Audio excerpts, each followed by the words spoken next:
Rosenthal knew that better than anyone. Some of his best work had never been noticed by anyone other than the most senior Mossad officials. Rosenthal was determined to keep it that way. He told himself to be patient, despite the fact that just minutes before, Yanta had radioed that the target and her date had left the bar and were walking in their direction. Everything looked like it was going well, and then Yanta lost them when they entered the park. He'd driven around to the other side and was waiting for them to emerge. The blackout gave Rosenthal time to think through several contingencies. If she invited her date up for a drink, or by the looks of what he'd found in her nightstand, more than a drink, it would be the man's unlucky, not lucky night.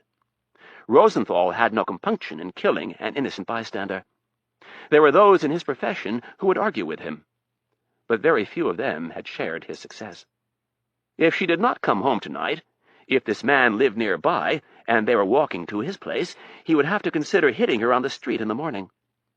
There would be some increased risk in killing her in the open, but it wasn't that difficult.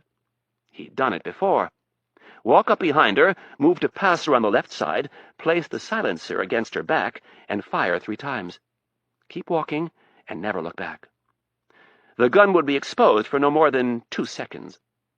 The impact of the bullets would knock the wind from her. She'd be incapable of screaming, and her heart would stop beating before she hit the ground. Rosenthal looked at his watch. Friedman had been very specific that this had to be taken care of quickly. He was tempted to leave the apartment and go find them. Take care of it right now and get out of the country. It was dark. There'd be few witnesses, if any. It just might be worth it. As he was mulling it over, his earpiece crackled with the voice of Yanta. "They've just come out of the park and are headed your way." "Roger," whispered Rosenthal. "Can you get ahead of them and watch the street in front of the flat?" "Yeah, but I'll have to lose sight of them for a block." Rosenthal weighed the risk and decided it was almost certain that they were headed back to her flat. "Go ahead and break contact. Get into a position where you can see them coming and watch the front of the flat." "Roger. I'm on my way." Rosenthal looked across the room at Sundberg and nodded. The 2 men stood and stretched. "Are you ready?" "Yep," answered Sundberg. Rosenthal had gone over the plan with him 3 times. It wasn't complicated. They were at opposite ends of the living room, their fire directed at diagonal angles where their target would enter the room. The lights were off, just as they'd found them. Remember, wait for her to enter the room, and then we take her. Rapp was right. Donatella avoided the elevator and took the stairs. And true to her profession, she never went anywhere without a weapon. Donatella chose her handguns like most women choose handbags. Different ones for different occasions. Her pistol of choice was the Beretta 92F 9mm. But fully loaded, the weapon was too large and heavy to carry around in a purse. For everyday use, she carried the Walther PPK with the silencer. The weapon was light, only 20 ounces, and short. Its one drawback was a lack of stopping power. It fired the small .22 caliber round, which wasn't going to knock anybody down with a body shot. But as long as you hit them in the head, it didn't make any difference. And Donatella rarely missed what she was aiming for. As she ascended the staircase, she kept the pistol concealed in the folds of her coat. It was cocked, and the safety was off. There was no need to check and see if a round was chambered, because she never carried a gun without a round in the chamber. She spoke to Rapp over her mobile phone as she went. At each landing, she paused briefly to listen and check the next flight. She had a slight buzz from the 2 martinis, but the walk home in the crisp night air had helped to awaken her senses. That, and the man sitting in the car down on the street. Rapp didn't have to spell it out for her. Someone didn't like loose ends, and they were willing to keep killing until the trail went cold. There was one other option, and that was why she wasn't telling Rapp what he wanted to know. The U.S. was an ally, but that only went so far. The CIA was not beyond lying to get what they wanted, and there could be no doubt that they'd love to find out who her controller was. The man sitting in the car could be someone sent to kill her, or he could just as likely be an employee of the CIA, either sent to kill her or scare her into telling Rapp who had hired her. Maybe that's why Rapp saw the man before she did. Because he knew the man was going to be there. Welcome to the paranoid world of spying. By the time she reached the 4th floor, she'd hung up on Rapp, and she'd made up her mind. If anyone was waiting for her in her flat, they were fair game. She'd go in shooting. She stood silently in the shadows of the open stairwell for a few moments, patiently searching for a sign that someone was waiting for her.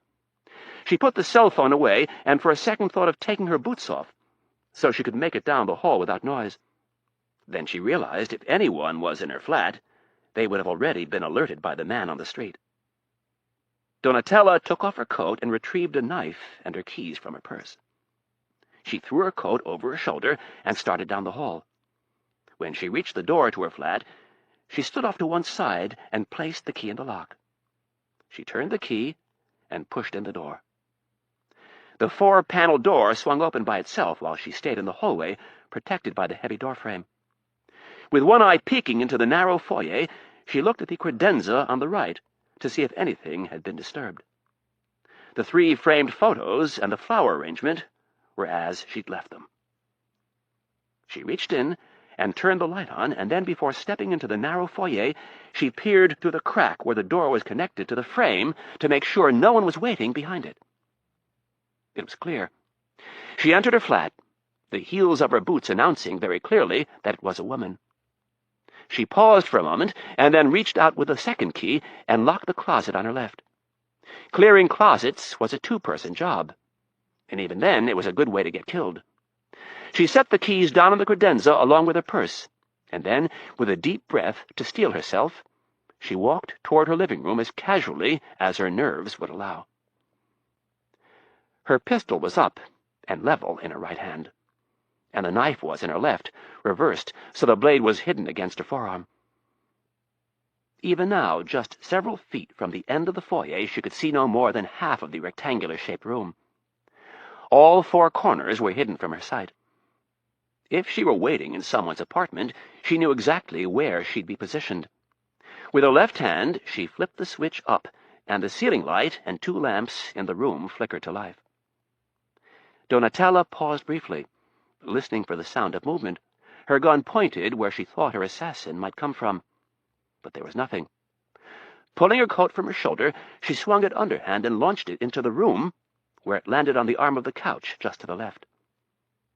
Like a gymnast, Donatella followed the jacket into the room with a diving forward somersault.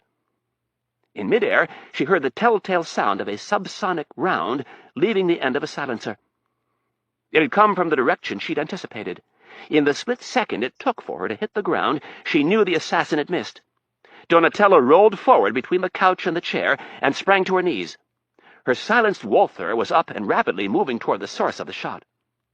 Before she'd come to a stop, she found her target and fired a single, well-aimed shot.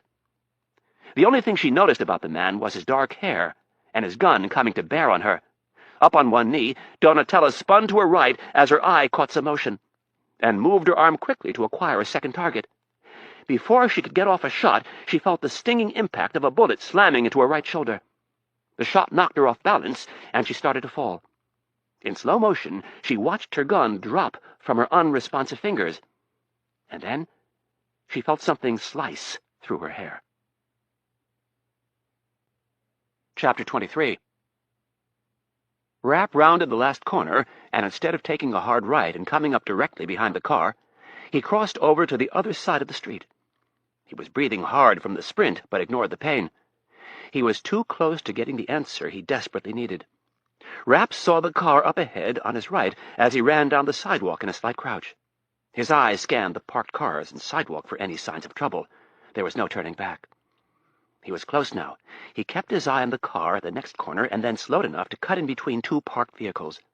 He darted out into the street at the perfect place. He was in the car's blind spot, moving toward it quickly. Rapp drew his gun with his left hand and took aim. With 10 feet to go, he squeezed the trigger. The bullet leaving the thick black silencer barely made a noise, and the safety glass window breaking on the driver's side wasn't much louder. At least from the exterior of the car, but from the inside it was considerably louder.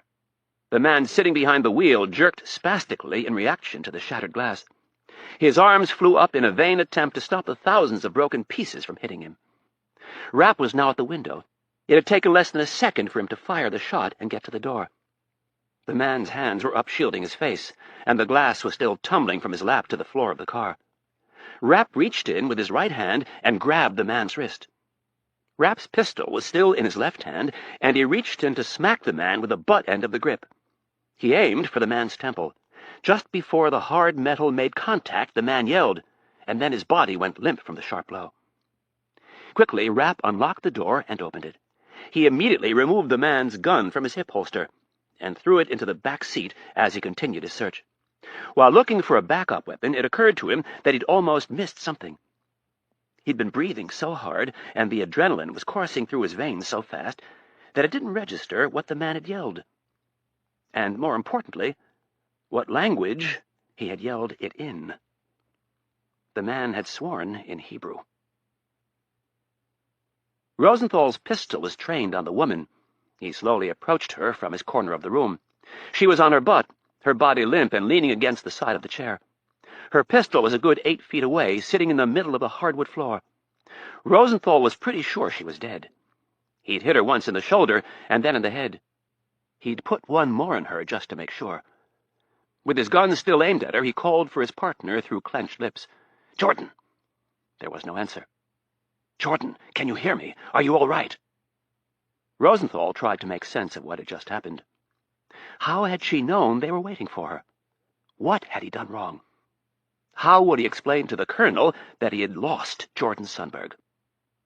Rosenthal was pondering these questions when out of nowhere came a loud noise over his earpiece, and then the voice of David Yonta swearing in Hebrew. Rosenthal stopped dead in his tracks. Yonta was a professional, and knew that under no circumstances were they ever to speak in their native tongue while on a mission. For him to make such a mistake, someone had to have surprised him. Rosenthal had lost one man and maybe two.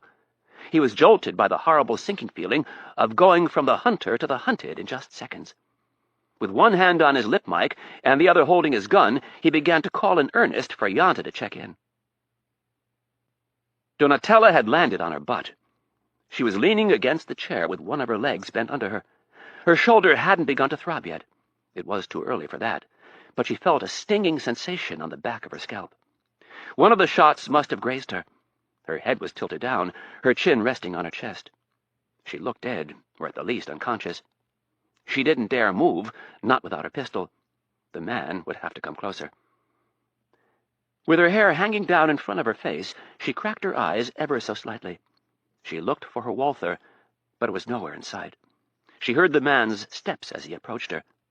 She'd have to act dead. Donatella tried to discern if there were any more of them. The man called out someone's name, but there was no response. That must have been the one she'd killed with the headshot. Donatella took a quick inventory of her body. Her right arm was useless, but she still had both her legs and her left hand, which was thankfully still holding onto the knife. The man would not be able to see the weapon since she held the blade flat against her forearm. The man took another step forward. "David, come in! Can you hear me?" He was checking with his partner on the street. That was good. He was distracted.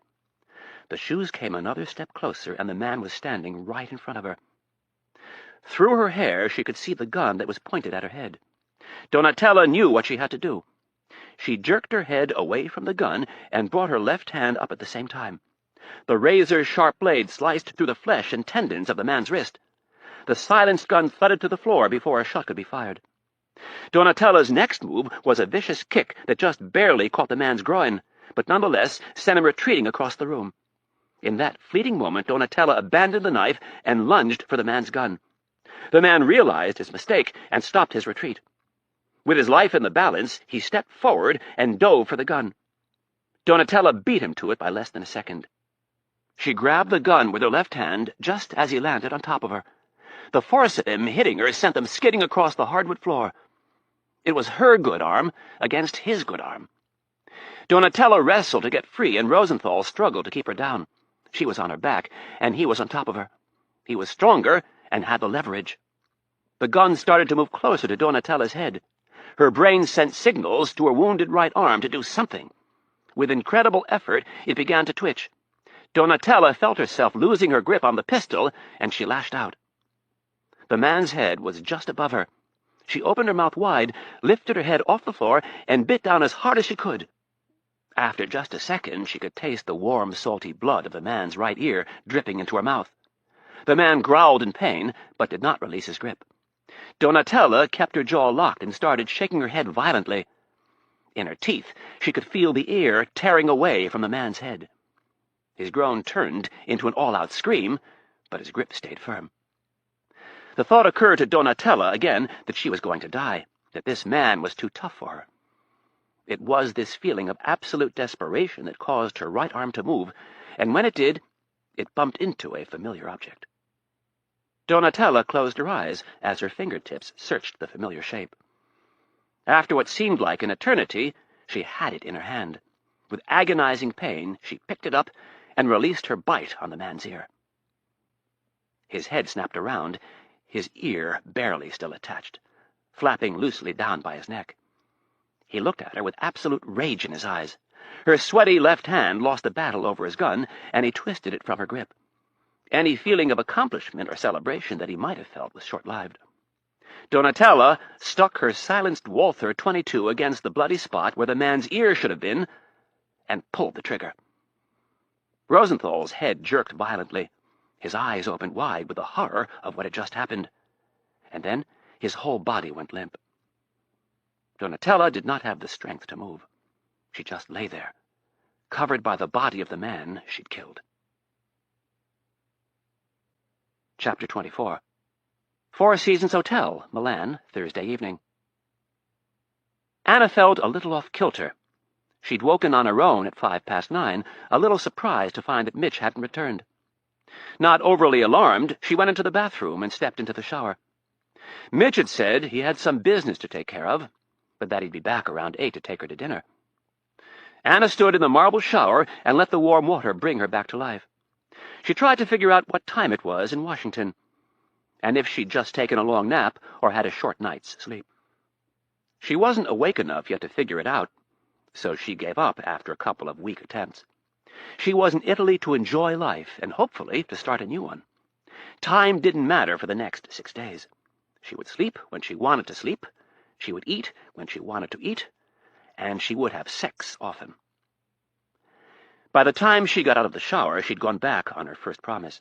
She toweled herself off and squinted at the clock sitting on the nightstand in the other room. It was 9:20, and despite what she'd just told herself, time mattered. Her job was a series of deadlines, and they were deadlines you couldn't miss. When Tom Brokaw tossed it to you in the middle of the nightly news, you were live in front of millions of people. Deadlines were there to be kept. It had been pounded into her psyche from day one of her first journalism course at the University of Michigan.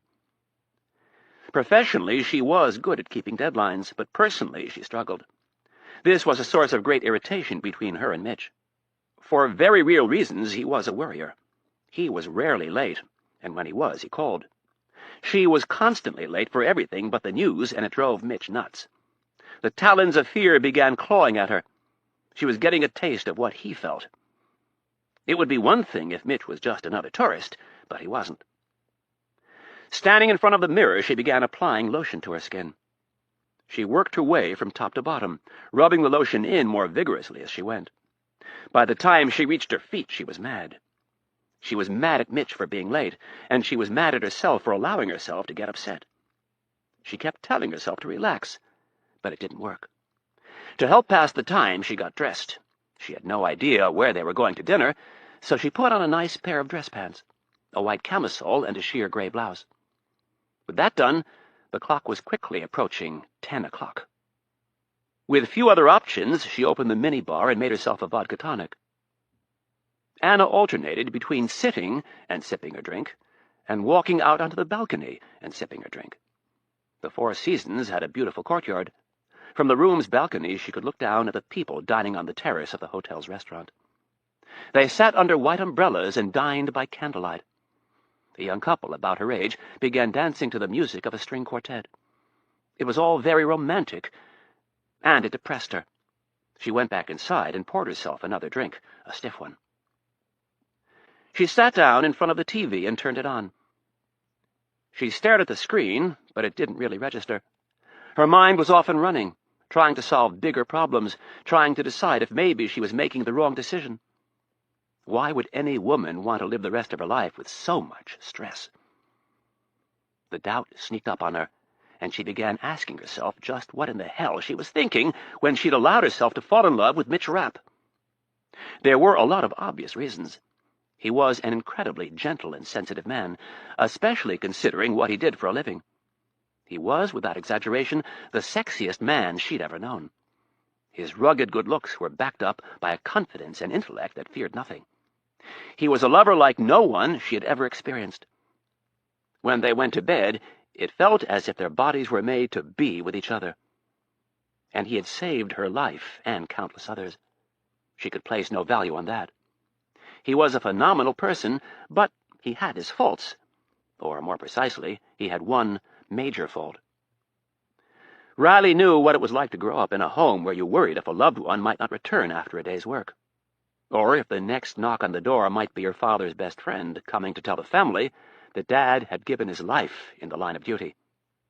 Riley's father had just retired from the Chicago Police Department after 30 years. As a little girl, she vividly remembered lying awake at night, hearing sirens and worrying that Daddy wouldn't come home, crying as she thought of never seeing him again. Her parents did their best to protect her and her brothers from the fears, but they were unavoidable. Chicago was a big city, and with it came some pretty rough crime, and with that came dead cops. They saw it on TV, they saw it in the papers, and the nuns made them pray for the deceased officers and their families at St. Anne's, her Catholic grade school. It was not a nice part of her childhood. Anna loved her father dearly. He and her mother had done a wonderful job raising her and her brothers. 2 of those brothers had followed in their father's footsteps, and were now patrolmen with the Chicago PD, and the other brother, the black sheep, was an attorney. Anna had always told herself she'd never marry a cop. Despite the fact that her mother and father had made it, she'd seen enough of her father's friends to know the stress from their jobs, more often than not, made marriage a failed venture. And Mitch's job, if that's what she could call it, was 10 times worse. Cops were meant to keep the peace and enforce the law. Occasionally they had to draw their weapon, but rarely did they have to shoot someone. If they did, it was usually because someone was shooting at them. During these dark moments of doubt, Anna was forced to admit who Mitch Rapp really was. He was an assassin. When he went to work, he went with the intent to kill. He didn't wait for someone to shoot first. He went with his gun cocked and drawn. She looked up at the door and wished he would walk through it right now before she went any further down this path. She wished that he would hold her tight and tell her that this last piece of business was taken care of, that he was done with the killing and the field operations and was ready to take a desk job at Langley. She held the sweaty glass so tightly she thought it might break. Tilting her head back, she took a big gulp and finished her second drink. She got up to pour another, and as she walked toward the minibar, she prayed that Mitch wouldn't let her down. She didn't want any more nights of worrying, wondering if he was on his way to meet her, or if he was already dead. The man moaned and started to move. Rapp tore his headset off and threw it on the seat. Keeping the gun pressed against his head, Rapp took his free hand and undid the man's belt and pants. Then, grabbing him by his jacket collar, he yanked him from the car and slammed him against the rear door of the sedan. He had already checked his breast pocket for ID and had found nothing. Rapp took this as a sign that he wasn't a cop. "Who do you work for?" asked Rapp in Italian. The man looked at him through dazed eyes and told Rapp to go fuck himself. Without hesitation, Rapp brought his knee up and delivered a vicious blow to the man's groin. He tried to double over, but Rapp kept him pinned against the car. Rapp repeated the question, and this time the guy spat in his face. Rapp brought his head back and snapped it forward. His brow landed on the bridge of the man's nose, instantly crushing it and sending a stream of blood running down the man's face. Grabbing him by his jacket collar, Rapp swung the man around and yanked the back of the jacket down so his arms were pinned against his sides. He then pushed him forward and started marching him across the street toward Donatella's flat. The man moaned in pain and spit blood from his mouth. His unbuckled pants fell from his waist, and he was forced to grab them. Keep walking!" Rapp's pistol was stuck in the small of the man's back, right on the spinal column. One wrong move, and the guy would lose the use of his legs for the rest of his life. With his free hand, Rapp hit the send button on his mobile phone and listened through his earpiece as it began to ring. After an eternity, a very out-of-breath Donatella answered. In a clipped voice, Rapp asked, "Is everything all right?" "No." There was obvious pain in her voice. "Hold tight. I'm on my way up.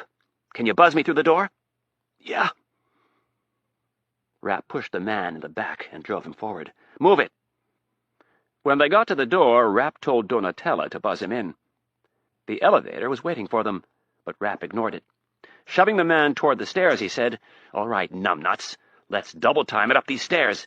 If you slow me down or try anything stupid, you're dead." With that, they started up the stairs, Rapp pushing the man every step of the way. When they reached Donatella's apartment, the door was cracked. Rapp pushed the man into the flat and closed and locked the door behind them.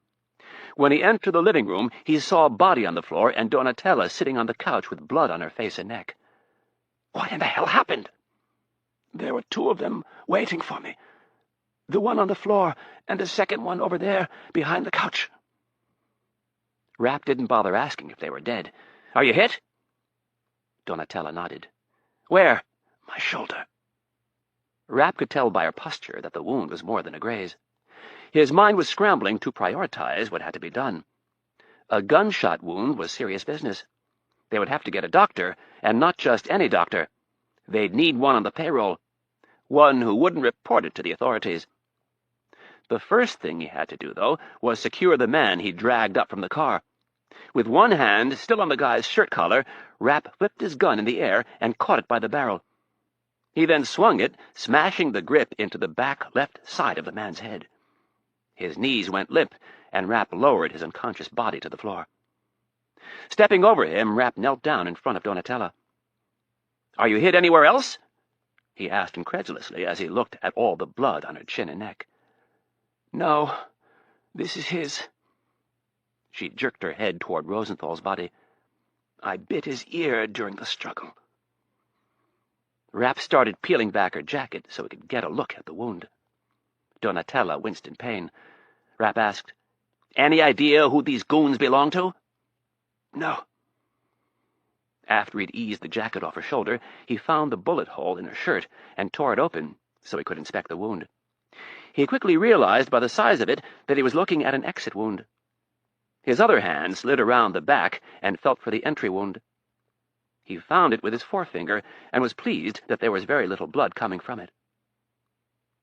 "What would you say if I told you I think they're Israelis?" "I'd tell you you're crazy." "Well, the one I dragged up here, when I jumped him, he swore in Hebrew. And then when I pulled him out of the car, he spoke in Italian." "What does that prove?" "I don't know. Why don't you tell me?" While Donatella thought about it, Rapp continued to check her shoulder. He tried to calculate the trajectory of the bullet and announced, "It passed clean through." Which, of course, is good, but I think it did some pretty bad damage. "I'd say," muttered Donatella as another wave of pain washed over her. "Where's your first aid kit?" "In my bedroom closet. Top shelf. Right side." Before leaving the room, Rapp yanked the cord off the nearest lamp and then tied the wrists of the man he'd knocked out. "I'll be right back." Donatella watched Rapp go down the hall to her bedroom.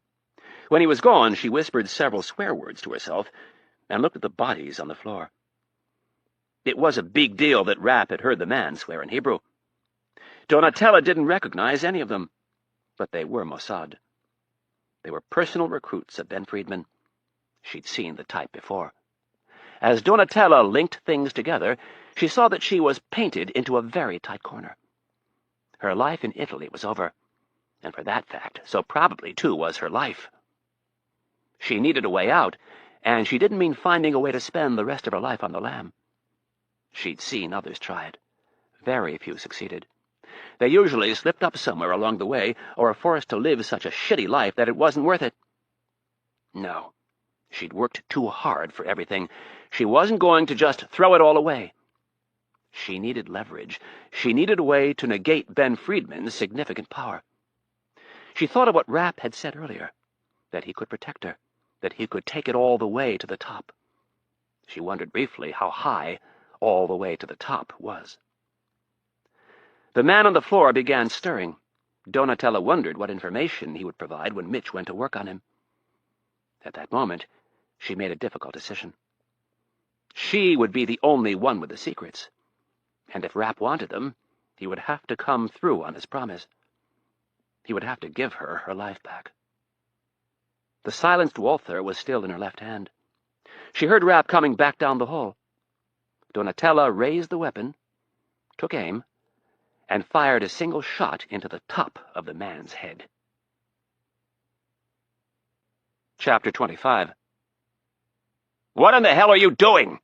snarled Rapp, as he stood in the hallway staring at the smoke wafting from the end of Donatella's silenced pistol. His own gun was aimed at her head, and he was holding the first aid kit in his other hand with some towels under his arm.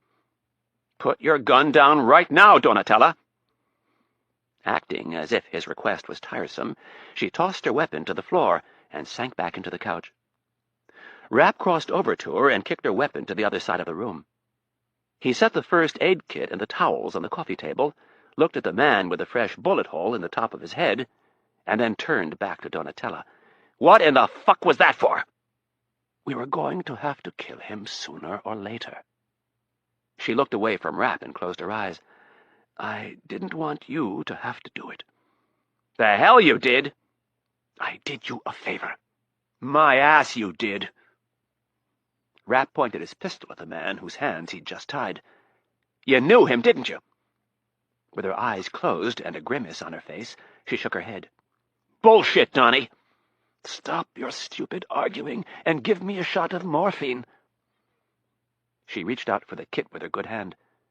For this exact reason, Donatella possessed a military first aid kit, complete with battle dressings, sutures, clamps, surgical staples, penicillin, morphine, and much more.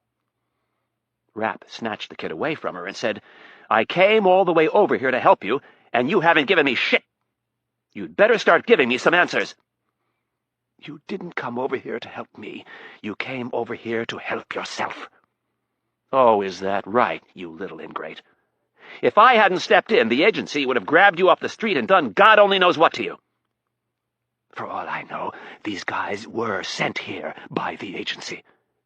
"Yeah, Donnie, these guys were sent here by the agency," Rapp said in a mocking tone. "That's why you executed this sap right here." "I don't know them." "Bullshit, Donnie. I know you well enough to know you wouldn't have just executed this guy if you weren't afraid he'd have something to say." "I don't know any of these guys." She grimaced as another wave of pain washed over her. "Give me some goddamn morphine." "You might not know these guys personally, but you sure as hell know who sent them." "Maybe."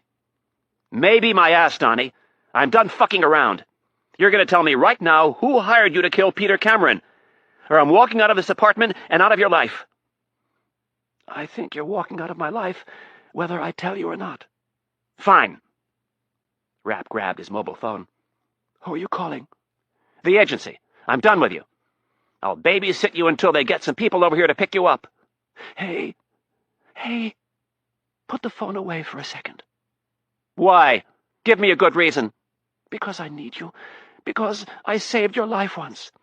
"Ain't that convenient? I've saved your life twice, and tonight makes 3. If you want to get the ledger out, I think it's you who owe me." Donatella held her fist up against her forehead and closed her eyes as another wave of pain washed over her.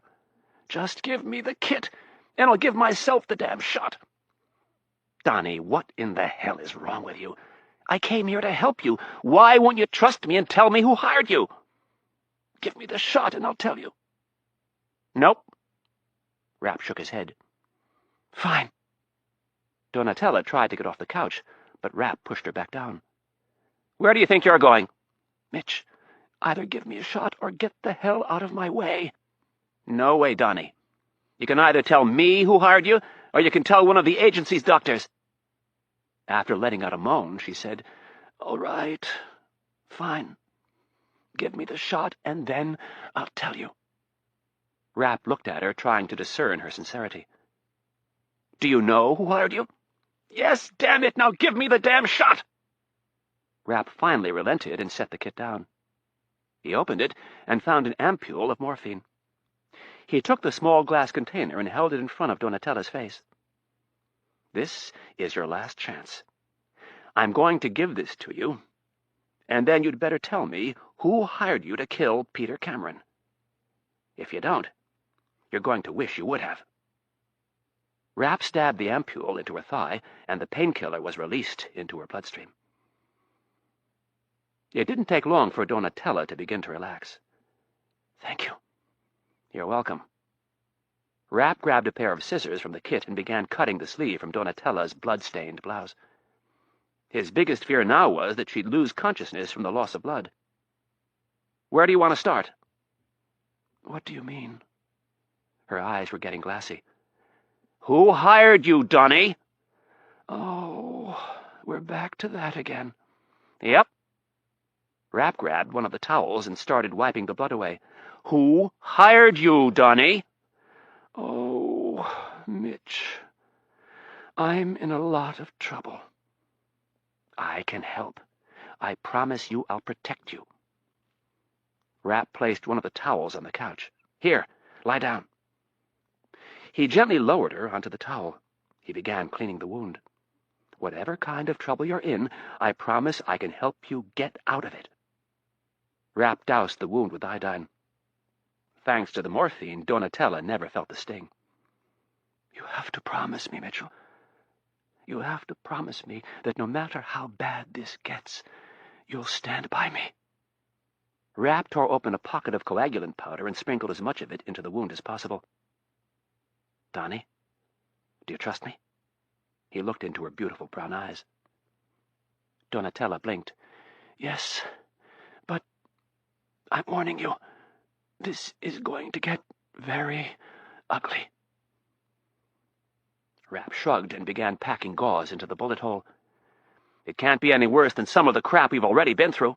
"Oh, yes it can. You have to promise me that you won't leave my side until I'm safe. You have to take me to America." After thinking about it, Rapp said, "That shouldn't be a problem." He finished packing the wound and applied a field dressing to the front of her shoulder. Gently, he rolled her onto her side and started cleaning the entry wound. "I'm waiting, Donny." Donatella was tired, too tired to continue the fight. She owed much to Ben Friedman, but if he'd sent these goons to kill her, she owed him no more. She had neither the strength nor the assets to fight him on her own, and any hope of going to him and proving her loyalty was childish. Ben Friedman was a ruthless man who would do anything to save his own ass. Donatella sighed and said, "It was Ben Friedman." Rapp let her roll onto her back. He had to see her face. "You mean to tell me Ben Friedman, the head of Mossad, ordered you to kill Peter Cameron?" "Yes." "Holy shit," muttered Rapp. He pushed Donatella back onto her side and went back to work on the wound.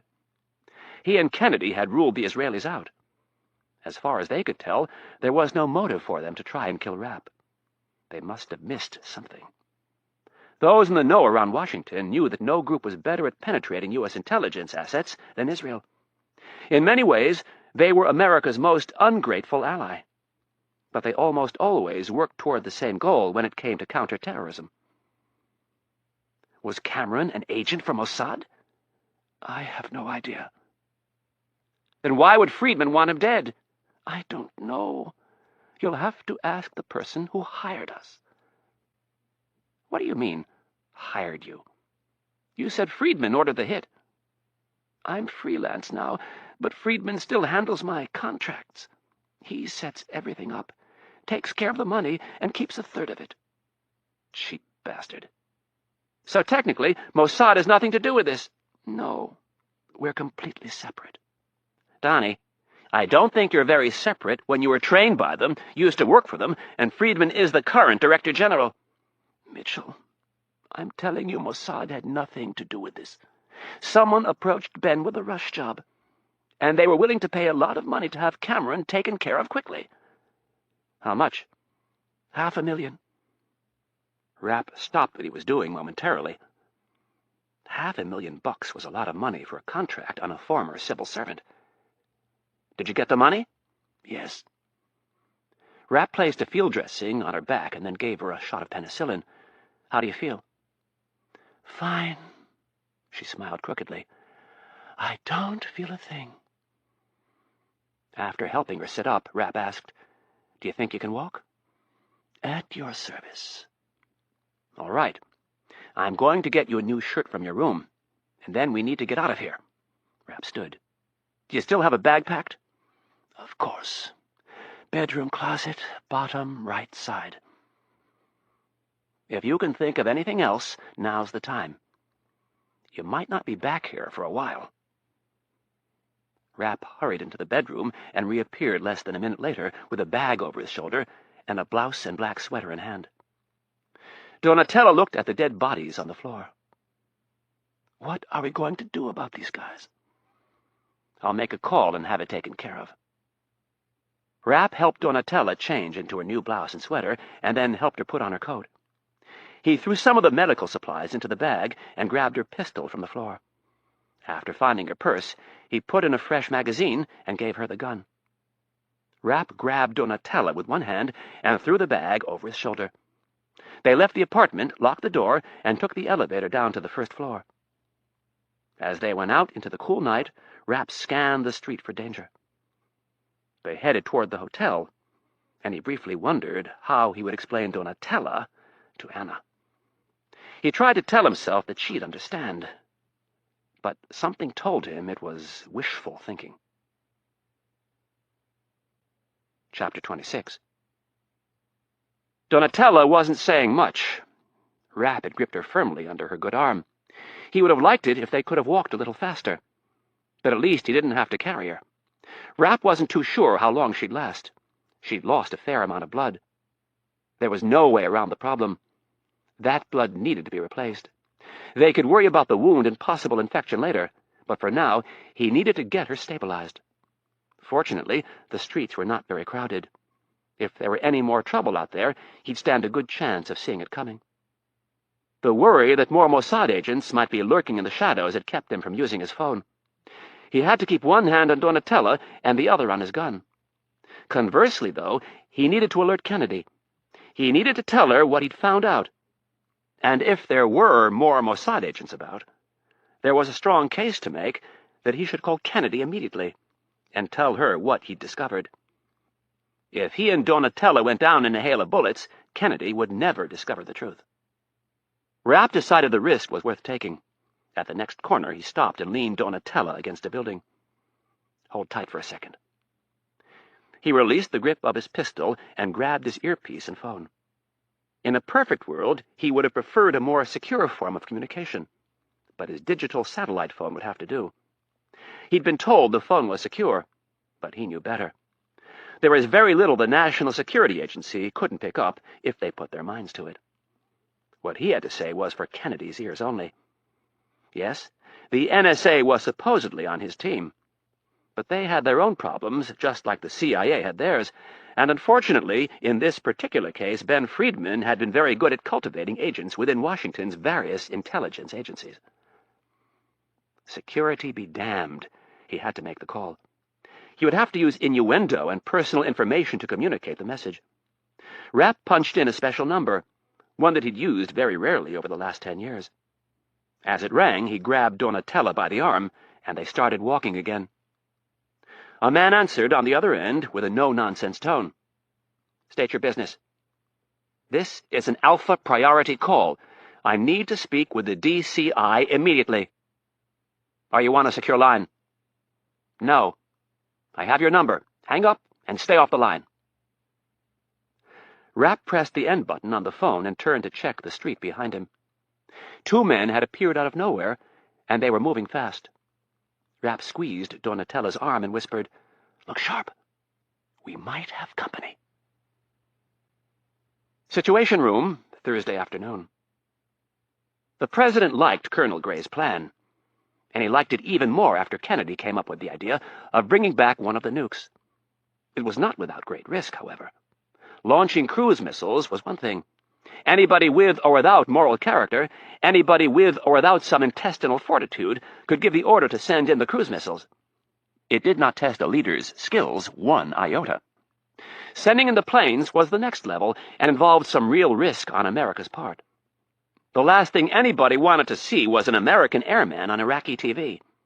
Putting troops on the ground, though, that was some serious business, especially sending them into Baghdad. The President eyed Colonel Gray. "Do you know where you'd land the helicopters?" Gray produced a map and walked it down to the President. Standing over his left shoulder, he said, "Right here, 48 miles southwest of Baghdad. We know this area is deserted." "Why is it deserted?" "See this building right here?" Gray stabbed his index finger at the photo. "Yes. It used to be a chemical weapons factory. We bombed it, and now the area is under quarantine." Hayes looked surprised and asked, "You're going to send your men into an area that's under quarantine?"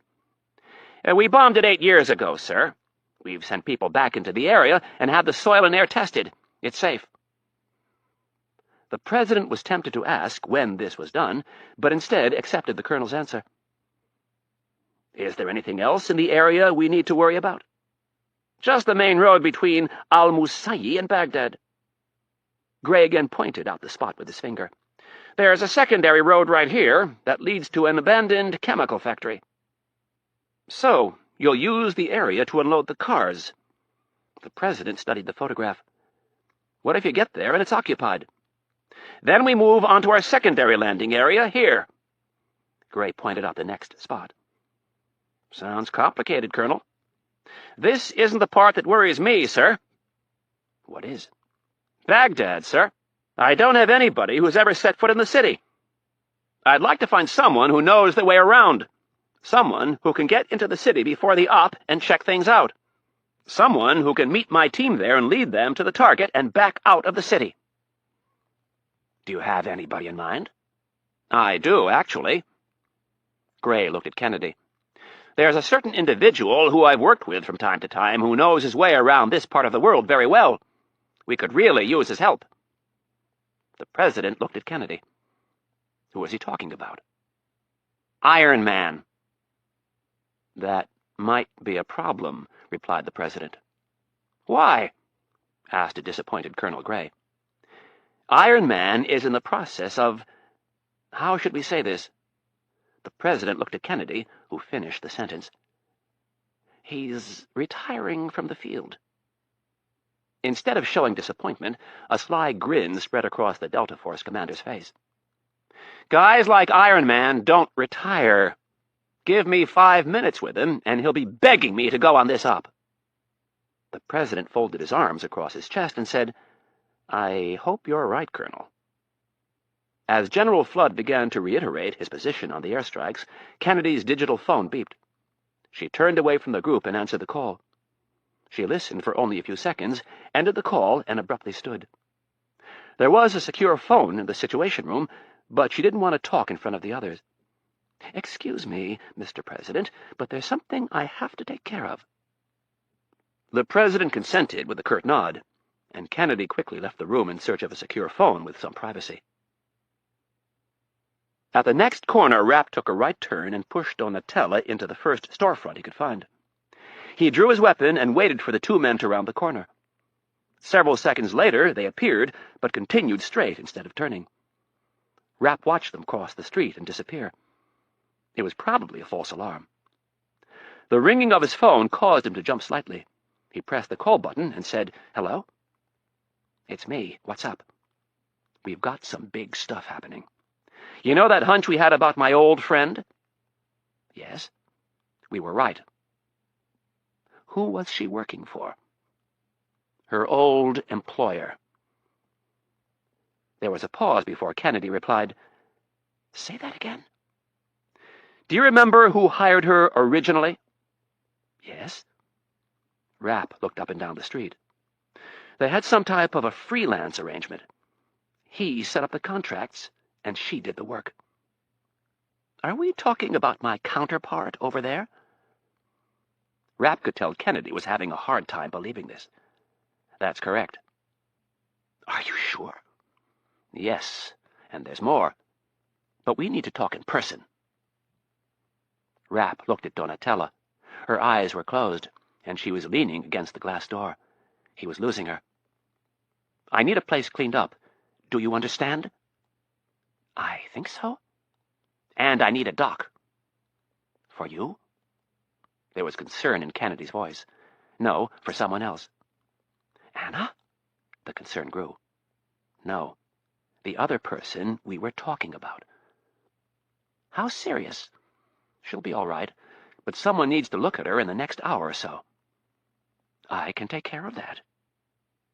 There was a moment of hesitation before Rapp spoke again. I need to be brought in. He wasn't used to asking for help in this way. I can call the office over there and have it taken care of immediately. Be careful who you choose, and I don't want to be taken back to the office. Do you understand? Yes. Rapp was telling her he didn't want to be taken to the embassy. Where will you be? She asked. Do you remember where I'm staying? Yes. That's where I'll be. All right. And by the way, something has come up on this end. We need to get you back here immediately. That's probably for the best, but the travel arrangements need to be very private, and I'll have company. I understand. I'll get to work on the other stuff first and call you back in 15 minutes. All right. Rapp patted Donatella on the cheek to see if she'd open her eyes, and she did. He grabbed her under the arm again, and they headed off for the hotel. Chapter 27. Riley was at her wit's end. Her third vodka tonic had been consumed, and she'd switched to water. She'd gone from concern to anger, back to concern, and then back to anger. That's where she was now, her fertile imagination playing out all of the possibilities as to why Mitch was late.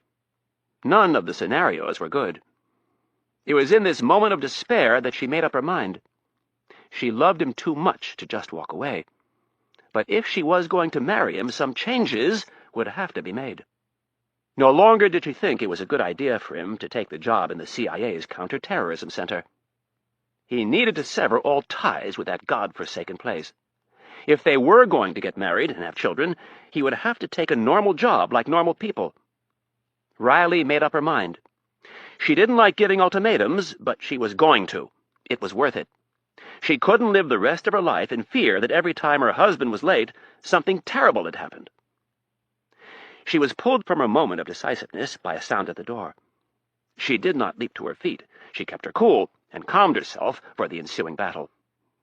When the door opened, she stared in utter confusion at the sight of her boyfriend entering the room with an extremely attractive woman on his arm. She could tell from the look on Mitch's face that something was not right. Rapp closed the door, turned the deadbolt, and latched the chain. He continued past Riley and into the bedroom. Anna, I need your help. He set Donatella on the bed and moved immediately to the French doors that looked down onto the inner courtyard. Rapp shut and locked the doors and drew the curtains. He turned to find Riley standing in the doorway, arms folded, in her defiant pose. Rapp moved back toward the bed, saying, Honey, I'm sorry I'm late, but something came up. He bent over Donatella and forced open her eyelids. Her pupils were dilated, and her skin was getting clammy. In Italian, he asked her how she felt. Donatella told him she was tired. What in the hell is going on, and who the hell is this? From where Anna was standing, it looked like Mitch had brought home an inebriated whore.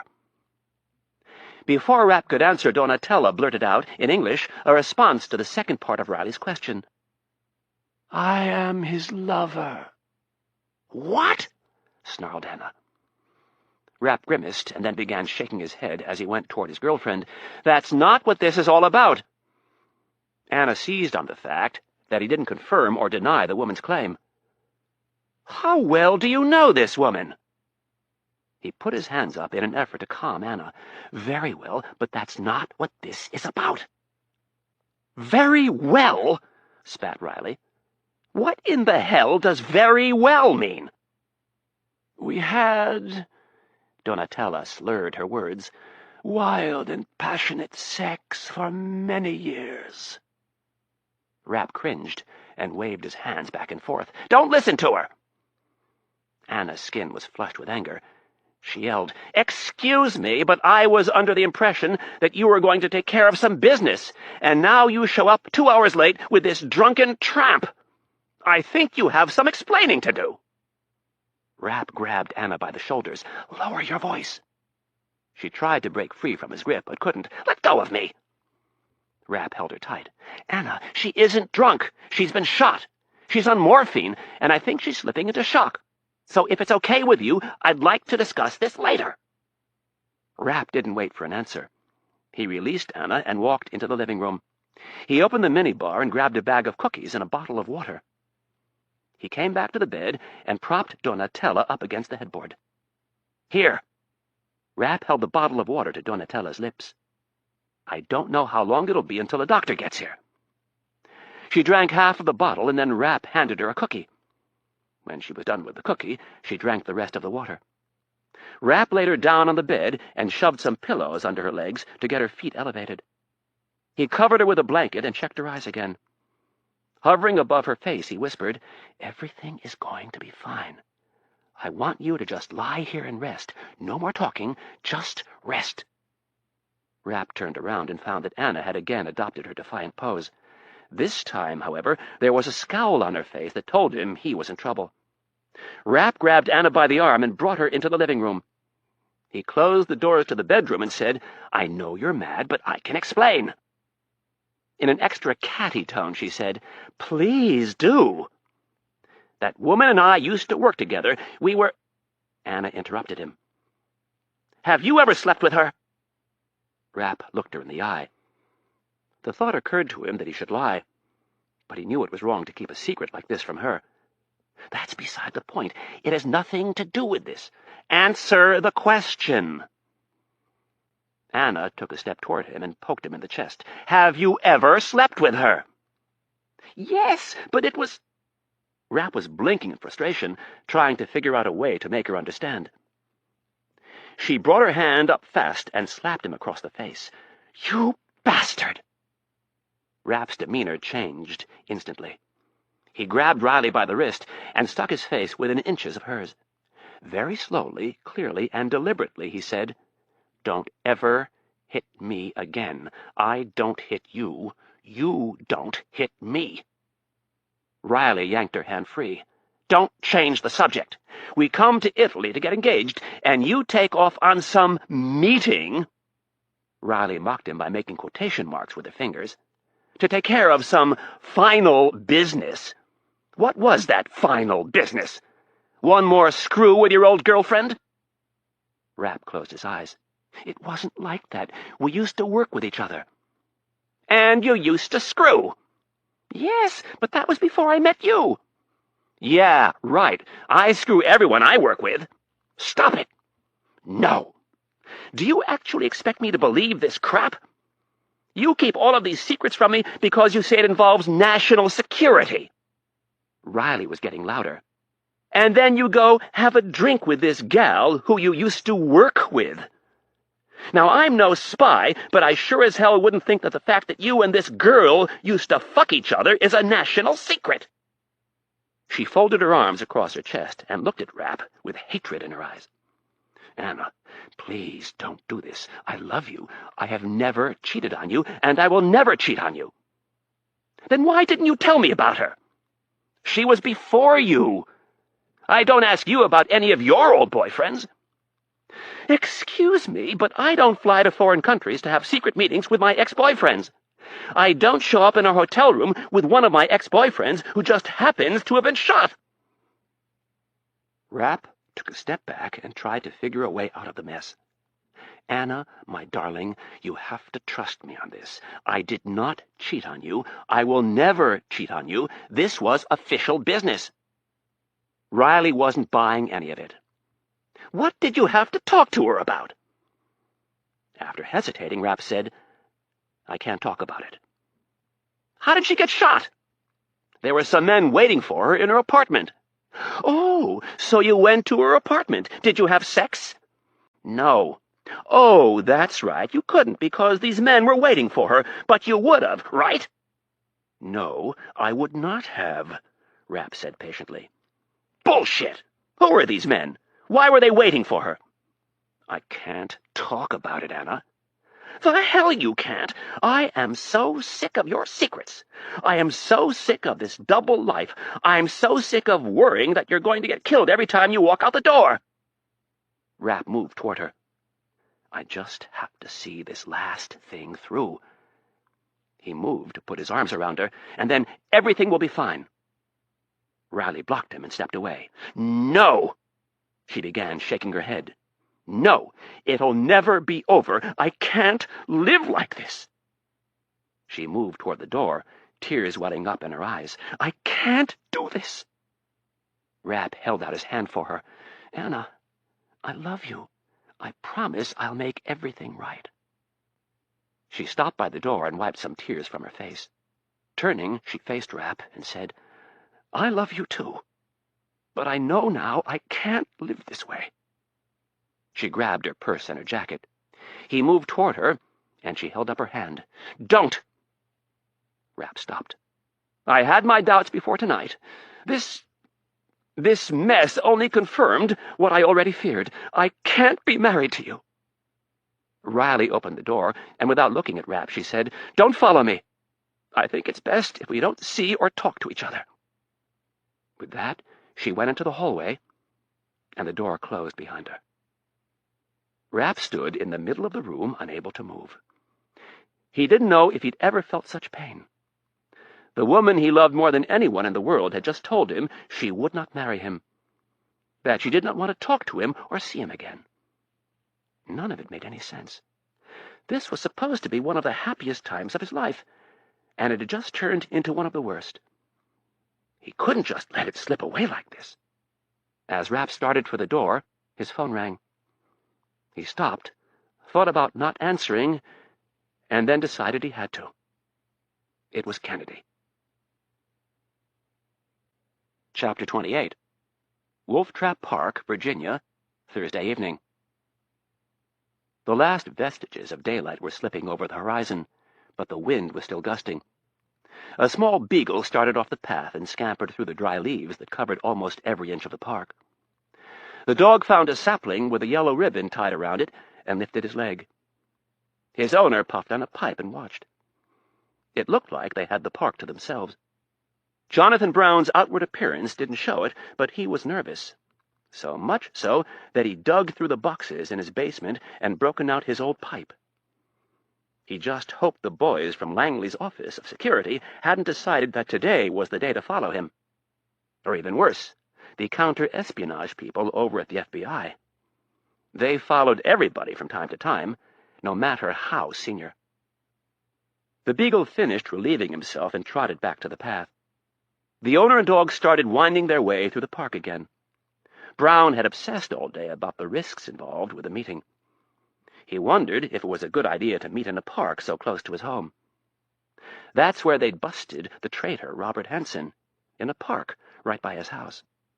Brown couldn't remember exactly, but he thought he'd even been walking the family dog. He looked down at Sparky for a moment, as if the pooch might be a bad omen.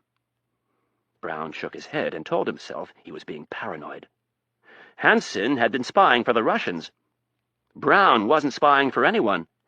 He was simply trying to do the right thing. He wouldn't be breaking any laws by meeting with this Stevkin fellow. At least, none that he knew of. The retired judge cringed at the use of such poor reasoning. It was one of the first things he'd learned in law school. Ignorance of the law is no excuse. When accepting his job at the CIA, he'd had to sign a national security non-disclosure document. The heinous contract was so long and cast such a wide net that Brown was sure the CIA would be able to find him in violation of something. Whether or not he could beat those charges was up for debate. With his reputation as a jurist, he would stand a good chance of being regarded as an honest man who was trying to right a wrong. Work had been depressing and stressful of late. Kennedy was taking a position that had been promised to him. Brown knew that she and the other deputies had hidden things from him. They didn't trust a federal judge with no practical experience in the spy trade, and that was fine. He'd see how quickly they changed their tune when he became director.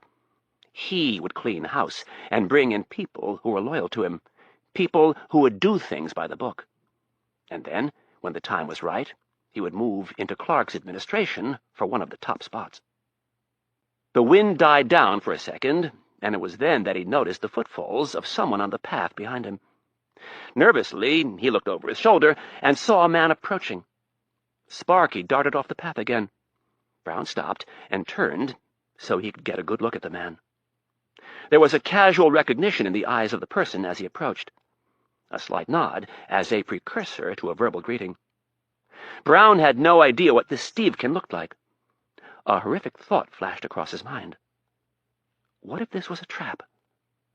Brown's pulse quickened. Peter Cameron had just disappeared several weeks ago. Maybe it was Brown's turn. The deputy director watched as the man smiled at him and began to extract something from the pocket of his trench coat.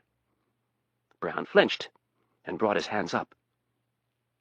Stevkin was not nervous about the meeting. He thought it through and came to the conclusion that he was doing nothing even remotely illegal. He was a former special agent for the FBI, helping a U.S. congressman look into any illegalities that may or may not be occurring at the CIA. As Stevkin withdrew his right hand from his jacket, he saw Brown flinch. He stopped several steps away and asked, "Judge Brown, how are you?" Brown lowered his hands and said, Fine. I'm Norb Stevkin." Brown took his hand and said, "Hello?" "Someone who respects you very much gave me your name." "Oh, really?" said Brown tentatively. "Who was that?" Stevkin shrugged off the question. "He doesn't want to get involved in any of this, but he said you're a man of great integrity and honor." "You seem to have me at a bit of a disadvantage, Mr. Stevkin. What is it you do for a living?" "I run a security consulting business here in Washington. Before that, I was with the FBI for 11 years. "Oh," Brown announced with genuine trepidation.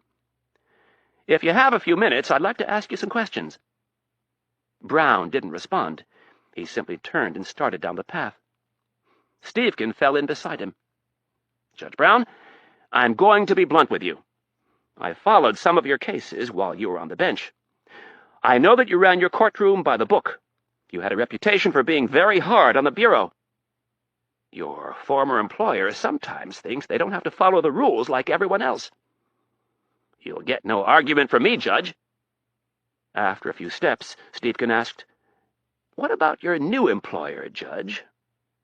Do they like to play by the rules?" "That's an interesting question." Brown watched Sparky dart off the path again. "Who asked you to come see me?" Stevkin didn't answer right away. He thought about ignoring the question, but decided if Brown was going to trust him, he'd have to take some gambles. "Congressman Rudin." "Ah, Albert. He's no fan of my current employer." "Would that be the federal government or the CIA?" "No, he's a big believer in the federal government. It's the CIA he takes issue with." "Congressman Rudin seems to think Dr. Kennedy is a bad choice to be the next director." "Dr. Kennedy is a very competent person." "So I've heard. Does she like to play by the rules? Or does she like to bend them from time to time?" Brown looked warily at the man Senator Clark had told him to expect. "What are you getting at, Mr. Stevkin?" "You were awfully hard on the FBI. I'm just wondering if you have a new set of standards or if you're using the same ones you had when you were on the bench." "Are you questioning my integrity, Mr. Stevkin?" "Not at all, Your Honor. I know the difficult position you're in, but I'm here to tell you that it's only going to get worse. If Kennedy is confirmed next week, you're stuck." "This is a dangerous game you're asking me to play." It doesn't have to be. The congressman doesn't want you to get dragged into this. In fact, he thinks you should be the one going through confirmation right now, not Kennedy. That changes nothing. Let's just say hypothetically that I'd seen some things. If I went before the congressman's committee, I'd never get another job in this town. The congressman knows that. He has no desire to ruin your reputation and turn you into a whistleblower. All he's looking for right now is enough information to slow down Kennedy's confirmation.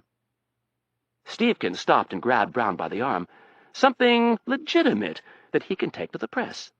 Something from an unnamed source at Langley. He wants to slow down Kennedy's confirmation, or derail it. Stevkin grinned. I'm sure he'd prefer to derail it. I've already told you he'd rather see you at the helm.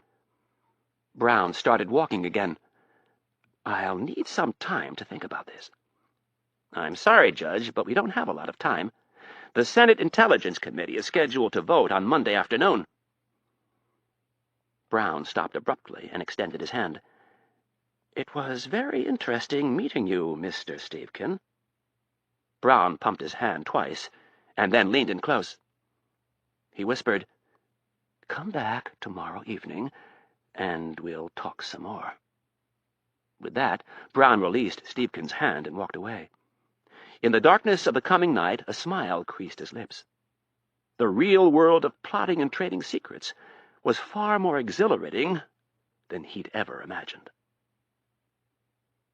Andrews Air Force Base, Maryland, Friday morning.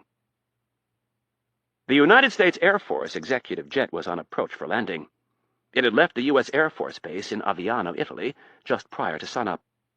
There were only 2 passengers on board. One was sleeping, and the other had been and wished he still was. He'd slept for the first part of the flight, but despite badly needing more, he could not attain the elusive state of rest. His mind simply would not allow it. There was too much to think about. Mitch Rapp stared out the window at the dark countryside beneath. Porch lights, street lights, and headlights dotted the pre-dawn rural Maryland countryside. He had to admit that the power of the United States was, at times, awesome. 5 minutes after Anna had stormed out of their hotel room, a van was waiting for Donatella and him by the side door.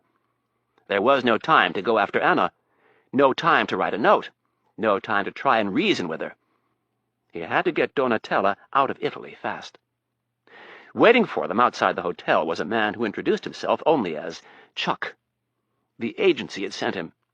20 minutes after leaving the hotel, Rapp and Chuck were carrying Donatella through the back door of a clinic on the outskirts of Milan. They were met by a doctor who was on the CIA's payroll. The elderly man recleaned, packed, and dressed Donatella's wound. He typed her blood and replaced 2 liters through an IV. He gave her more antibiotics and another shot of morphine for the pain. After just 2 hours at the clinic, the doctor gave Rapp an extra liter of blood plasma to bring with him and specific directions on how to monitor her blood pressure. He told Rapp that her wound was not life-threatening, and that as long as she continued taking her antibiotics and didn't exert herself for the next 4 or 5 days, she'd be fine.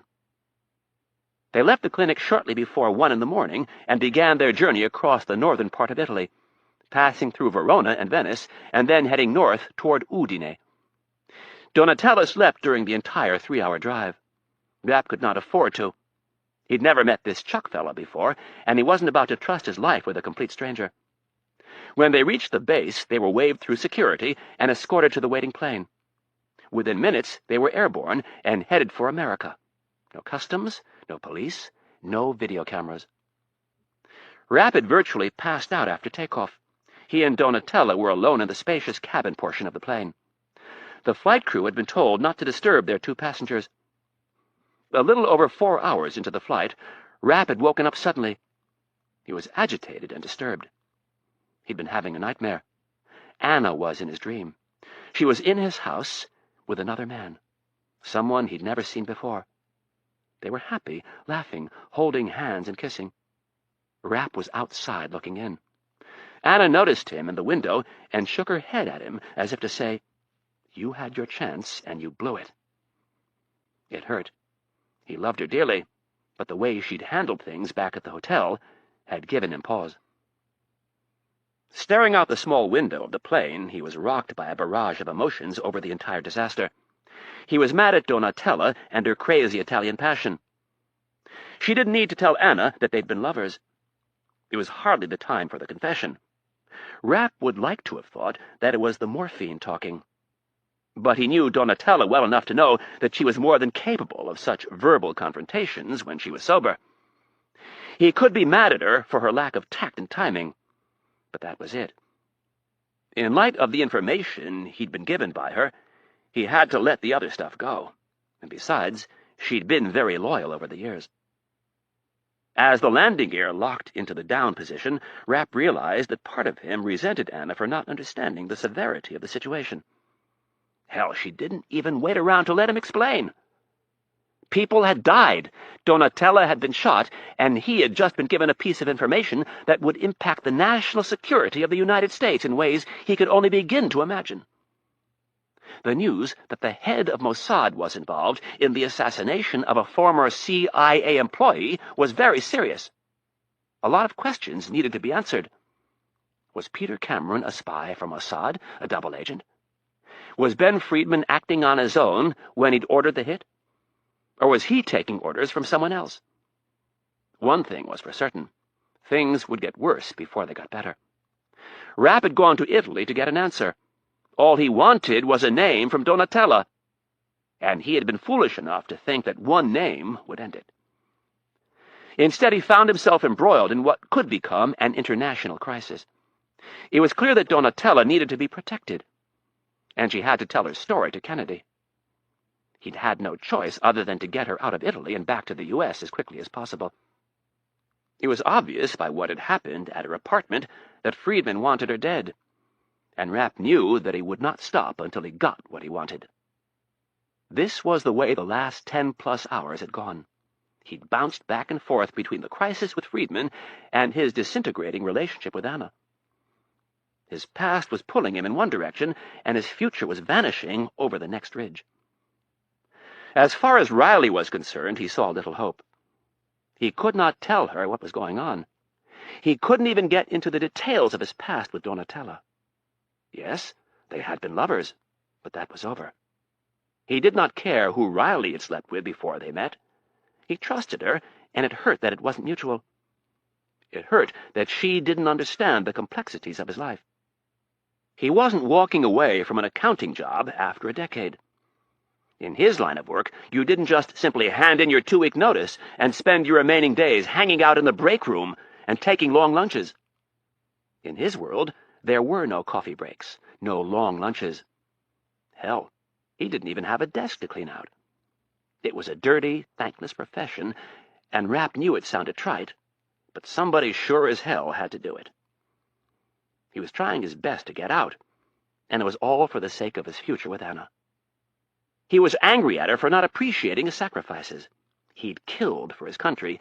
He'd bled for his country. And they hit one little bump in the road, and she was gone. He'd even killed for her once. But he wasn't about to hold that over her head. He would never stoop so low. She either loved him or she didn't. And right now it looked like she didn't. Rapp didn't know a lot about love, but he knew a lot about commitment and loyalty. And in his mind, one of the worst things you could do is run away from your partner. People who really love each other stay and work it out. They don't run. Not Riley, though. She didn't even give him the chance to explain. He kept telling himself to withhold judgment on Riley until he had some time to calm down, but he couldn't help it. The more he thought about her storming out of their hotel room, the more it angered him. He had to ask himself if that was the type of woman he wanted to be married to, and it scared him that he didn't know the answer. He loved her so much it hurt. It pained him that they were so close to having their life together, and then, wham! Their whole dream was derailed by one bizarre night in Milan. Rapp was not good at grays. He liked black and white. Gray made for indecision, and indecision in his line of work was what got you killed. The plane was now floating just above the runway. He was almost home on American soil. The wheels gently touched down, and Rapp decided on a plan of action.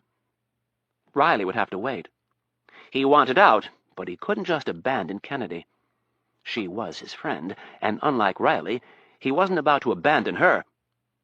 He had to see this other business through, and then he would go to Riley and explain everything. If she truly loved him, she would accept his apology and give one of her own. If she didn't, no matter how painful that proposition seemed, it was for the better. He would have to move on with his life. Chapter 29. Andrews Air Force Base, Friday morning.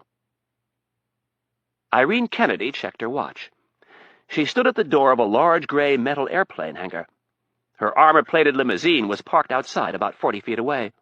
Her security detail was relaxing, leaning against the black gas guzzler. She sipped hot black coffee from a large travel mug and looked out across the tarmac. The sun wasn't up yet, and despite winter's approach, it was surprisingly warm and humid. The air was stagnant with pockets of low-lying fog hugging the tree line at the end of the runway. Andrews Air Force Base was a busy place, but not where Kennedy was situated. The hangar that the CIA leased from the Air Force was on a remote part of the base. There was a 7 a.m. meeting at the Pentagon, and Kennedy needed some one-on-one time to prepare Rapp before the Special Forces guys got their hands on him. Not only did they need to discuss the Iraqi matter, she also wanted more information on Donatella and Ben Friedman. Rapp had given her very few details. She thought that he might fill her in once the plane was over the Atlantic, but she'd been wrong.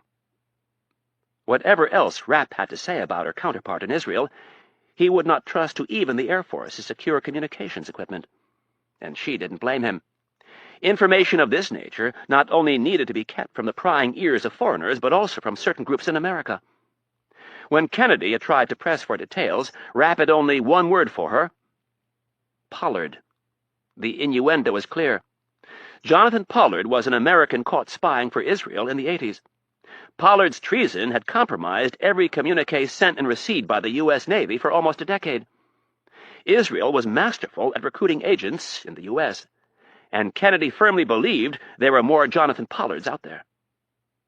It was human nature to think that only other people had problems.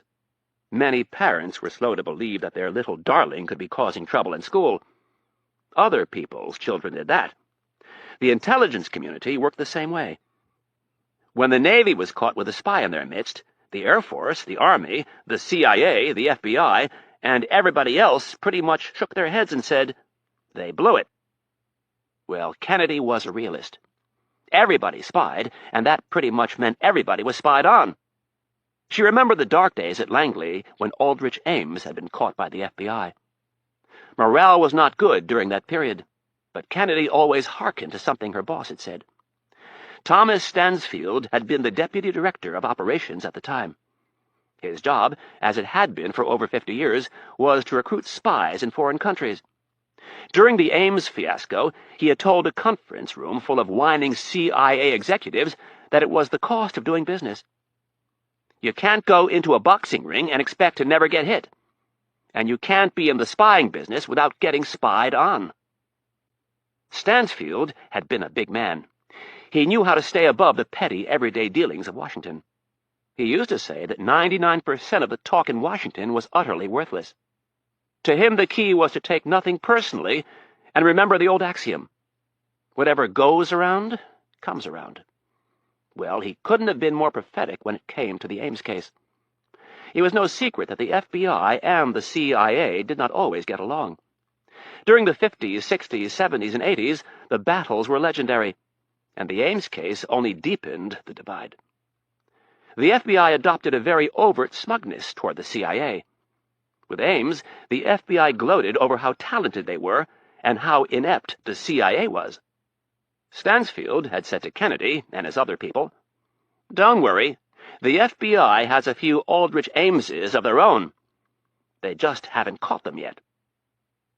Stansfield had been right, and almost 7 years after the Ames case, the CIA returned the favor to the FBI, when an agent in Moscow told his CIA controller about an FBI special agent named Robert Hansen. It was the FBI's turn to suffer the humiliation of a traitor in their midst. All of this was a reminder to her to be cautious. Kennedy took a sip of coffee and appreciated Rapp's paranoia.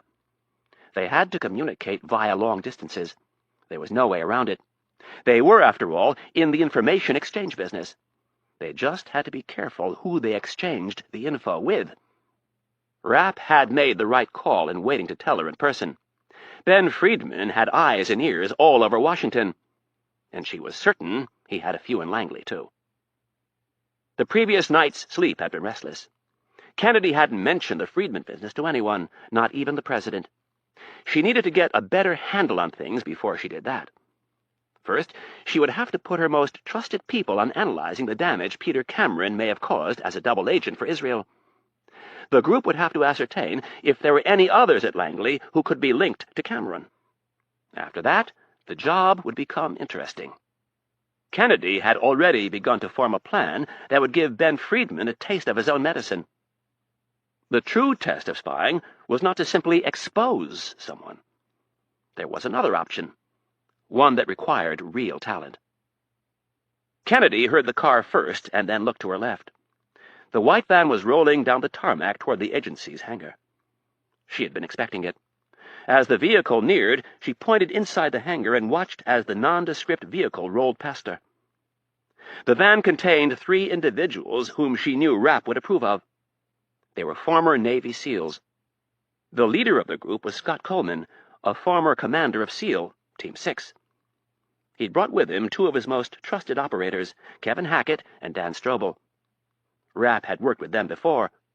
If the President and the Special Forces guys got their way, Rapp would be leaving the country very quickly.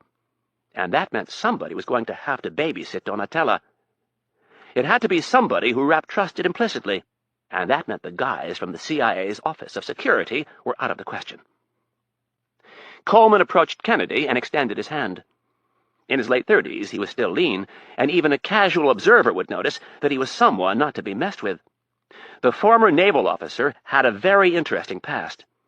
He had killed both abroad and at home, and not all of it was sanctioned by the U.S. government. Kennedy took his hand. "Thanks for coming on such short notice." Coleman looked at her with his blue eyes. "No offense, Irene, but you don't look so good. Have you had any sleep lately?" "Not enough, I'm afraid, but I'll make it." "So what's this all about?" "Mitch is bringing someone back from Italy." "Who?" "The woman who killed Peter Cameron." Coleman looked at her with genuine surprise. He'd been with Rapp when they discovered Cameron's body in his George Washington University office. "Woman?" "Yes." "Is she coming back of her own free will, or is he dragging her back?" Kennedy didn't answer immediately. At some point, she had to decide how much he would reveal to Coleman. She trusted him, but the events of the last several weeks had reinforced the need-to-know axiom of spying. Theirs was a world where the less that was said, usually the better. In response to Coleman's question, she replied, "Yes, she is. Other events that have occurred have driven her into our arms." "What's that supposed to mean?" "I don't want to get into it just yet. When they get here, we'll know more." The plane proceeded to the agency's hangar, where the large doors were closed and the engines cut. Kennedy had directed that her own detail stay outside. She didn't want anyone getting a glimpse of Donatella. She wanted no record that the woman was in the United States. Donatella was a very valuable card, and Kennedy knew she would be most effective if no one knew she had her. The door to the plane opened, and Rapp stuck his head out. He waved to Kennedy and Coleman, and then he went back in. A few moments later, he appeared with a pale and weak-looking Donatella and helped her down the steps. Donatella was wearing a white sling over her bad shoulder. Coleman whispered to Kennedy, "It looks like she didn't come of her own free will." Rapp walked across the smooth cement floor. He looked all around the hangar, checking the exits and looking to see who was there. He was in operation mode. Nothing would get past his heightened senses. He stopped a few feet short of Kennedy and Coleman and said, "This is Donnie." "How is her wound?" asked Kennedy. "Pretty good so far, but we should have it checked again." "I'll make the arrangements," pronounced Kennedy. Gesturing to his boss, Rapp turned to Donatella and said, "This is Irene Kennedy." Without lifting her eyes, Donatella said, in a raspy voice, "I know." "And this is Scott." Donatella lifted her eyes for only a second, but said nothing. "It's really nice to meet you, too," replied Coleman. Rapp smiled. "Donnie is usually a wonderful person, but the last day's been a little rough. I called on Scott and the boys to protect Donatella until we figure out what to do. In the meantime, you and I have some business to attend to." Donatella became animated and spoke to Rapp in Italian. "I am not leaving your side." "That's not possible." Rapp put his hand on her good shoulder and held her hand. "I've trusted Scott with my own life. He and his people are good." "But he has people inside the agency." She was clearly referring to Friedman. "Scott and his people don't work for the agency." Kennedy did not like not knowing what they were saying. "Translate, please." Rapp told her of Donatella's concerns. Kennedy almost winced when he told her that Donatella had said, "He has people inside the agency." She remained cool and said, "I assumed that he did. And that is why my own security people are outside right now. I've called on Scott because he is someone I trust, and more important, he is someone whom Mitch trusts."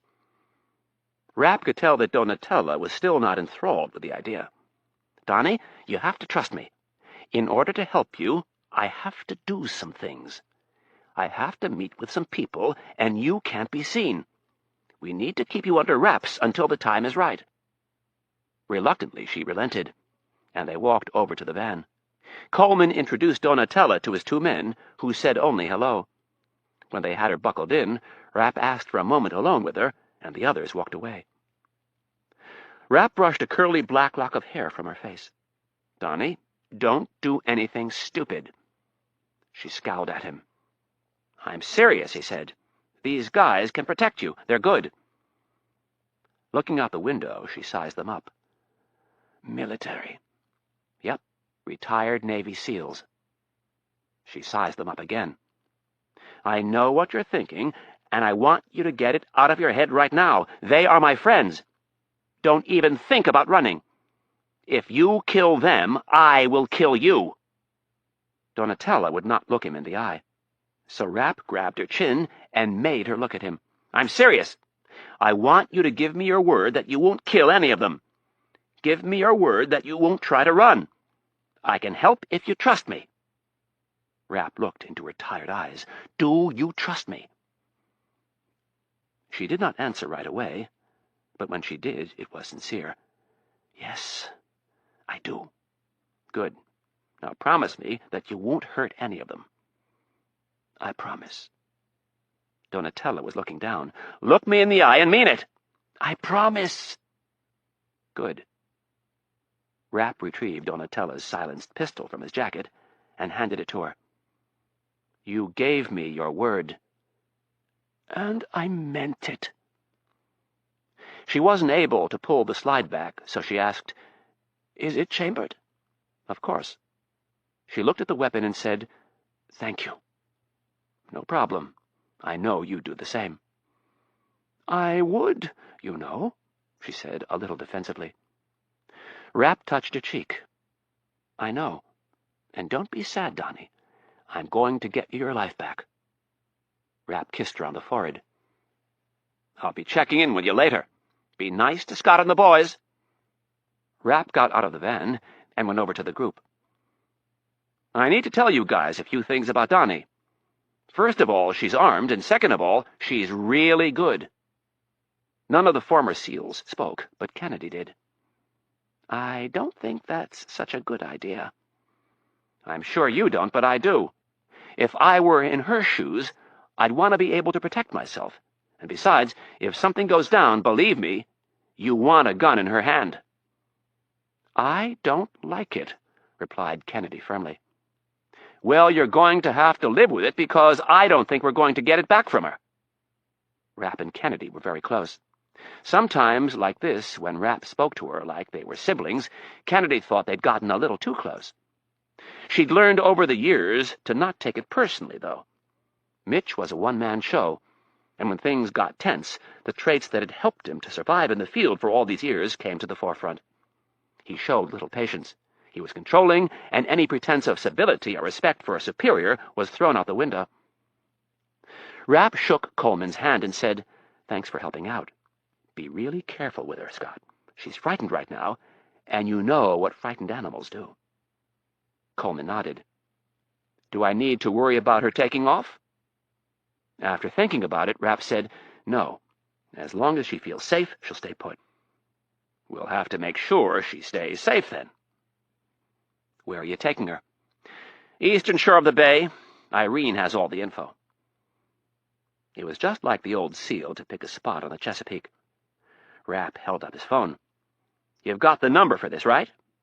"Yep." "All right. Call me if you need anything." "Don't worry, Mitch. I won't let anything happen to her." Rapp slapped Coleman on the arm and said, "I know you won't." He walked with Kennedy and Rapp over to the small door and punched the green button that opened the large hangar doors. He went in and got into the van, and Kennedy and Rapp walked outside and got into the limousine. Alone in the back seat of the limo, Rapp blurted out the question that had been eating away at him. "How is she doing?" "She's fine. She stayed at the Four Seasons last night." Before leaving Italy, Rapp had asked Kennedy to have someone keep an eye on Anna. "What did she do today?"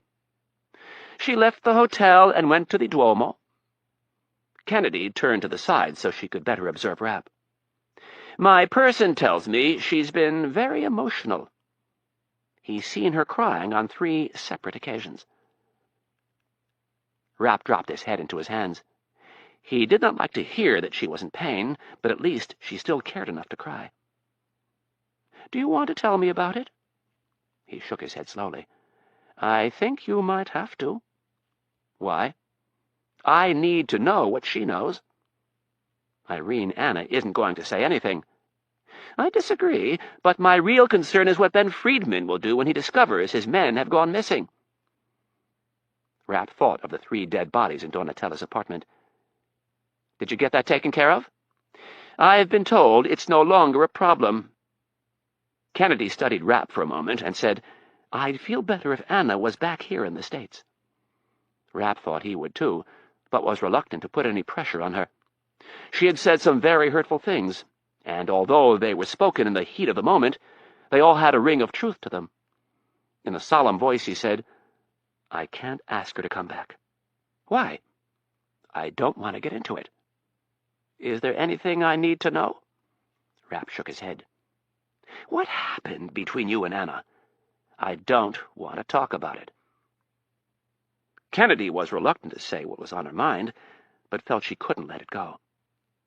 "What were you thinking when you decided to bring her along?" "That I wanted to ask her to marry me. That I wanted to get out of this shitty, thankless job before it sucked all normalcy from me." "I was thinking all of that and much more," thought Rapp. He couldn't say it to Kennedy, though. He was too proud. It was time to be tough. Anna had let her true feelings be known. He'd been a fool to think that she would marry him. Beautiful, smart Anna Riley. There were guys all over America who would jump at the chance to marry her. Guys with normal jobs, good jobs, guys that could offer stability. Guys who would be willing to move to New York when and if the time came. He'd been a fool for even dreaming of marrying her. An utter idiot for thinking that he could have what other people had. Love had clouded his otherwise good judgment, and Rapp had ignored one simple fact. He was a killer, and killers didn't marry women like Anna Riley. Embarrassed that his personal life had interfered with his professional life, Rapp was determined to put an end to this line of discussion and get down to business. "I don't want to talk about Anna." "Well, I would like to know—" Rapp cut her off. "I said I'm not going to talk about it, Irene. I made some bad decisions. It's over. Let's move on." Rapp's words gave Kennedy great concern. "When you say it's over, you don't mean it's over between you and Anna." "That's exactly what I mean."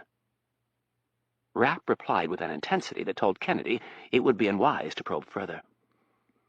It was clear that more had happened in the land than she knew. Kennedy decided that if Rapp wouldn't call Riley, she would. With Ben Friedman in his current state of mind, she didn't think it was wise to simply let Anna roam about Italy. She would make arrangements to bring Anna home, and then she would talk to her. Chapter 30. The Pentagon, Friday morning. General Flood's office was located in the E-ring of the Pentagon on the second floor. He had arrived at work well before sunup. He didn't usually come in so early, but the Iraqi problem was weighing heavily on his mind.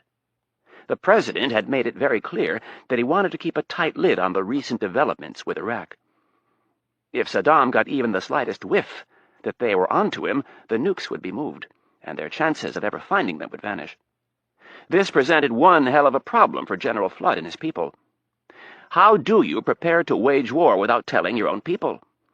In this regard, Saddam had done the U.S. military a great service. He had provided them with the best peacetime live-fire training ground the U.S. had ever seen.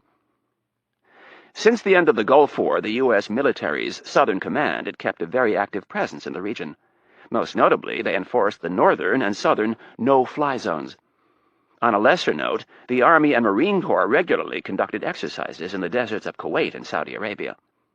On the clandestine front, the Air Force and Navy conducted almost non-stop photographic and electronic aerial surveillance of Saddam's kingdom.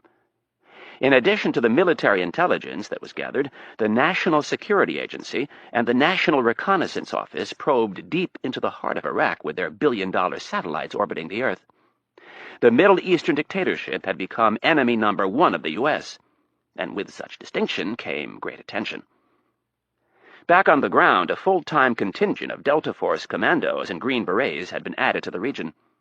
They trained regularly with the Special Air Service, Britain's elite commando unit. The American and British commando units had made a habit of ignoring the Iraqi border and running operations that penetrated hundreds of miles into the Iraqi desert. They did not seek out Iraqi troops, but they had been known to engage them from time to time, and the battles were very lopsided. It was all part of a coordinated strategy to keep the U.S. troops sharp and the enemy wary. The men manning the Iraqi air defenses were loath to turn on their targeting radar for fear that a patrolling U.S. fighter might slam a missile down their throats. The unlucky Iraqis charged with operating in the deserts of southern Iraq and the mountains of northern Iraq had heard one too many stories about their comrades going on a patrol and never returning. The few survivors who did make it back told stories of being ambushed in the middle of the night by men they never saw or heard. Morale in the Iraqi military wasn't good. But for General Flood, it was the opposite. His men were well-trained, well-equipped, and ready to go. The Iraqi theater was one massive ongoing drill. The wealth of information that was collected was constantly fed to Air Force, Navy, Marine Corps, and Army experts, who continually updated their target assessments. The result was that an effective and concise battle plan was never more than 12 hours away. In essence, Flood did not need to let 500,000 American troops in on the secret. All he needed to do was tell the Joint Chiefs that the President wanted options, that Saddam had once again pissed off President Hayes. None of this was unusual. Since the Gulf War, a single year hadn't passed without some type of military action being leveled against Baghdad's bad man. Flood could tell the Southern Command that he wanted them to put together a comprehensive bombing plan, and he would have a preliminary report on his desk within the hour. The whole force would be ready to strike in a day or less. General Flood wielded a mighty stick. It was no small comfort to him that his frontline troops were ready to commence such a large operation on such short notice. It gave him the peace of mind to tackle a far more complicated problem. The problem of trying to steal 3 nuclear weapons out from under Saddam's nose. His intercom buzzed, and one of his 4 administrative assistants announced that his visitors had arrived. Flood said to show them in. He stood, and as he buttoned his green jacket, he looked down at the shelf of brightly colored ribbons on his barrel chest. He remembered in detail how each one had been obtained. Many of them were BS, given to him for things that he thought had little to do with soldiering, but there were a few that he was very proud of. A strange thought occurred to the general. How many ribbons and medals would Mitch Rapp have been awarded if he'd been in the Army instead of the CIA? Flood had seen some great soldiers in action over the years, and there was no doubt in his mind that Mitch Rapp was one of them, maybe the best. Flood desperately wanted to believe in Rapp's abilities. He'd told no one of his dreams lately, but they horrified the old soldier. He had been visited in his sleep by the specter of nuclear battle. On a nightly basis, he found himself looking out over a charred battlefield. The golden soft sand of the desert was burnt and black. The bodies of his soldiers were strewn about, thousands of them, charred from the heat wave of a nuclear detonation. General Flood had never met Saddam face to face. He'd never even talked to the man, but he'd studied him and felt he knew him well, or at least he knew his type. The pages of history books were sprinkled with megalomaniacs just like him. It seemed that every century could count a half-dozen as their own. Flood was willing to risk his entire career to make sure Saddam never got the chance to use those weapons. This would be the biggest gamble he'd ever taken. Sending a dozen Delta Force commandos into the heart of Baghdad during the middle of an airstrike to steal 3 nuclear warheads was pushing the odds a bit. If the mission failed, the critics would stone him from the bleachers, and then they would go after the president. At a bare minimum, he wanted Rapp leading the way. The man with the Midas touch. He had a way of succeeding where others failed. Irene Kennedy entered the room first. Her small stature was perfect for her profession. She was not the first person noticed in a crowd. Mitch Rapp, on the other hand, was a different matter.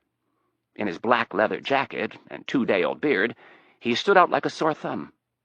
Fortunately, General Flood's staff practiced discretion with his visitors, especially when they arrived before 7 a.m., and were in the company of the director-designate of the CIA.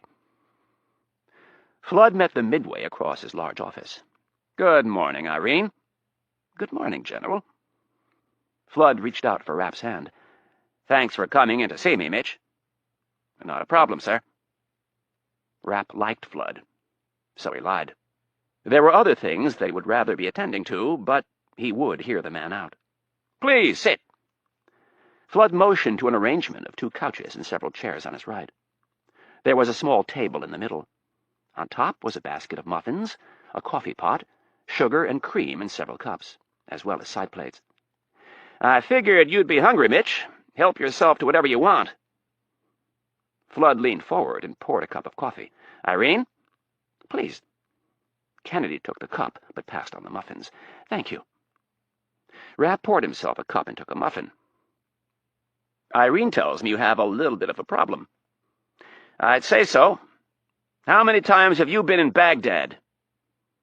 "Before the war, I spent a lot of time there, but since the war, I have only been back 3 times. The general looked at Kennedy. "How much does he know?"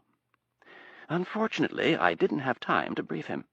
We had some other things that we needed to discuss." Flood didn't bother to ask what, but he was a little surprised that they could have something else cooking that would take priority over his current problem. "Mitch, you're about to become part of a very select group.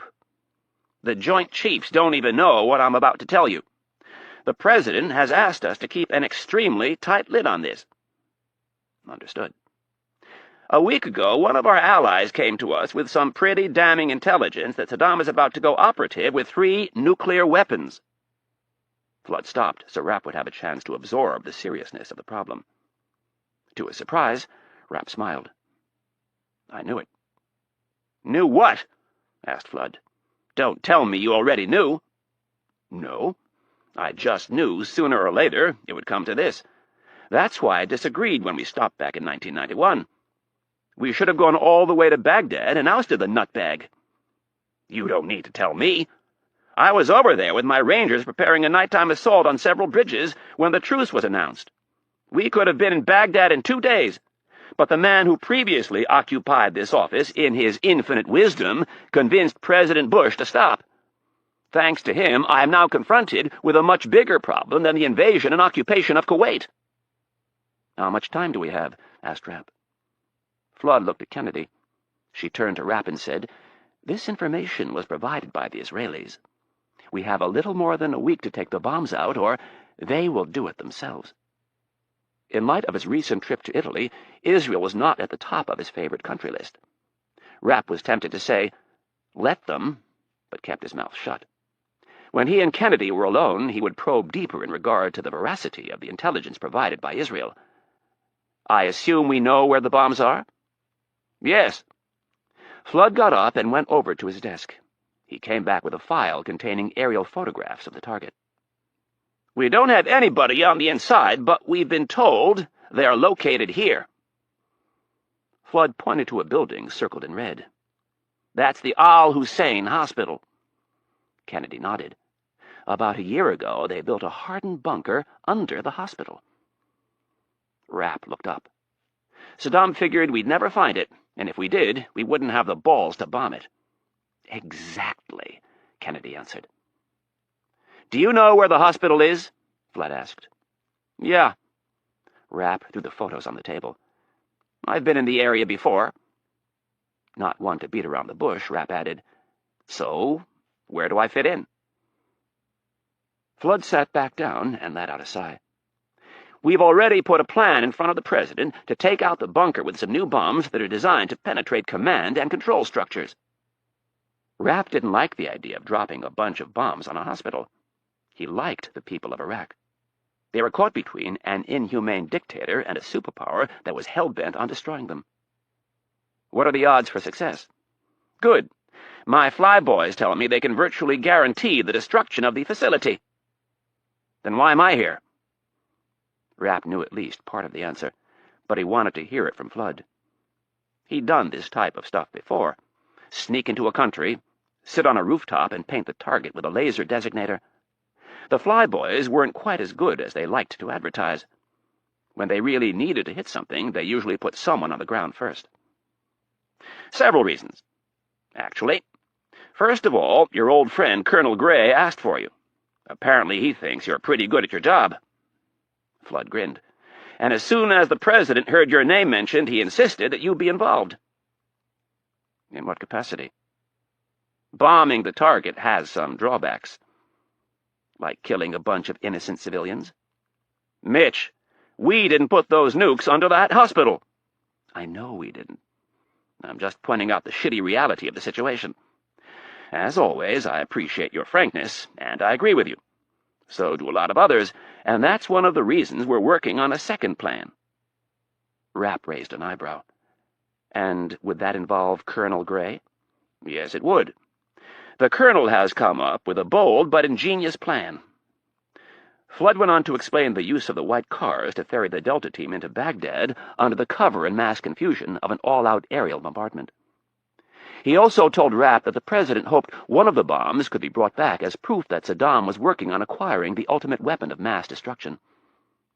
Flood ended by saying, "This plan is quite a bit riskier than simply bombing the facility, but it offers two distinct advantages. We don't have to kill a bunch of innocent non-combatants." "Exactly. And we also make sure that the bombs are taken out. We could bomb the facility and still never really know if all three weapons were in the structure at the time." Rapp leaned back, thinking about the plan, trying to calculate the odds of success, the areas where it was weak. There was no doubt that Colonel Gray had come up with one hell of a plan. After a lengthy period of silence, Rapp looked at Kennedy and said, "So, one more time. Where do I come in?" Chapter 31. Milan, Friday evening. She'd returned to the hotel after midnight, relieved to find that Mitch and the bitch from hell were gone. Riley was in no mood for confrontation. The feeling of relief was short-lived, however. It lasted as long as it took to take one lap through the suite. Mitch's bag was gone, and there was no note. No letter saying he was sorry. No letter saying he blew it, and that he loved her dearly. That he would do whatever it took to make it up to her. Riley had collapsed on the bed in a huff of tears. She couldn't understand what had happened, how two people with so much attraction and genuine love for each other could part so quickly. The tears turned to anger, as she placed all the blame squarely on Rapp's shoulders. She did blame herself for one thing, however. Allowing herself to fall in love with a man who would just walk out on her was the dumbest thing she'd ever done. Riley was well aware of the fact that she'd told him to get out of her life. But if he truly loved her, he would have ignored her request and proved his love. He hadn't, though. He'd left with the little Italian slut, and he hadn't even bothered to leave a note. A simple sorry would have gone a long way. When Riley awoke the next morning, she was still in her clothes from the night before.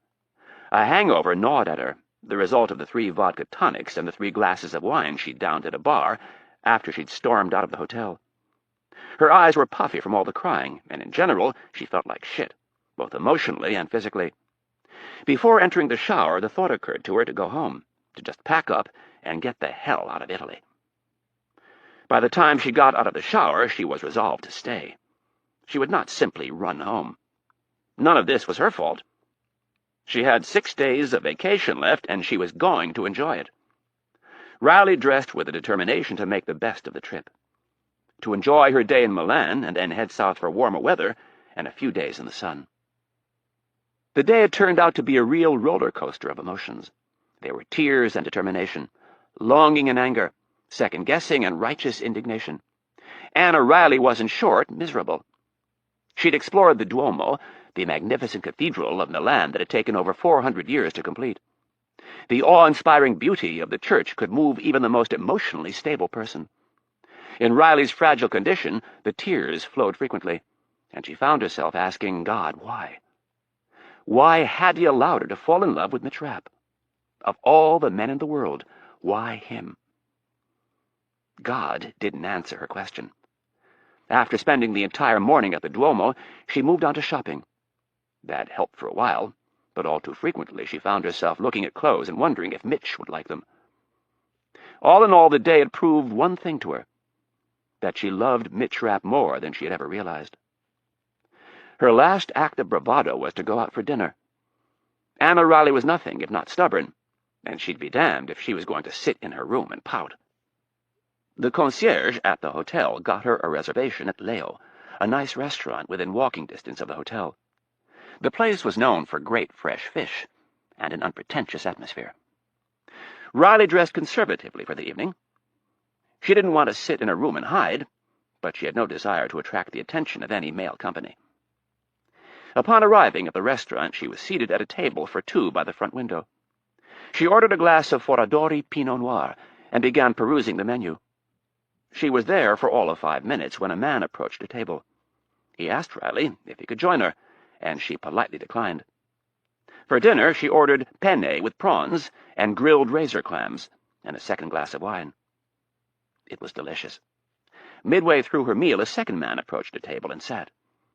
He was dressed nicely in a dark suit and tie. He looked to be around 50. Riley was immediately irritated and was about to tell him to get lost when something unusual happened. "Good evening, Miss Riley.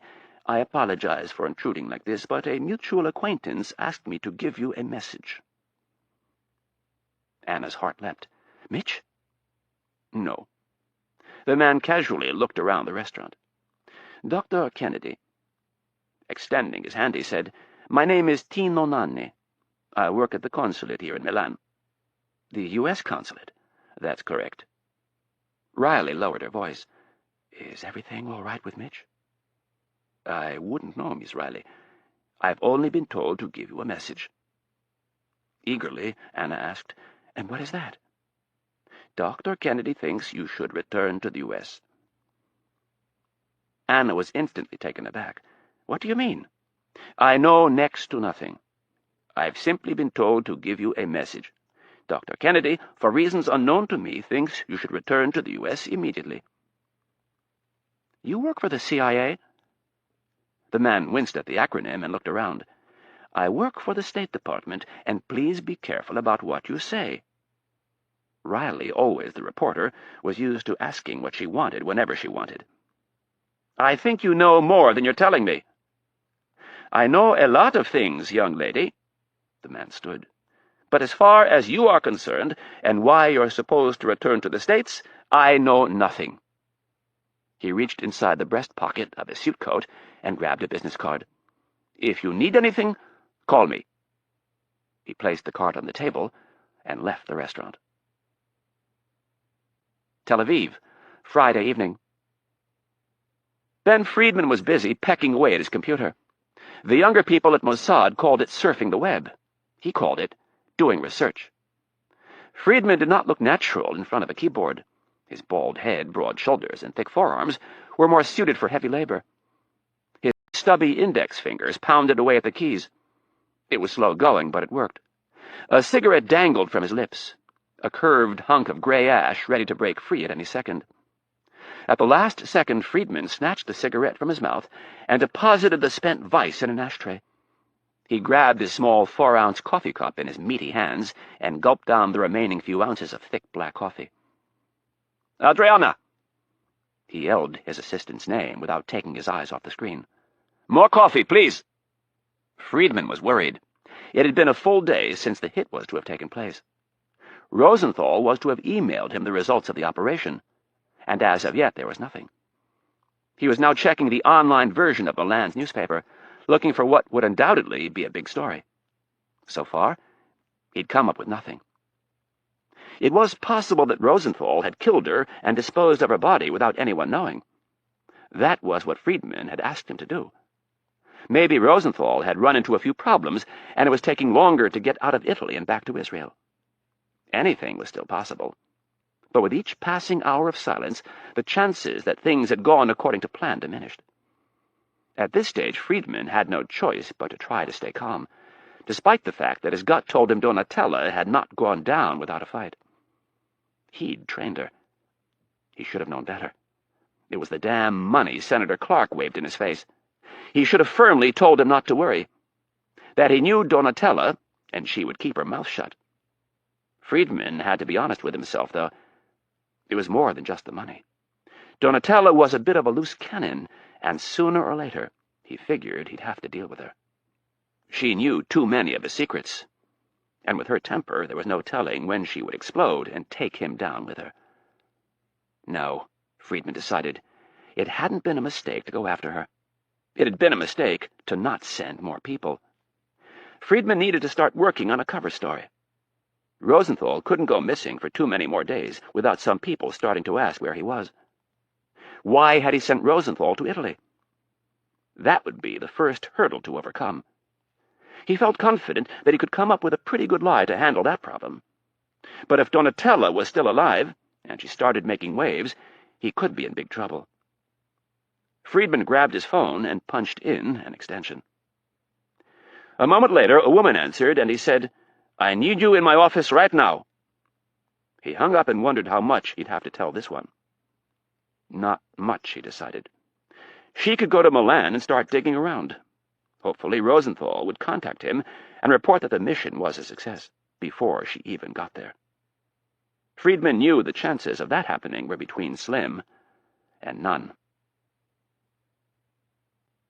Chapter 32. Capitol Hill, Friday afternoon. The motorcade of 2 government sedans and a limousine pulled up to the loading dock of the Hart Senate office building.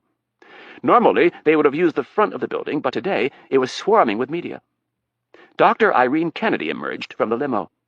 Her detail quickly escorted her into the building and brought her to the 2nd floor. One of the staffers from the Senate Intelligence Committee was waiting for them. The man showed Kennedy into one of the private witness rooms at the rear of room 216, and then left her alone. Her detail also stayed outside. Kennedy wanted a few minutes of solitude before the confirmation circus started. She used the room's private bathroom to wash her hands and check her makeup. She'd applied an unusually heavy amount today, knowing that she'd be on TV. She touched up her lips a bit and put some more powder on her nose and forehead. Looking into the mirror, she told herself, "No matter what happens, stay calm, and don't be afraid to say, 'I don't know.'" Kennedy left the bathroom and took a seat at the small conference table. She knew all of the men on the committee. She'd sat in front of them countless times before and answered their questions. The only thing that was different about today was the media. Kennedy had just gotten settled in when there was a knock on the door. Senator Clark entered with a warm grin on his face. "Irene, how are you?" Clark closed the door.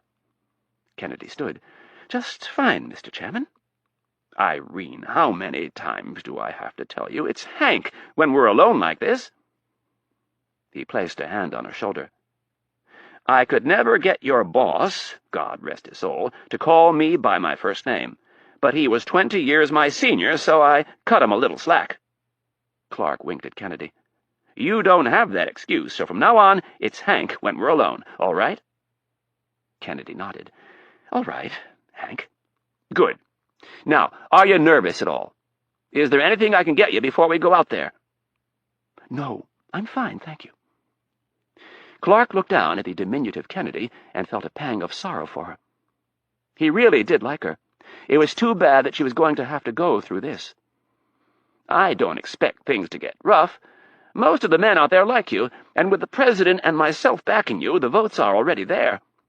You might get a few tough questions from Schumann, but don't sweat it.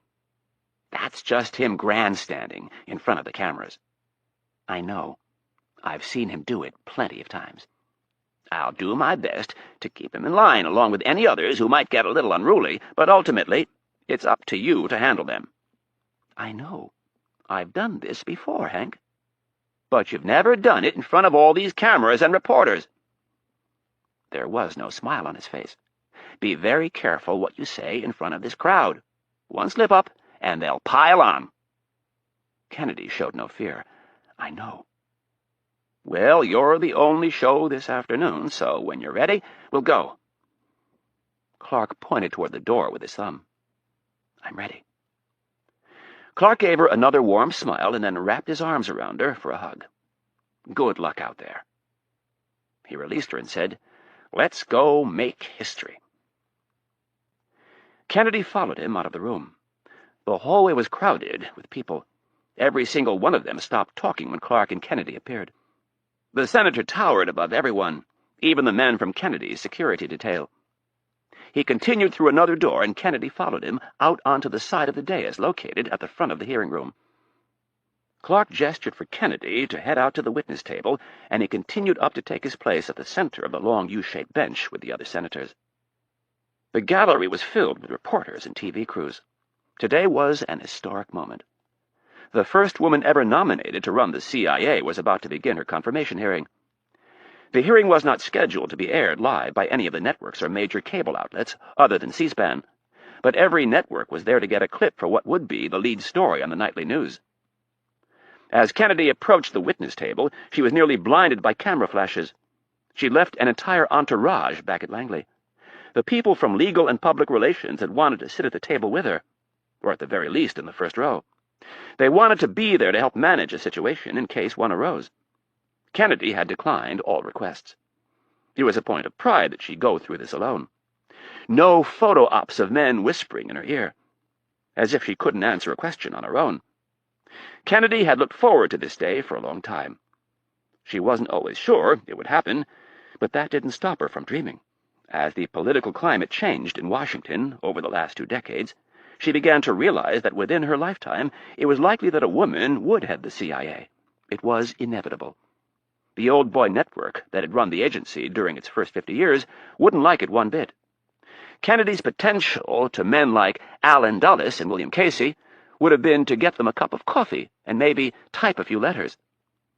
They were different men from a different generation. Kennedy looked up at the senators seated in their high-back leather chairs. They were her judges. 16 men in total, not a single woman among the group, and all but one of them a millionaire. This didn't bother Kennedy in the least. She was in good standing with almost all of them, and the few that she didn't know well were not the type to cause problems. 1 or 2 of them might try to grandstand, but she could handle them. For the most part, they respected her, and she respected them. None of it was personal. That's what she kept telling herself. This was the business of government. The photographers sitting on the floor between the witness table and the dais continued snapping photos. As Senator Clark looked down from on high, Kennedy returned his smile and nodded that she was ready. It was comforting to have an ally chairing the committee. For some unknown reason, at that exact moment, she felt a nagging fear creep up on her. She was finally here, literally days away from taking over as the director of the most powerful espionage agency in the world, and she couldn't shake the feeling that something was going to trip her up. She had 2 very serious issues to deal with right now, and she certainly couldn't let the committee know about either of them. They would know soon enough about the problem with Iraq, but the president had been adamant that everyone act as if it were business as usual. There would be no request for a delay in the hearings so she could deal with these monstrous problems. She would have to sit here for the remainder of the day and answer an unending stream of questions, the vast majority of them mundane or self-serving. Senator Clark gabbled the room to order and greeted Kennedy by lowering his mouth to the microphone. After taking care of a few housekeeping matters, he asked the relatively young director-designate to rise, raise her hand, and repeat after him. Kennedy did so, and as she raised her right hand, the flashes once again erupted. These were seasoned photographers, and Kennedy knew why they wanted that shot. They needed it in case she was ever caught lying. If that happened, they needed the photo to run under the headline, CIA Director Lied to Congress. Kennedy recited the pledge and told herself to be very careful. There were so many lies, so many places where she could be tripped up. Wolf Trap Park, Virginia, Friday evening. Stevkin was freezing his ass off. If he'd been thinking, he would have worn his long underwear. But he hadn't been, of course. It was the first really cold night of the season, and he'd been caught off guard. Without gloves, he kept his hands shoved into the pockets of his trench coat. At least he'd zipped the winter liner into the jacket the day before. The temperature was already down into the 30s and was supposed to get below freezing. It was really dark out, much darker than the night before. Stevkin had been at the park for almost 30 minutes, not so patiently waiting for the judge to arrive. Since his meeting with Brown the night before, he'd done some digging. And it wasn't into Irene Kennedy's career, it was into the judge's. Some of his old friends at the Bureau were more than willing to talk. Not wanting to lie, Stevkin told his contacts that Brown was being considered for a job, and the prospective employer wanted a simple background check done. A picture formed pretty early in his calls, and it wasn't far from what he remembered hearing about Brown. He was not well liked by the FBI. He was considered a very liberal judge who'd been known to throw entire cases out on minor technicalities. Stevkin had even been turned on to one former federal prosecutor who said Judge Brown was the most self-righteous and pontificating judge he'd ever tried a case in front of. There hadn't been a lot of positive things said about the man, but Stevkin had to admit his sample was biased with people from law enforcement. The exact type of people you'd expect to hate a liberal judge. There was one person, though, of the 9 people he talked to, who had surprised him. A retired judge who had worked with Brown on the Court of Appeals. A judge who had a reputation for being every bit the liberal. The man had told Stevkin that Brown would sell his soul to advance his career. Stevkin had yet to decide what to do with that information. If Senator Clark asked, he would probably give it to him, but he doubted he would pass it on to Rudin. The congressman from Connecticut was one of the least likable people he'd ever met. Conversely, he'd watched a little bit of Kennedy's testimony on C-SPAN, and he'd been impressed. She seemed very likable, and had handled herself well. It was also obvious that no one had tested her. Stevkin figured that was due to Senator Clark keeping everyone in line. He'd given his word to the president, and there would be no wild accusations thrown at Kennedy without some proof to back them up. Stevkin wasn't quite sure what to make of the things Rudin had told him about Stansfield and Kennedy. The crass old man didn't have a shred of proof. But at the same time, Stevkin fully believed the CIA was capable of every single accusation that Rudin had leveled. The truth was the CIA had to deal with a lot of shitty people. The types of people who, under normal circumstances, you'd never even consider entering into a partnership with. But the problem was the CIA wasn't asked to deal with normal situations. They were asked to associate with drug dealers, arms dealers, dictators, despots, terrorists, and thugs, just to name a few. And when you do business with people like that, you're going to get your hands dirty sometimes. Thanks to Rudin's irritating personality, Stevkin found himself in the awkward position of feeling empathy for Kennedy and the CIA. Part of him hoped Brown wouldn't show up tonight. Part of him hoped that he'd be able to meet the old prick for lunch, tell him he came up empty, and then stick him with the tab. Stevkin laughed to himself in the cold darkness as he imagined the sour look on Rudin's face. Something caught Stevkin's eye. He looked off into the distance and saw a red orb glow bright and then disappear. A moment later, it was back, like a firefly picking its way through the darkness. It kept getting closer. Stephen heard the tapping of a dog's feet on the asphalt right about the time he smelled tobacco. It was a pipe, he realized. Brown had been smoking a pipe the night before. Brown stopped several feet away, and in the glow of his pipe, Stephen thought he noticed a hint of smugness on the man's face. "Good evening, Judge." "How are you tonight, Mr. Stephen?" "Cold. You're running late tonight." "I had to gather some things for you." Stephen resisted the urge to put his hand out. "So what do you have?" Brown hesitated for a moment, and then said, "Let me give you some advice." He reached into his jacket and extracted a large manila envelope. "Don't open this. Just hand it to Congressman Rudin, and tell him you have no idea what's in it." Brown gave the envelope to Stephen and added with emphasis, "Under no circumstances are you to tell him where you got this." Brown looked him hard in the eye. "The man who gave me this information just up and disappeared 2 weeks ago. I'm assuming he's dead." Brown didn't give Stephen a chance to reply. He started back down the path and said, "Do yourself a favor and get rid of that package as quickly as possible. Congressman Rudin will know what to do with it." With his mouth slightly agape, the normally talkative Stephen found himself at a loss for words. He just stood there with the envelope in hand, watching, as Brown disappeared into the darkness.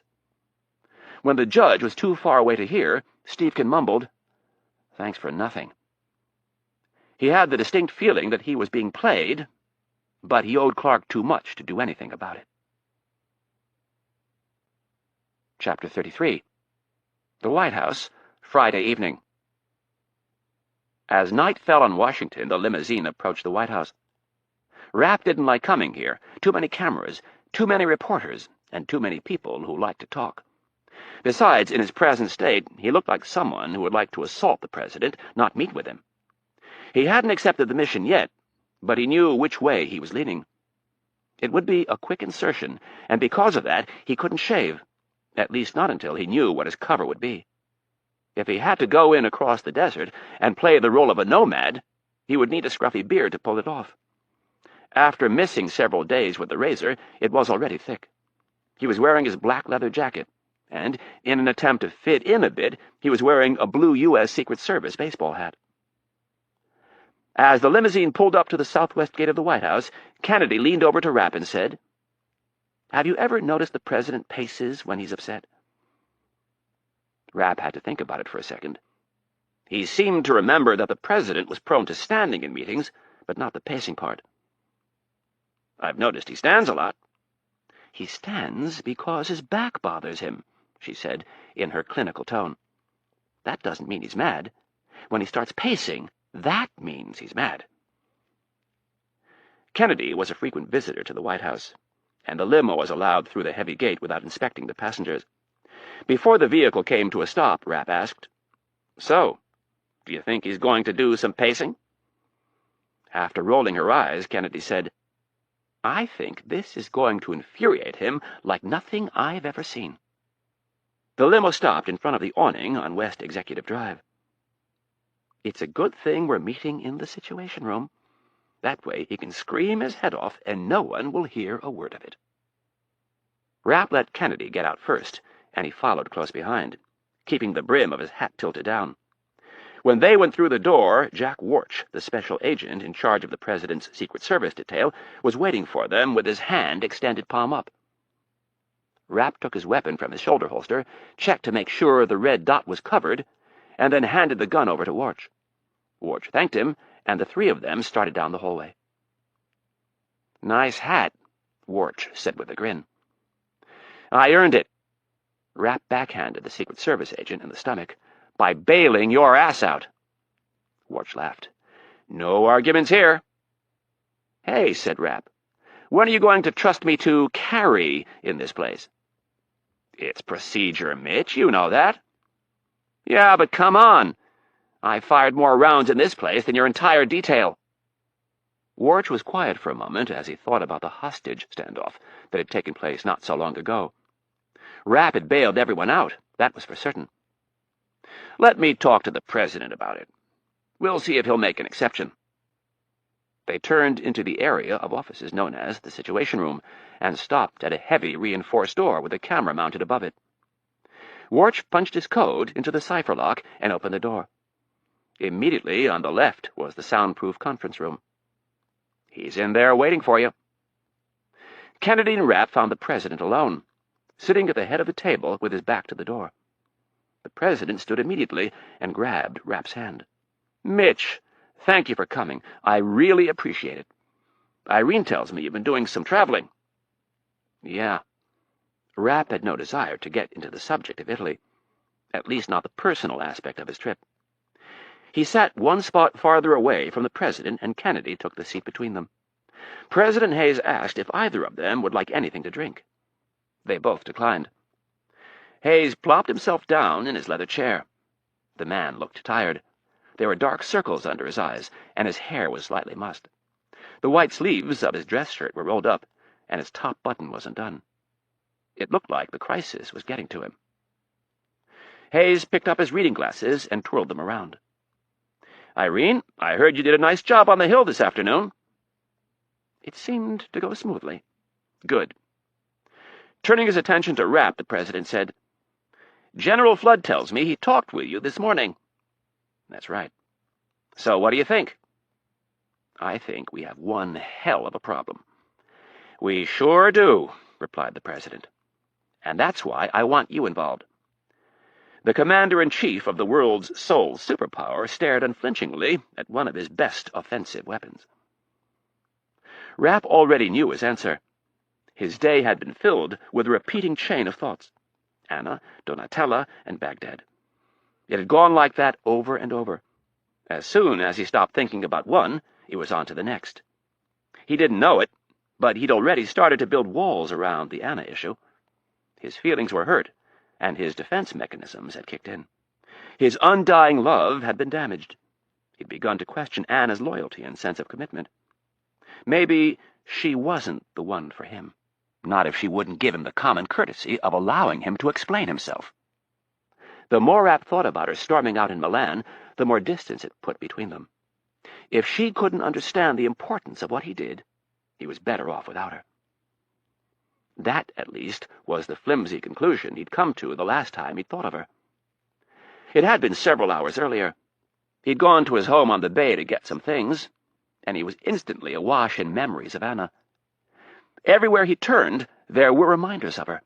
They were too painful to deal with, so he pushed them from his mind.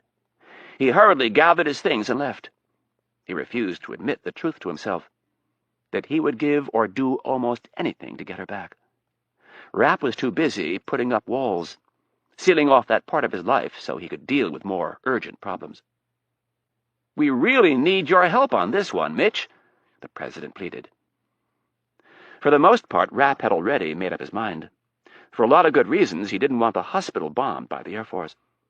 The Iraqi patients and the medical staff inside should be spared, if at all possible. And on an almost equal footing was the fallout from the bombing. Every terrorist group in the Middle East would receive an influx of cash and recruits as a result of the military action. The evil United States of America would be blamed for everything. No one would dare question Saddam's despicable act of placing the facility under a hospital. The anger would be directed toward America.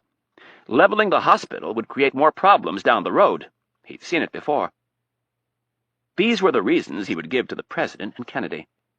But there was a third. It was one that he would never speak of. It was one that only a warrior would understand. Colonel Gray knew it without question. The challenge, the thrill of such a mission was something that very few would ever experience. This operation was the sort that could shape history. It would be written about years from now as either one of the greatest Special Forces successes of all time, or one of the most spectacular blunders. It would be looked at as the Mount Everest of covert operations. For Rapp to walk away from such a crusade was unthinkable. He looked at President Hayes and said, "Sir, you can count on me." President Hayes let out a sigh of relief. "You'll never know how comforting it is for me to have you involved. I'll do my best. I'm sure you will. Any ideas yet on how you're going to get in?" "I've got a couple, but I want to run them by Colonel Gray first." "Understandable." "Sir," interjected Kennedy, "there's something else we need to discuss with you." Hayes could tell by the tone of her voice that it was serious. He leaned back in his chair and formed a steeple with his hands. "Let's hear it." "We know who killed Peter Cameron." The president bounced forward immediately. "Who?" "Her name is Donatella Ron. She used to work for Mossad, and now she's what we refer to as an independent contractor." The president cocked his head to the side. "You said she used to work for Mossad?" "That's correct, sir." "What in the hell is she doing killing former employees of the CIA and American citizens?" Rapp spoke up. "She didn't know who he was, sir. She was simply hired, wired a sum of money, and given the basic information on her target. Nowhere in the information did it say that Cameron used to work for the CIA." "Who hired her to kill Cameron?" Rapp didn't feel it was his place to answer the question, so he turned to his boss. Kennedy scratched the tip of her nose with the back of her hand and said, "We don't know who took the contract out on Cameron, sir. But we know who Donatella's handler is." Kennedy looked down briefly, taking a moment to steel herself against the ensuing explosion. "Who?" "Donatella's handler is Ben Friedman." "What?" The question spat from the president's mouth, as if it had a bad taste to it. "Somebody, we do not know who, contacted Ben Friedman and took out a hit on Peter Cameron. It was a rush job, and it paid well. Friedman, in turn, gave the job to Donatella." "And she succeeded?" The president stood and started pacing. "How in the hell did we get this information?" "Mitch has worked with Donatella before." The president stopped and spun around. Looking at Rapp, he said, "You've worked with this woman. What in the hell is that supposed to mean?" "When she was with Mossad, sir, we conducted several operations against Hezbollah." Rapp was not the type to be unnerved by a little emotion, even if it came from the president. "I have a lot of trust and respect for her, sir." Rapp's words caused the president to back off a bit. Turning to Kennedy, he asked, "What in the hell is Ben Friedman doing involved in something like this?" "I am not sure, sir." Before she finished her answer, Hayes had resumed his pacing. "Why is it that I get this horrible feeling that Israel has been meddling in the affairs of this country?" "I'm not so sure, sir." Kennedy spoke carefully. "We have debriefed Donatella, and she claims—" "What do you mean, debriefed? We have her?" "Yes. She's here in the U.S. Mitch brought her back from Italy. That's where she lives." "What?" The president was beet red with anger. Rapp thought it was time to weigh in. "Sir, we had a suspicion that Donatella may have been involved in Cameron's death, so I went to Italy to talk to her. While I was visiting her, there was an attempt on her life. It would appear that she had outgrown her usefulness to Colonel Friedman." Hayes stopped pacing and stabbed his index fingers onto the surface of the table. "Irene, does the attempt on Mitch's life in Germany and the assassination of Peter Cameron have anything to do with this crap going on in Baghdad?" After hesitating, Kennedy replied, "I don't think so, sir, but I'm looking into it." Now Hayes's face was really red. "Well, what do you say I pick up the phone and call Prime Minister Goldberg?" Kennedy shook her head. "I don't think that's a good idea, sir." "Well, I do," snapped Hayes. "I don't like it when our allies are involved in the assassination of Americans." Hayes pointed and added, "Especially when it happens less than a mile from the White House." Kennedy decided it was time to be more forceful. "Sir, you'll get no disagreement from me. Ben Friedman is going to have to answer some very tough questions. But as of right now, I don't think the problem in Baghdad has anything to do with this. Our satellite images tell us that something unusual was built under that hospital, most likely some type of a hardened bunker. Also, the information on the North Koreans checks out, and we know Saddam has been working toward this goal for some time. As far as the other issue is concerned, Donatella tells us Friedman set this deal up with her when she left Mossad. Friedman takes a third of the contract, and everything is run through him. Donatella says the fee on Cameron was $500,000. She claims Israel would never pay that kind of money. Then who in the hell did? I don't know, sir. Hayes threw up his arms in frustration. Great! Do you have any ideas on how to find out? Yes, I do. When the time is right, we're going to ask Ben Friedman. And you expect him to give us a straight answer? Yes, I do, sir. And I expect quite a bit more from him as well. Hayes eyed her for a second. What she had just said reminded him of Thomas Stansfield. Would you like to let me in on your plan? No. Kennedy shook her head. You have enough to worry about with the situation in Baghdad. When the time is right, you're going to play a very active role in getting the truth from Ben Friedman.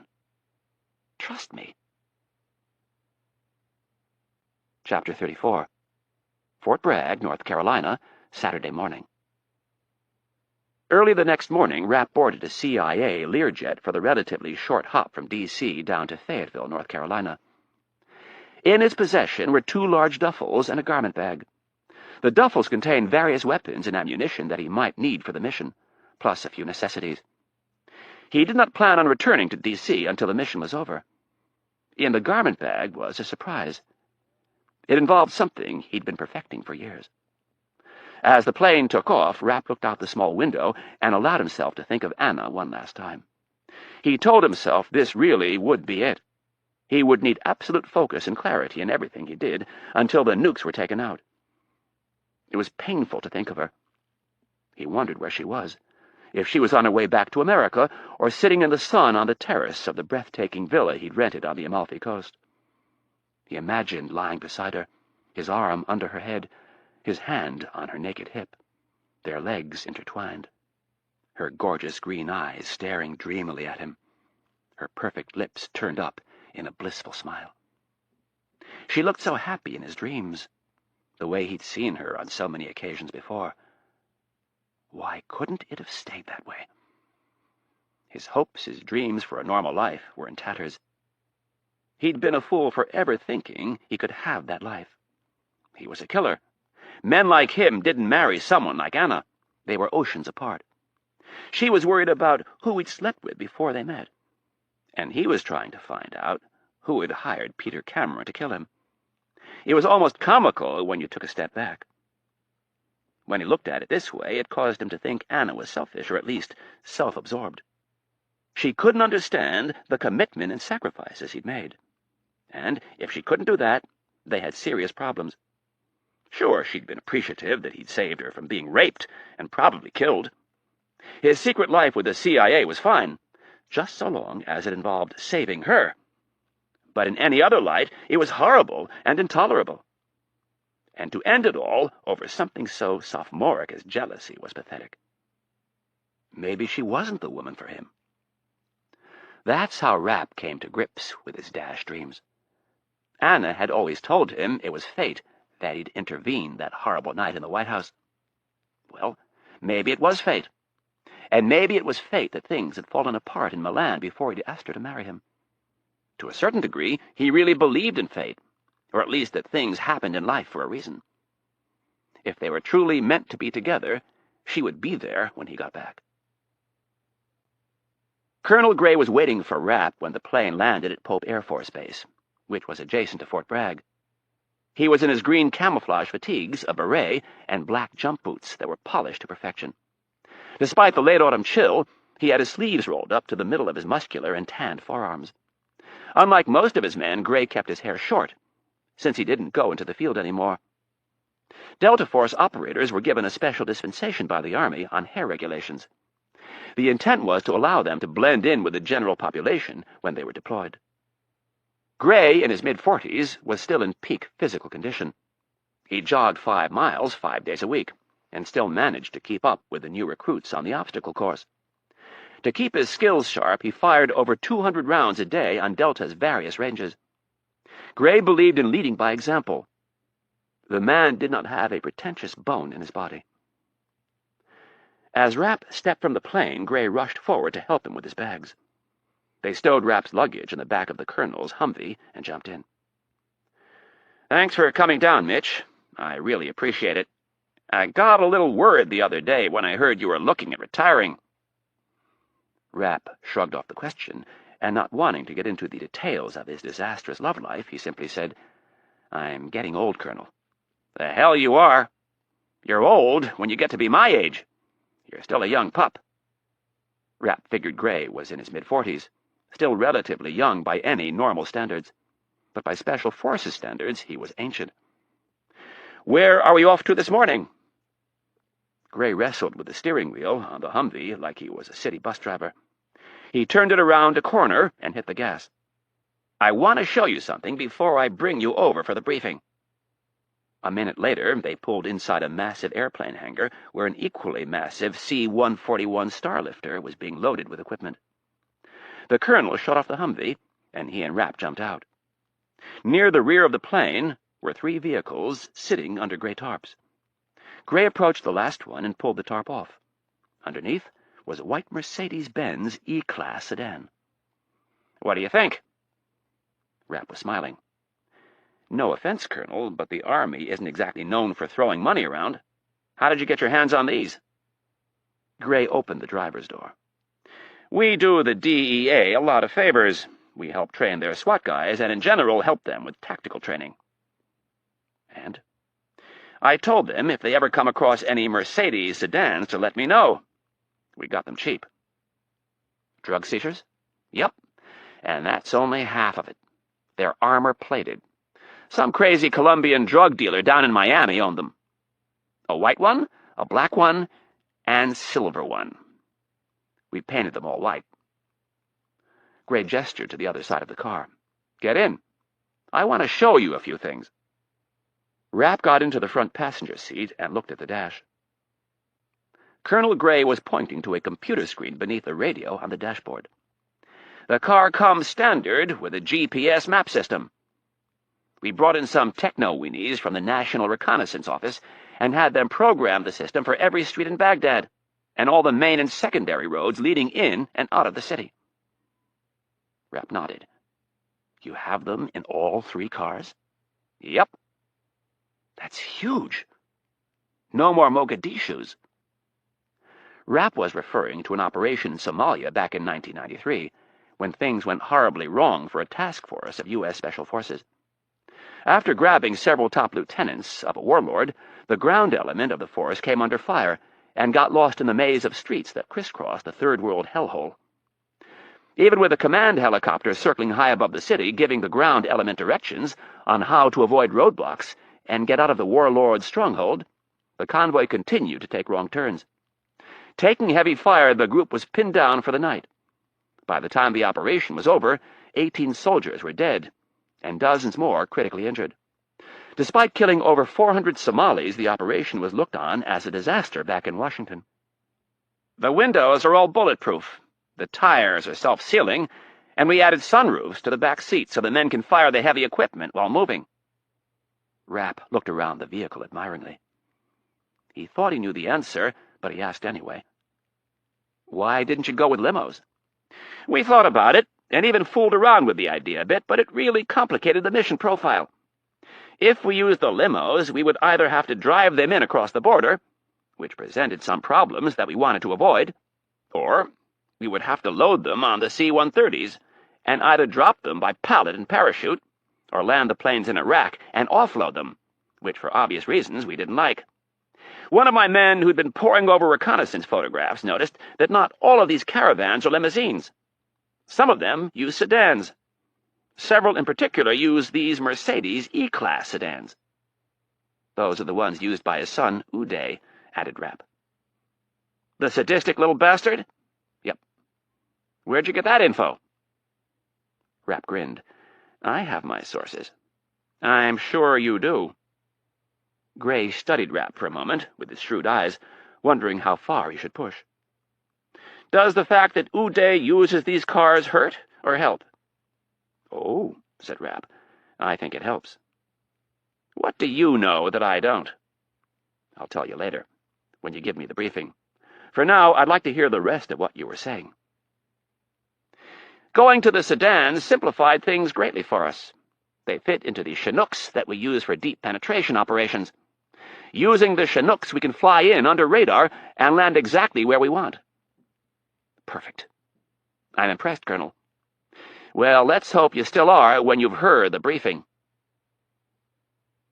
Hidden among the tall pine trees of North Carolina is a military compound known as the SOT.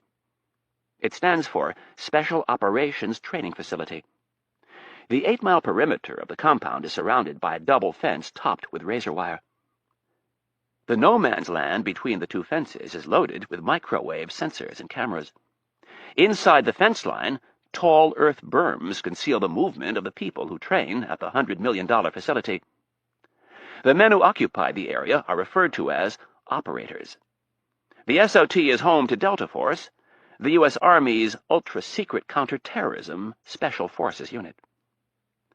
The SOT itself sits within Fort Bragg, the massive military reservation that is home to the John F. Kennedy Special Warfare Center and the Special Forces Command, the home of the Green Berets.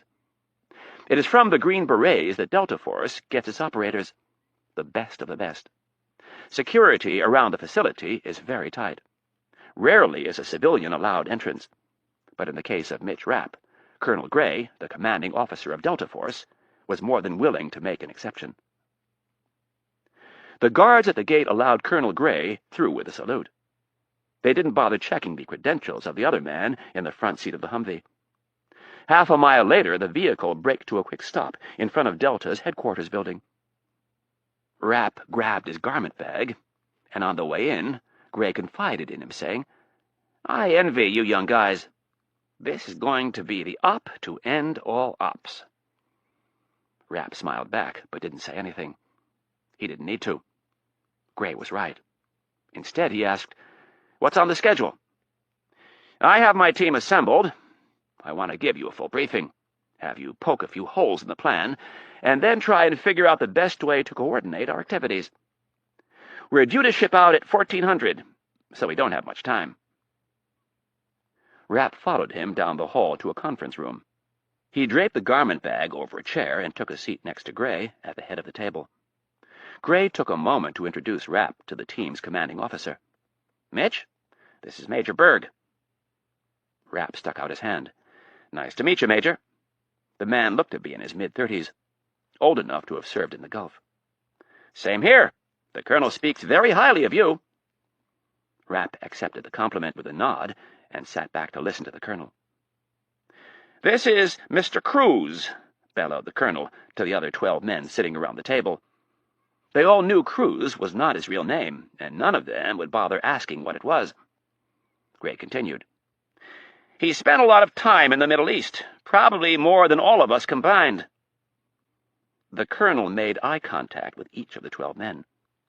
"I've worked with him personally before and can attest to his skills as an operator. I went all the way to the top to request that he help us with this." The men were impressed. It wasn't often that their CO handed out such compliments. Rapp eyed the 12 men at the table.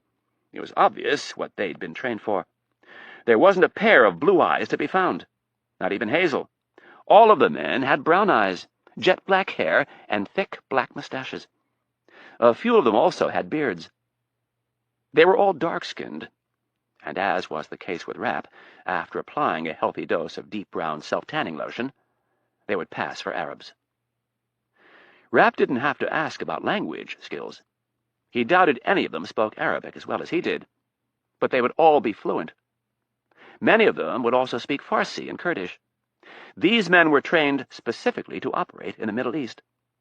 Rapp knew the breakdown of the unit.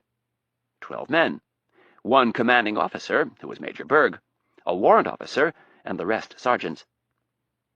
They were what was known in the Special Forces business as Operational Detachment Alphas. Delta Force referred to them as simply teams. Each individual had been in the Army for at least 10 years. There were 2 weapons specialists capable of stripping, cleaning, and firing almost every gun and rifle known to man.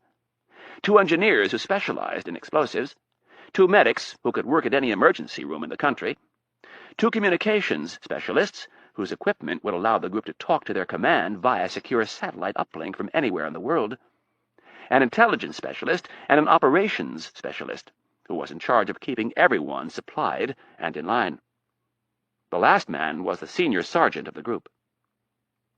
They were all the best at what they did, but that wasn't enough for Delta Force. Every man in the unit was trained almost to the level of their counterparts to do every single job in the unit. If someone went down on an operation, someone else needed to be able to step into their shoes and finish the job. What was often lost in the jumble of acronyms and sterile military references was the fact that these men, in addition to their highly technical skills, were lethal killing machines. The medics weren't just medics. Both of them were sniper qualified, as were the weapons sergeants and the communications sergeants. First and foremost, these men were trained to shoot. Each man on the team, including their commander, fired over 2,000 rounds a week in and week out, 52 weeks a year.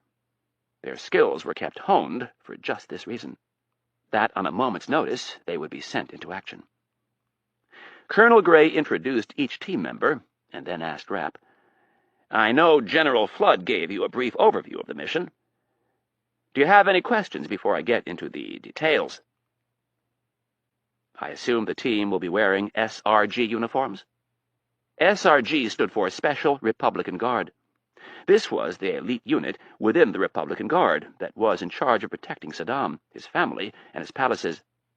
The unit was made up of men entirely from the towns of Tikrit, Baiji, and Al-Sharqat, all towns with clans that had proved their undying loyalty to Saddam over the years. "Yes, they'll be in SRG uniforms with U.S. Army uniforms underneath, in case they're caught." "Good. General Flood told me a little bit about what you had in mind for me." Rapp paused while he thought about his own plan. "With the time constraints we're up against, I think it would be difficult to get me into the country without running the risk of setting off some alarms. I have no safe house to operate from, and the few contacts that we do have in Baghdad I wouldn't be comfortable using. Not for this sensitive of an operation." Rapp grimaced. This would be just the type of thing an agent would flip for. The person would be Saddam's new best friend, and if that happened, you guys could plan on a nice welcoming party when you landed. Gray had been under the impression that Rapp thought he could help. Slightly irritated, he asked, "So you don't think you could scout out the target?" "Oh, I think I could. I also think there's a chance I'd get caught, which would then compromise the entire operation. At any rate, I don't think it's worth the risk. I think your men are better off driving into Baghdad like they own the place." "But we don't even know what the door to this facility looks like," protested one of the engineers. "I can't get you that kind of info. If it's concealed like we think it is, there'll be a normal entrance from the alley, and the real door will be down a flight or 2. There's no way I could go to Baghdad and get all that information for you without someone getting suspicious." "Then, if you don't mind me asking," started the colonel, "why in the hell did you fly all the way down here?" "Because I have something else to offer," Rapp replied confidently. He looked evenly at each man and then asked, "Who is the most feared man in all of Iraq?" Gray thought about it for a second. "Saddam, of course." "Who is the second most feared man?" asked Rapp. The colonel shared a look with his men. No one spoke for a long while.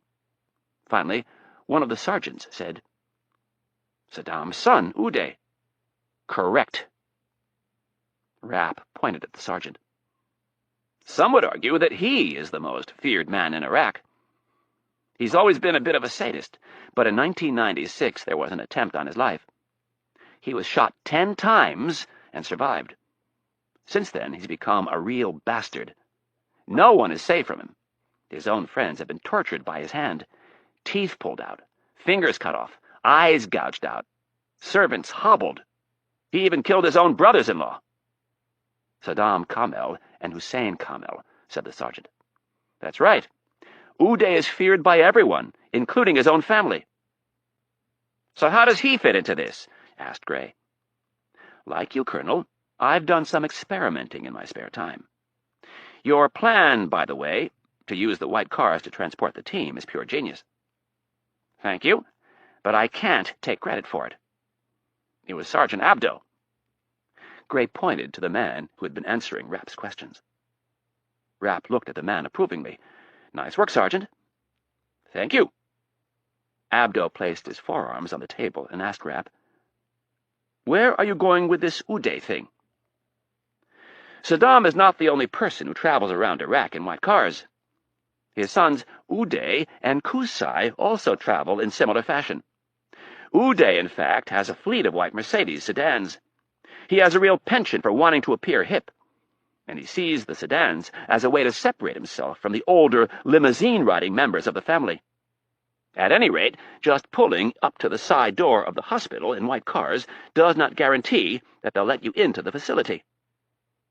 "But if we have Uday Saddam Hussein with us," interrupted Sergeant Abdo, "they will open the door without question." "Exactly," smiled Rapp. He was beginning to like this Sergeant Abdo. "Uday has become a bit of an obsession of mine.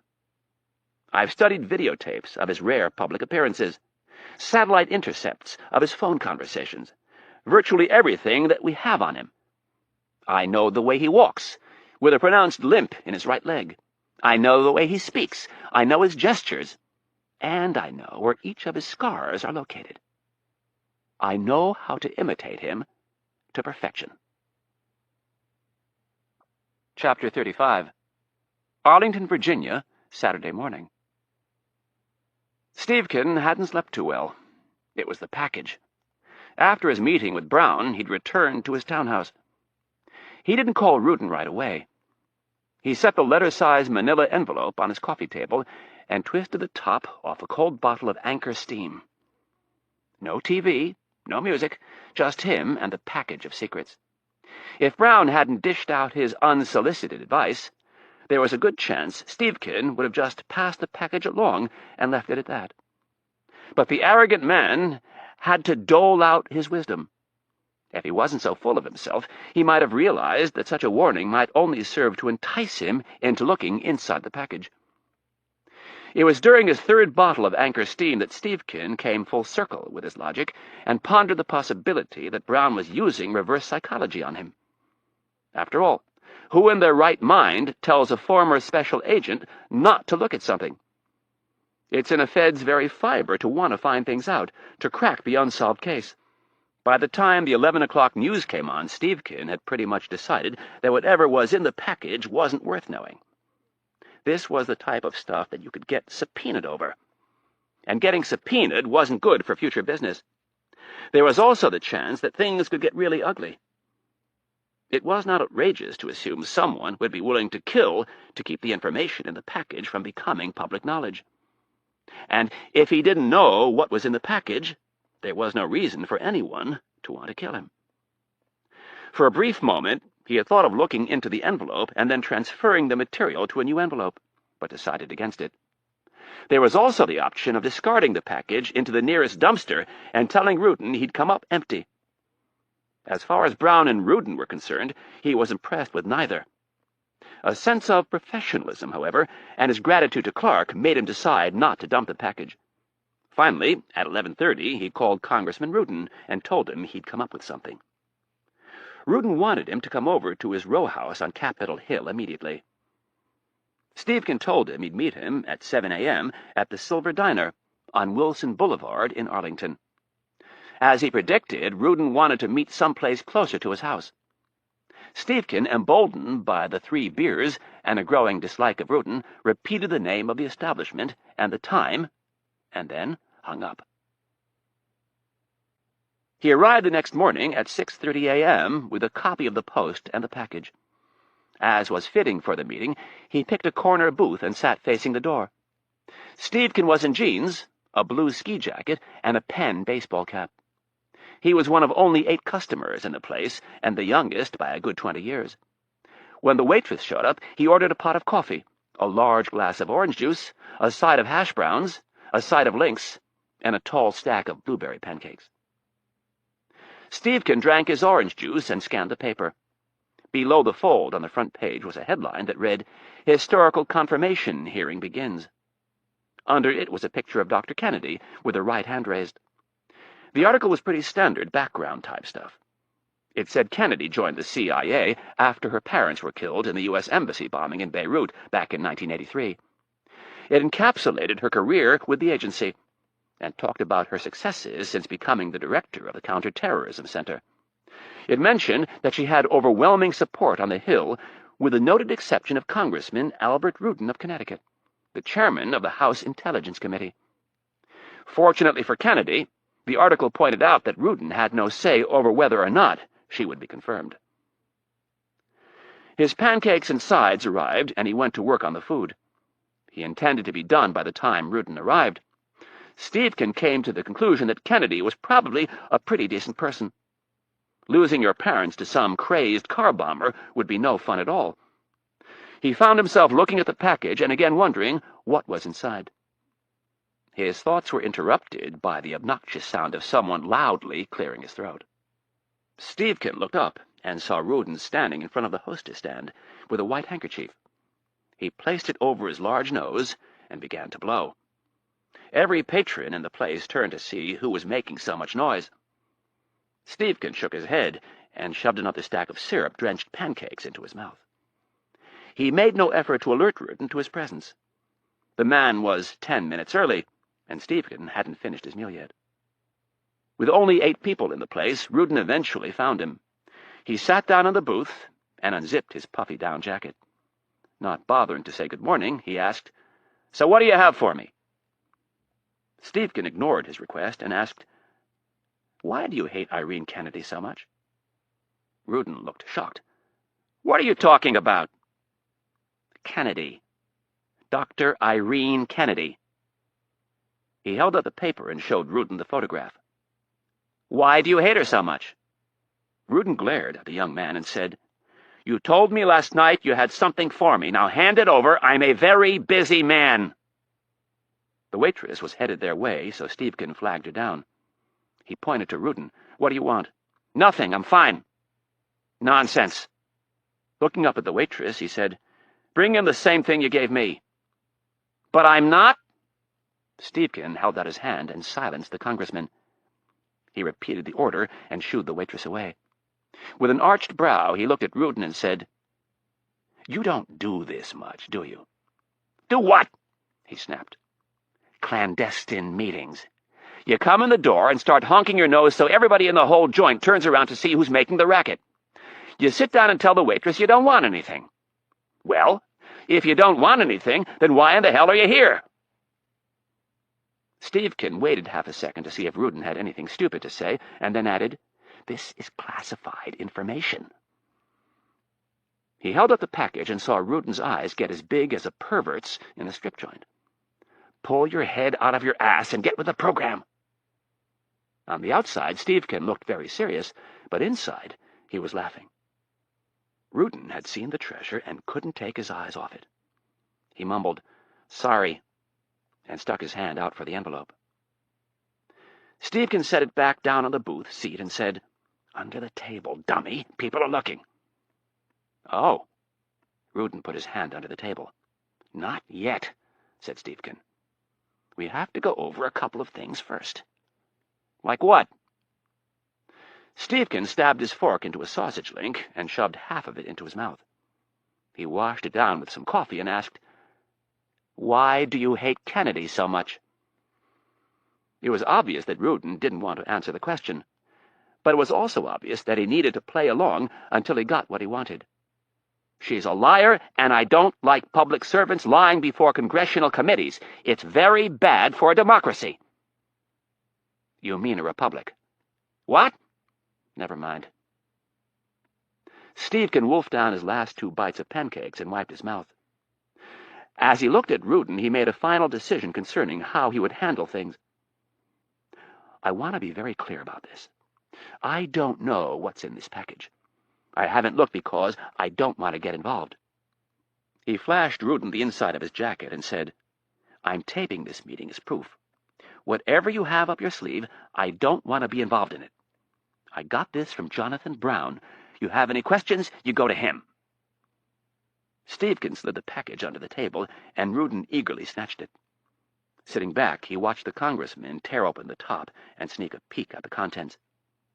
He wasn't actually taping anything, but that wasn't important. Rudin would believe the threat.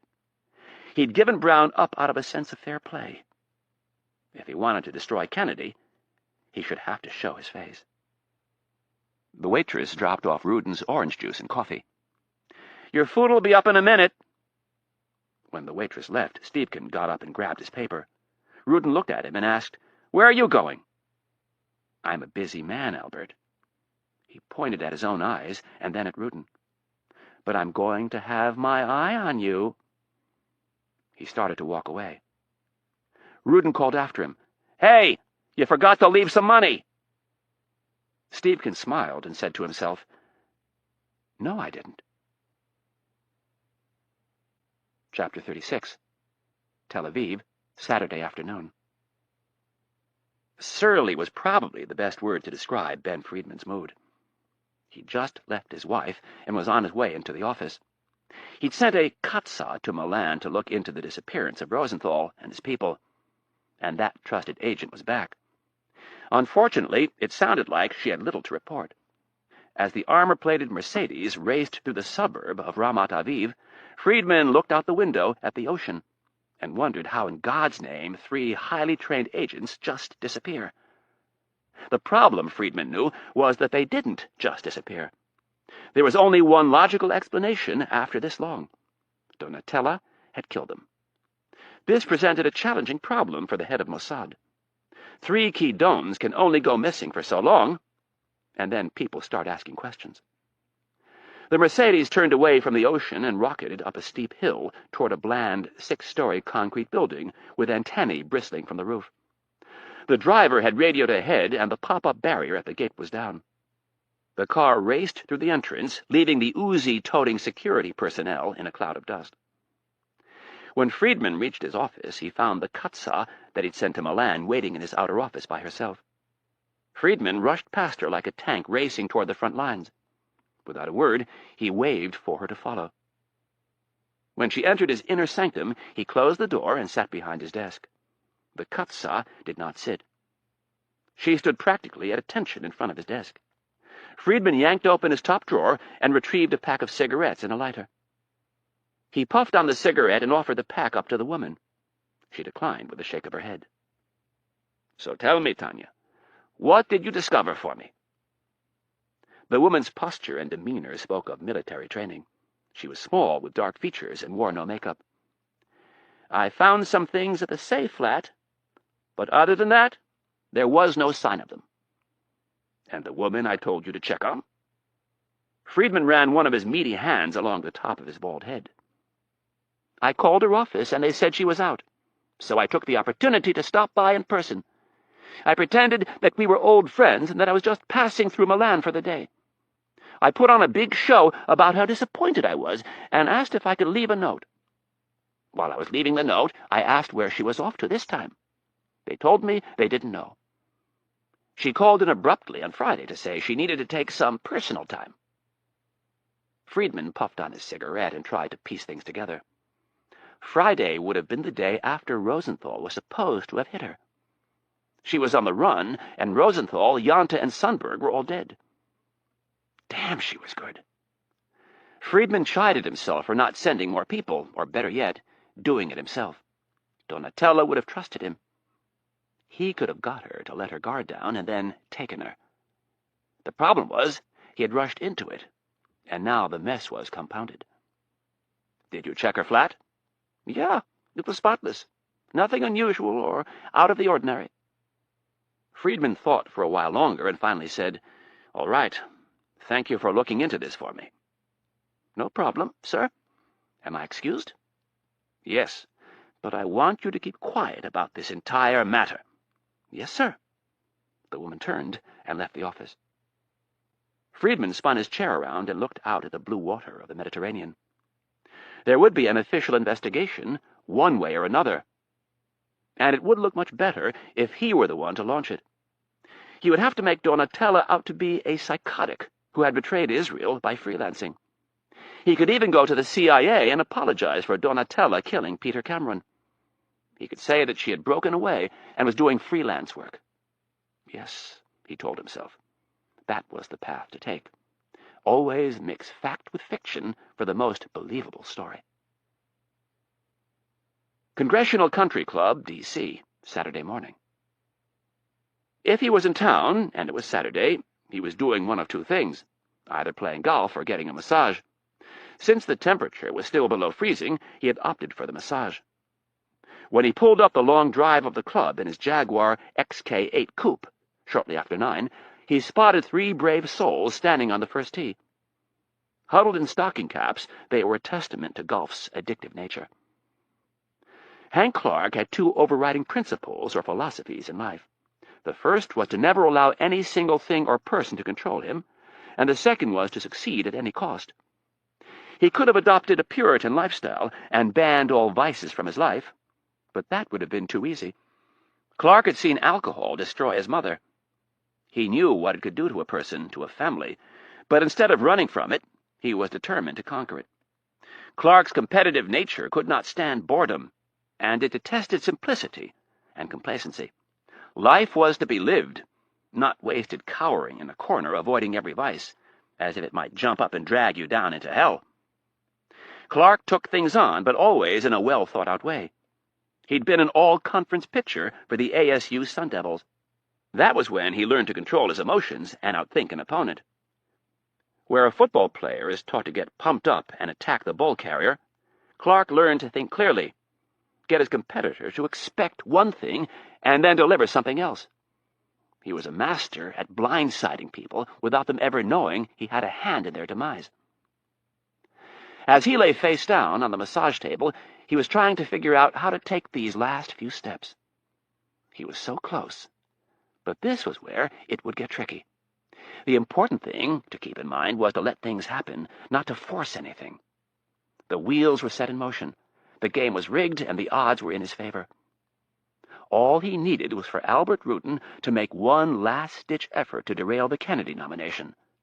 And based on the conversation he'd had with Deputy Director Brown, he could expect to hear from Rudin shortly. The package had been delivered last night, and Clark knew that Stevkin wouldn't disappoint him. By now Rudin had his grubby little hands on the info, and he was probably close to having a coronary. With that satisfying thought, Clark began to doze off. The waterfall music played softly in the background, and Lou the masseur was kneading away at his legs. Life was good. The door flew open, thudded against the wall, and bounced back. Albert Rudin stood silhouetted in the light of the men's locker room, staring into the relative darkness of massage room number 2. "Hank, are you in there?" Clark, startled by the interruption, pulled from a deep sleep in the wink of a second, bolted up onto his elbows and growled, "What the fuck?" "Hank, I need to talk to you immediately." He stepped into the room. Through unfocused, sleepy eyes, Clark said, "Albert, what in the hell are you doing? I need to talk to you alone. I have something very important to show you." "I'm in the middle of a massage," snarled Clark, still not quite awake. "I don't care." Rudin stepped forward, thrusting the manila envelope in front of his face. "Albert, whatever you have can wait until I have some clothes on. Now get the hell out of here!" Rudin had never heard Clark so upset. Reluctantly, he retreated from the room and closed the door. He looked down at the envelope in his hand. He desperately wanted to show the contents to someone, and Hank Clark was the obvious choice. He'd been looking for him for the past 2 hours. He'd called his house, his office, and his cell phone. No one at the house answered. No one at the office knew where he was. And he didn't answer his cell phone. The club was a lucky guess. Rudin saw the senator's gleaming Jaguar in the parking lot and practically ran into the building. The locker room manager told him Clark was getting a massage. Without putting any further thought into it, Rudin had raced off through the maze of lockers like a rat in search of a piece of cheese. Standing alone in the bright lights of the locker room, Rudin now saw the error of his ways. He checked his watch. It was 9:55. Clark wouldn't be that much longer. Rudin began walking. He'd waited this long to destroy Irene Kennedy. He could wait a few more minutes. There was a small lounge in the men's locker room, 2 couches, several chairs, a television, and 2 phones. This was where Rudin had decided to wait. It was a good 30 minutes before Clark showed. His salt and pepper hair was slicked back, and he was wearing a pair of dress corduroy pants, a button-down shirt, and a cashmere sweater. Rudin popped out of his chair looking slightly low-rent in his wrinkled khakis, faded flannel shirt, and overstuffed down coat. Clark had decided to act as if the intrusion into his hypnotic massage had not happened. There was no sense in revisiting the issue. After all these years, Rudin wasn't about to change. Clark did not greet the congressman. He simply said, "Let's grab a cup of coffee." Rudin shook his head emphatically. "Let's talk outside, in your car." He looked around the small lounge like the walls had ears. Clark understood Rudin's paranoia. He was the one who had encouraged it. "All right." They left the club and went to the parking lot without speaking. Rudin took every step like he was on point during a patrol behind enemy lines. Clark played along and kept his mouth shut. He'd anticipated Rudin's behavior. From 30 feet away, he pressed the button on his keyless remote. The headlights flashed once. Clark climbed in behind the wheel, and Rudin got in on the passenger side. From the folds of his down coat, Rudin extracted the envelope and said, "You're not going to believe what is in here." He offered the envelope to Clark. Clark didn't take it. He instead asked, "What's in it?" "The information I've been looking for," replied Rudin with glee. Impassively, Clark nodded for him to elaborate. "Have you ever heard of an organization called the Orion Team?" Clark just shook his head no.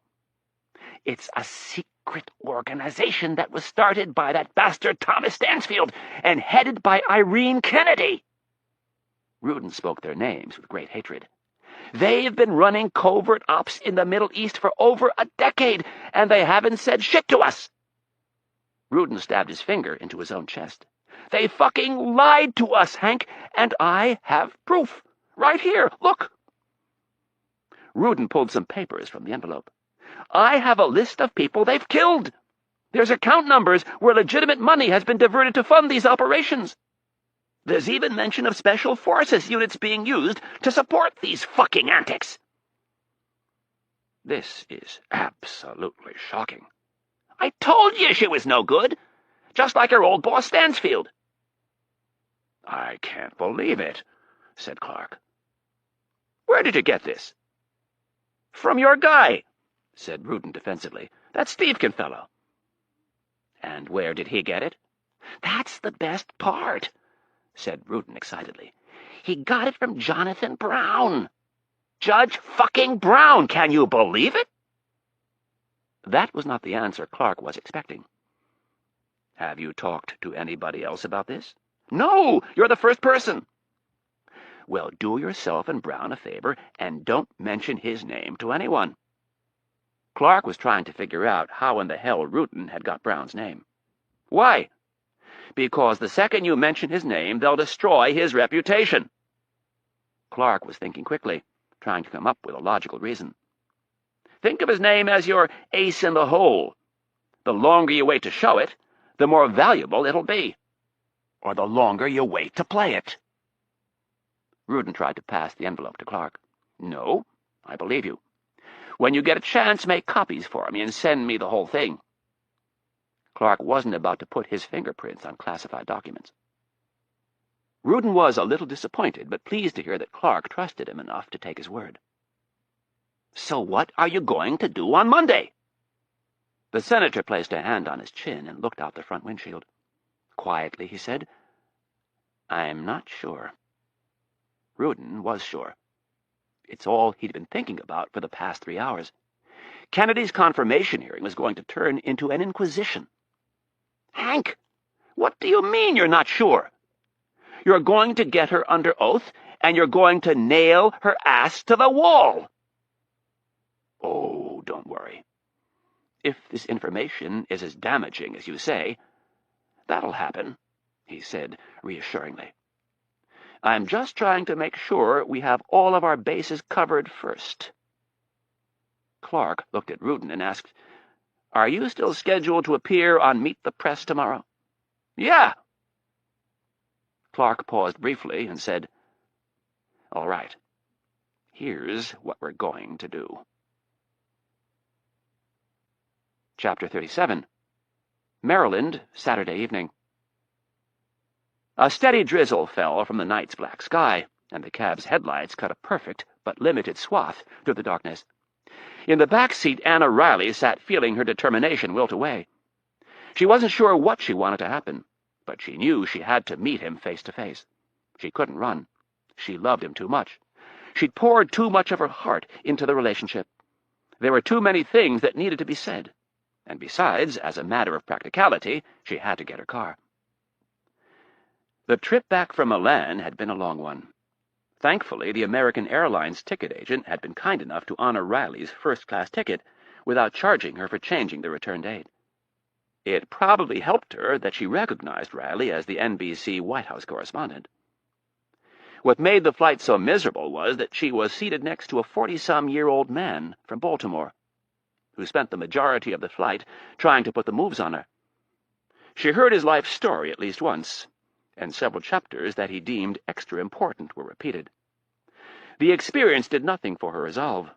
Like most people with any sense, she didn't like dating. If this was what life held for her, maybe she was better off spending a few fitful nights waiting for Mitch to come home. She knew that wasn't true, but in the midst of the excruciating flight, the thought occurred more than once. With a few days to cool off, Anna had settled in on her main problem with Mitch.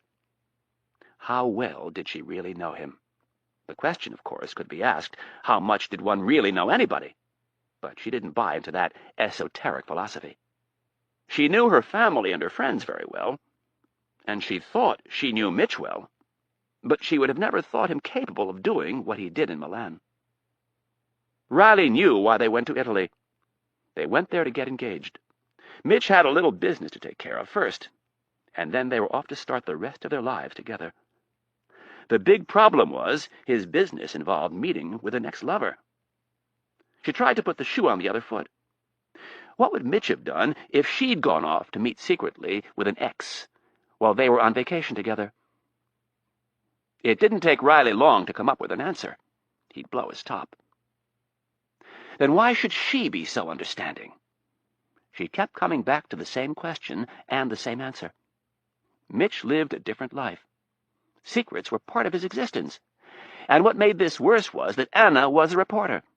She had an overwhelming need to find things out, to dig, to uncover the hidden, the forgotten, and the neglected. She wanted to know things, while Mitch was content with just being there. One of his favorite lines was that talking is overrated. She'd asked him about his previous lovers one night, and he had steadfastly avoided the discussion. She had finally said, "Don't you want to know about the men I've dated?" And Rapp had claimed that he didn't. This only served to arouse her curiosity more.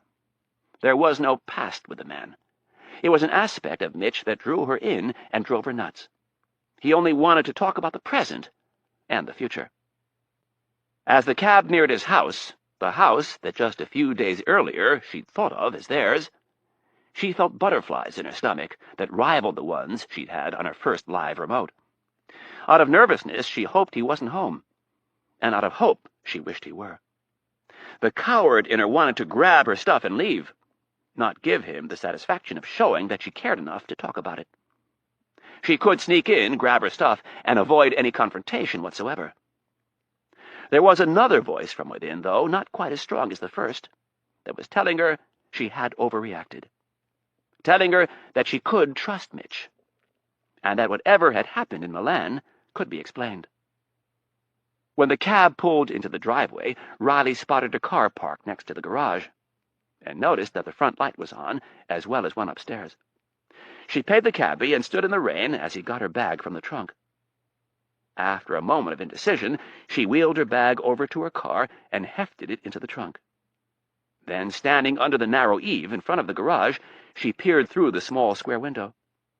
Mitch's car wasn't there. Her heart fell, and after a moment of melancholy thoughts, she decided to go inside and see if there was a note. Anna unlocked the front door and punched in the code for the alarm. The first thing she saw was Mitch's large Travel Pro black-wheeled suitcase, the same one he'd taken to Milan. It was on the floor, and open. He was home, or at least he'd been home. She closed the front door and went into the kitchen. The breakfast bar was bare, and again she felt her heart shrink a little. This was the spot where he would have left a note. There was none. Next, she checked the answering machine. All she got for her trouble was a red 0 telling her she'd again come up empty. She felt a brief sense of panic. Snatching the handset from the cradle, she called her apartment and checked her messages. The first one was from the phone company, asking her if she'd like to take advantage of a new long-distance calling plan. That was it. With a lump in her throat, she called her work number and quickly skipped through 5 messages, none of which were from Mitch. She slammed the handset down and started for the stairs. The first tear trickled down her cheek as she reached the bedroom. Their bedroom. The bed was unmade. She tried to remember if it was that way when they left for Italy. It wasn't. She clearly remembered it had been made. In frustration, she grabbed one of the pillows and threw it against the wall. Not even a note. It was bad enough that he didn't leave her one in their hotel room, but this was inexcusable. She'd misjudged him. With salty tears streaming down her face, she went into the bathroom to gather her things.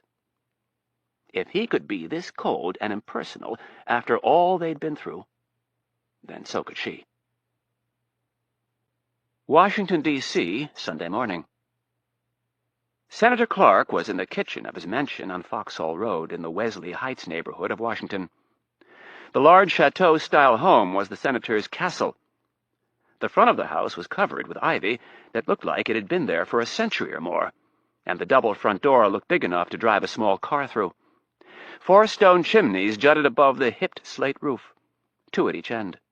The 9,000-square-foot home sat on 3 perfectly landscaped acres, and was surrounded by an 8-foot black wrought-iron fence.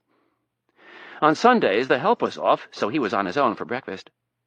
After popping an English muffin into the toaster, he poured himself a tall glass of fresh squeezed orange juice, and took several gulps before heading out to get the papers.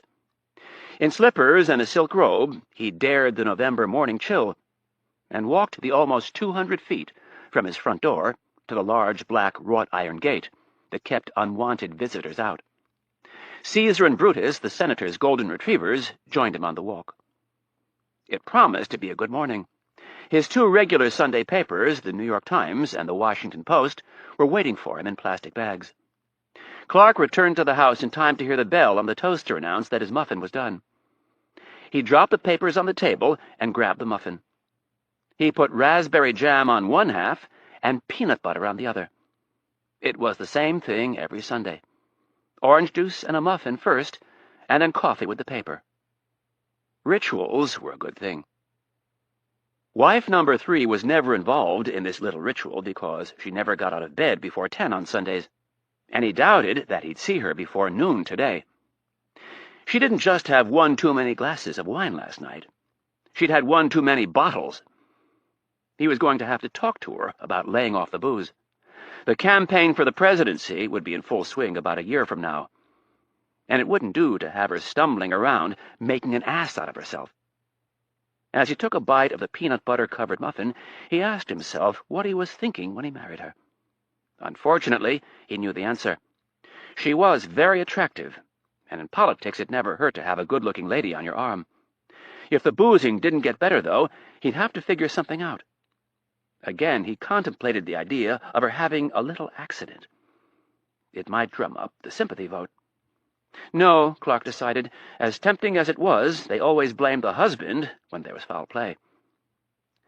He finished his breakfast and headed into his study with his coffee and 2 newspapers. The study was located in the southern wing of the house, and was decorated in the style of his home state. It was filled with expensive Western art and antiques. Balanced on 2 pegs above the fireplace mantel was an 1886 Winchester 45 70-caliber action rifle. Every time Clark looked at the weapon, he was reminded of Peter Cameron, the man he had hired to kill Mitch Rapp. Whenever Cameron had visited the study, he had drooled over the unique weapon. It had been presented to President Grover Cleveland as a wedding present, and was the first of a limited number produced. The historical significance of the piece and the perfect condition it was in made it very valuable. On top of the mantel were 2 Frederick Remington sculptures, the Bronco Buster on one side and the Buffalo on the other. And above it all was one of Albert Bierstadt's breathtaking originals depicting a group of Indians on horseback riding across the plain. Across the room in a glass bookcase was a complete set of signed first editions by Ernest Hemingway. Clark was unusually excited this morning, and it wasn't because the Redskins were playing the Cowboys. It was because Albert Rudin was appearing live on Meet the Press. Clark checked to make sure fresh tape was in the VCR, and then sat down in his worn leather chair. He turned on the TV and placed the thick copy of the Times on the footstool.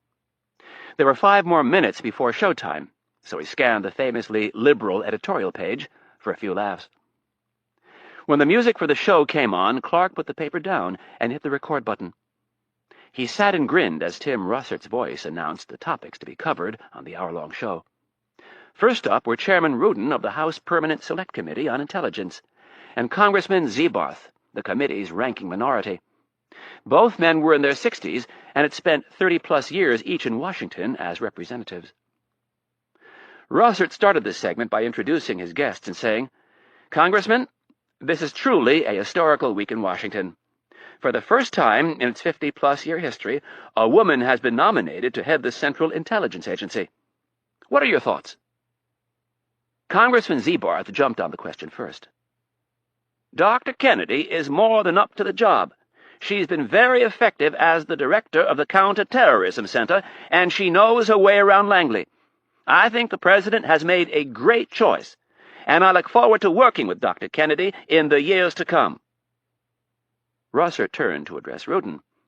His eyes were open wide. He had a bit of a grin on his face, and his head was cocked slightly to one side. He knew practically every politician's politics, and hence, 9 times out of 10, he knew the answer before he asked the question.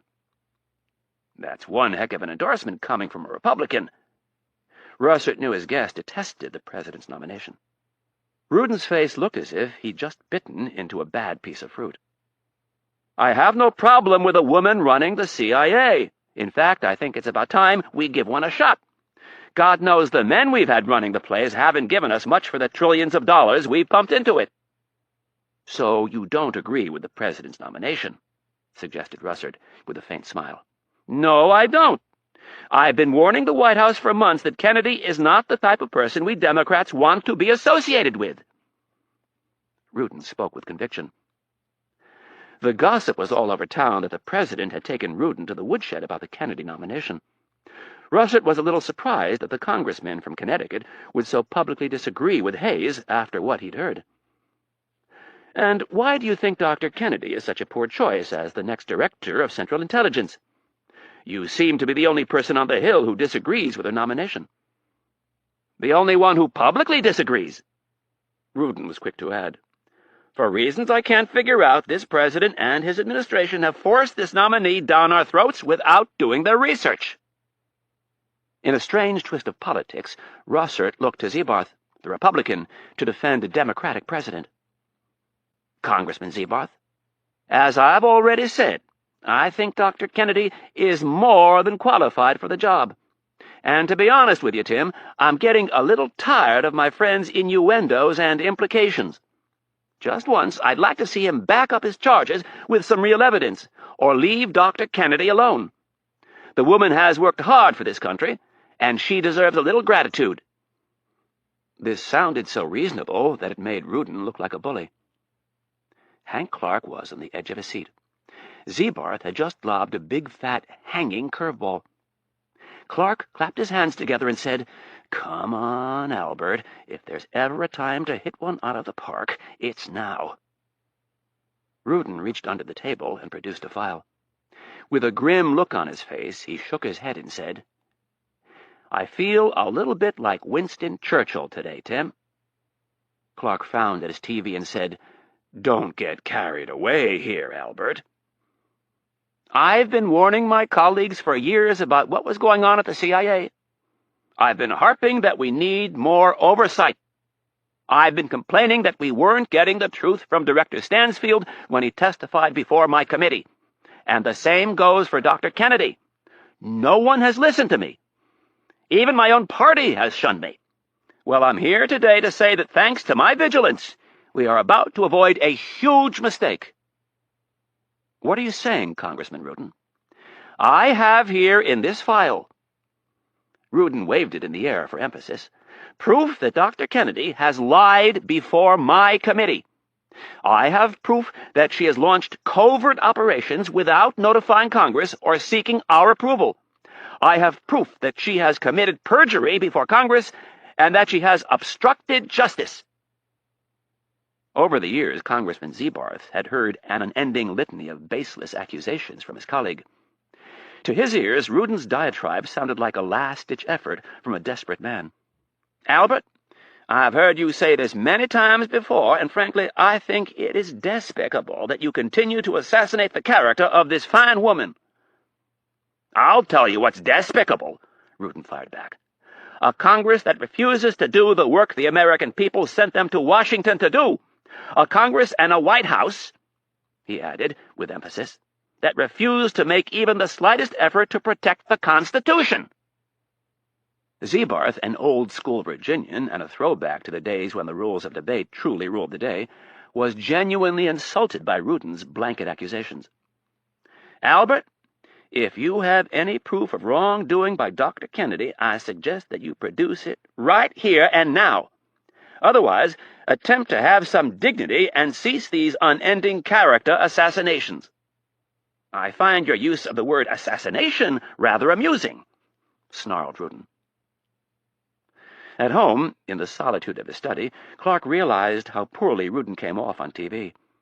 It would make the senator look all the more stately when he began asking Kennedy about the accusations in front of a huge national audience tomorrow. "Tell me, Congressman Zebarth, have you ever heard of an organization called the Orion Team?" Zebarth balked at the question and refused to answer. "It is a clandestine organization that was founded by Thomas Stansfield and run by none other than Dr. Irene Kennedy. An organization that for the last 10 years has waged a secret war in the Middle East without a single member of Congress being notified." Sounding disinterested so as not to give Rudin's words any weight, Zebarth asked, "And how did you discover this secret organization?" Beneath his calm exterior, Zebarth was ablaze. He knew of the Orion Team. He was one of a select group of congressmen and senators who had told Thomas Stansfield to take the battle to the terrorists.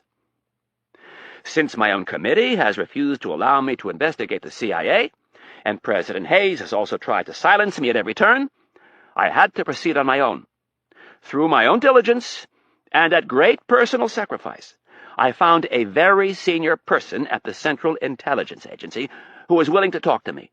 Someone who is as disturbed as I am over the abuses that were committed by Thomas Stansfield and continue to be perpetuated by Irene Kennedy." A name meant nothing by itself. If that was all Rudin had, it wasn't enough. Glancing down at the file on the table, Zebarth felt the urge to call his colleague's bluff. "If you have proof, I'd like to see it." He pointed at the file. Rudin was more than willing to oblige.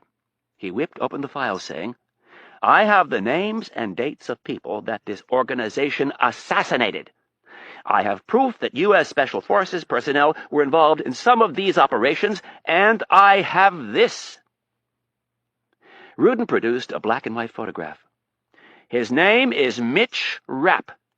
He is an American citizen who was trained by the CIA and has been the Orion Team's top operative for almost a decade. He has killed over 20 private citizens in various countries around the Middle East. He is an assassin.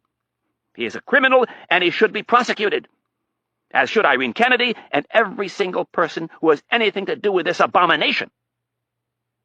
Rudin paused just long enough to retrieve something else from the file. I have bank records that show how money was diverted out of congressionally funded programs and into this organization known as the Orion Team." Rudin pointed an accusatory finger at Zebarth and said, "There are too many politicians in this town who haven't been doing their job." He turned his hard stare on Russert. "And I'm here to tell you that that is going to end." Russert was so shell-shocked, all he could manage to say was, "These are very serious accusations, Congressman Rudin." "Yes, they are." "Are you going to hold hearings into the matter, or will you hand it over to the Justice Department?" Rudin glanced sideways at Zebarth briefly, and then back to the moderator. "Since my own committee has been unwilling to look into the matter, and since Irene Kennedy is set to testify before the Senate Intelligence Committee tomorrow, I'm going to turn this evidence over to Senator Clark and see if, for once, someone can get some straight answers from her." In his study, Clark had risen to his feet in pure elation. Albert Rudin had just given him everything he'd been working for. At 1 p.m. tomorrow, Clark would gavel in one of the most dramatic and anticipated confirmation hearings America had ever seen. Clark had been in on the decision to found the Orion Team, but as part of that arrangement, Thomas Stansfield had agreed to fall on the sword if anything should go wrong. Kennedy would do the same. Clark would stay above the fray and look statesmanlike when his colleagues went after Kennedy tomorrow. The television audience would be huge, and that was just the start. The story would be on the cover of every magazine and the front page of every newspaper. His face and name would be burned into the minds of practically every single voter in the country. This is what would launch him on his presidential bid. Chapter 38. Saudi Arabia, Sunday evening. Rapp stood on the edge of a natural rock escarpment staring out at the wrinkled, rolling terrain toward Baghdad. He was dressed in tan desert fatigues. This place was called Oasis 1 by the Pentagon. Very few people knew it existed. It was located directly on top of the Saudi-Iraqi border, a mere 200 miles from Baghdad. The rock formation that made up the natural perimeter of the forward base jutted from the Red Sea of sand like a volcanic island in the middle of an expansive ocean. Rapp was the only civilian who'd ever been to the base. The military personnel who occupied the rock island didn't even refer to it as a base. The men in black berets called it a forward staging area or raiding area. This was Special Forces country, and true to their colorful personalities, they did not refer to the base by its official and top-secret name, Oasis 1. The Snake Eaters called it the Snake Pit. There was even a hand-painted sign hanging over one of the caves that said, "Welcome to the Snake Pit. Drinking is encouraged." Special Forces types were different. They actually seemed normal to Rapp, but in relation to the rest of the military, they were a breed apart. They prided themselves on making their own rules, and when they'd arrived at the old Marauders' outpost, they made it a point to set up a bar. All U.S. military personnel in Saudi Arabia were strictly forbidden from consuming alcohol. This did not deter the Green Berets, Delta Force commandos, Navy SEALs, and helicopter pilots who occupied the outpost. They had arrived at the Prince Sultan Air Base the previous evening after traveling non-stop from North Carolina with several in-flight refuelings. 3 huge military cargo C-141 Starlifters had made the trip. In addition to the team that was tasked to go into Baghdad, Colonel Gray had brought along an additional 100 Delta Force commandos. Part of that force would be assigned the vital role of backup in case the primary team got bogged down and needed to be pulled out. And for the remainder of the force, Colonel Gray had something special planned. Due to the secrecy surrounding the mission, they flew in under the cover of darkness and landed at the 80-square-mile Prince Sultan Air Base, located 60 miles south of Riyadh. The American portion of the base sits inside the Saudi Air Base and is a highly secure facility, in great part due to the tragic 1996 bombing in Dhahran, which killed 19 U.S. servicemen. Special Forces personnel are constantly coming and going from the base, but rarely does such a large force arrive unless an exercise is scheduled. For this reason, the force left the base within hours of arriving. It was still dark when the helicopter pilots of the Army's 160th Special Operations Aviation Regiment and the Air Force's 1st Special Operations Wing began ferrying the commandos off the Prince Sultan Air Base and up to the northern frontier. The bulk of the force was delivered to Oasis 1, and other units were distributed along the frontier at predetermined locations that U.S. Green Berets had already prepped. The U.S. military had learned many lessons during the Gulf War, chief among them that it was vital to have equipment positioned before a conflict starts. This was a lesson they had also learned painfully during both World War I and World War II, when German wolf packs sent millions of tons of vital equipment to the bottom of the North Atlantic. After World War II, the military minds of the day got it right, and a large portion of U.S. armor and artillery stayed in Europe. When Saddam Hussein invaded Kuwait in late July of 1990, the U.S. was completely caught off guard and had to move fast, for fear that Saddam might seize the moment and take Saudi Arabia. Initially, the only thing President Bush could do was send elements of the 82nd Airborne Division. Several thousand lightly armed men against 150,000 of Saddam's Republican Guard. The brass at the Pentagon knew that the elite troops of the 82nd Airborne Division would hold out against Saddam's large force of heavy armor for a day or two, at best. Logistically, the problem for the U.S. was not moving troops to the battlefield. Wide-body airplanes, such as 747s and C-141s, could ferry 10,000-plus troops a day into the region. The problem lay in transporting the U.S. Army's armored divisions and their supreme M1A1 Abrams main battle tank. Each of these behemoths weighs 54 tons and cannot be flown to their theater of operation. They must be shipped by vessel and then transported by train or flatbed truck to the front. And the Abrams is only a small but crucial part of an armored division's equipment. Armored personnel carriers, tracked reconnaissance vehicles, towed artillery, tracked artillery, rocket launchers, self-propelled anti-aircraft guns, combat engineering vehicles, and spare parts and ordnance for every vehicle meant having to move millions of tons of equipment and supplies halfway around the world. This takes months and makes for many sleepless nights, while planners wait to build a force strong enough to resist attack. After the Gulf War, the U.S. military did the smart thing, and with the approval of several Arab Gulf states, they created depots for their heavy equipment and left it in the theater. The Special Forces took this basic idea and carried it a step further. Not only did they keep equipment such as helicopters and desert fast attack vehicles in the region, they used it as a live-fire training ground for their operators. Unknown to the public, and most of the military, was the fact that since the end of the Gulf War, U.S. Special Forces personnel had continued to operate in southern and western Iraq. They had created a series of outposts along the northern frontier between Saudi Arabia and Iraq that allowed them to operate without interference from their host country. Saudi Arabia knew something was up, but chose to turn a blind eye. Saddam, too proud to admit that a handful of American soldiers were harassing his supposed elite troops, didn't dare say anything to an international community that had little sympathy. The bases were originally established as quick response combat search and rescue outposts, or CSAR, as they were referred to in military jargon. The farther to the north these bases were located, the quicker the CSAR crews could get to a downed aircrew. During the Gulf War, many of these operations were conducted from the small airport at RR, 40 miles from the border. General Campbell, the commander of the Joint Special Operations Command, pushed to have these bases moved farther to the north. In the case of Oasis 1, they were literally on the border. In recent years, the Iraqis had begun firing more frequently on coalition flights that were enforcing the southern no-fly zone. Unlike his predecessor, General Flood believed in the capabilities of Special Forces.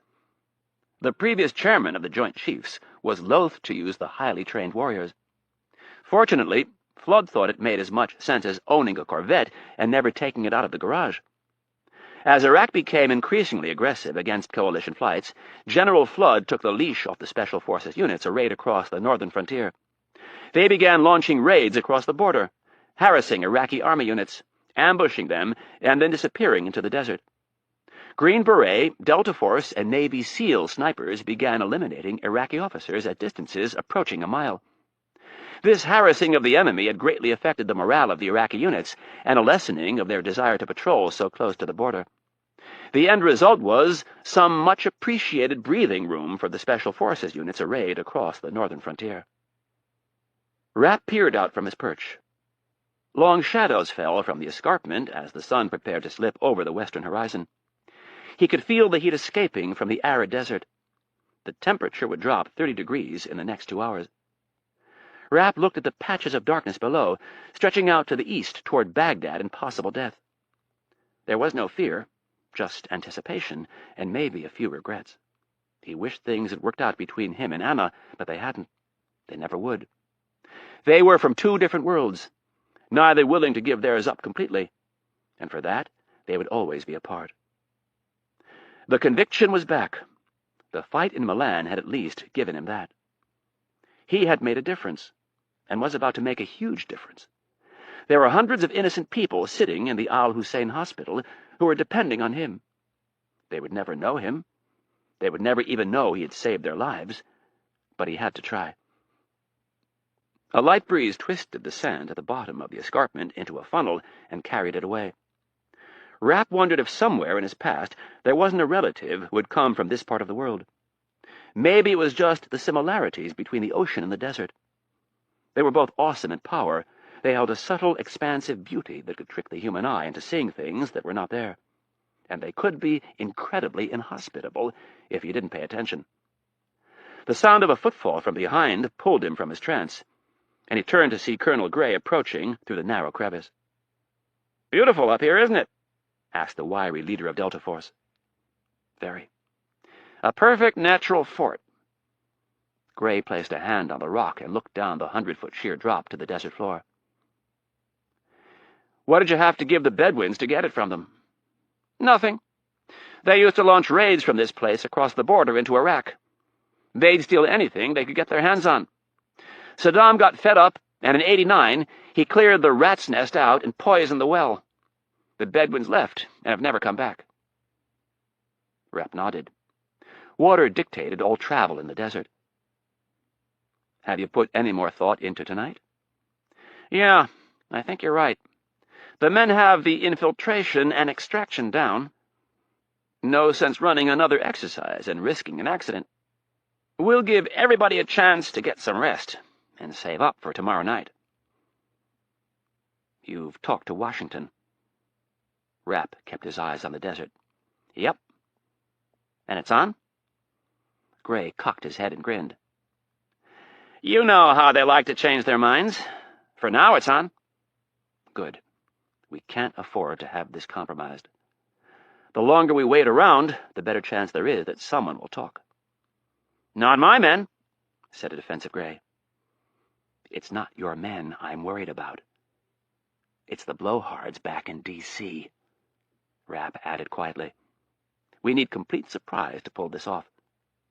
I told the President your men could handle it.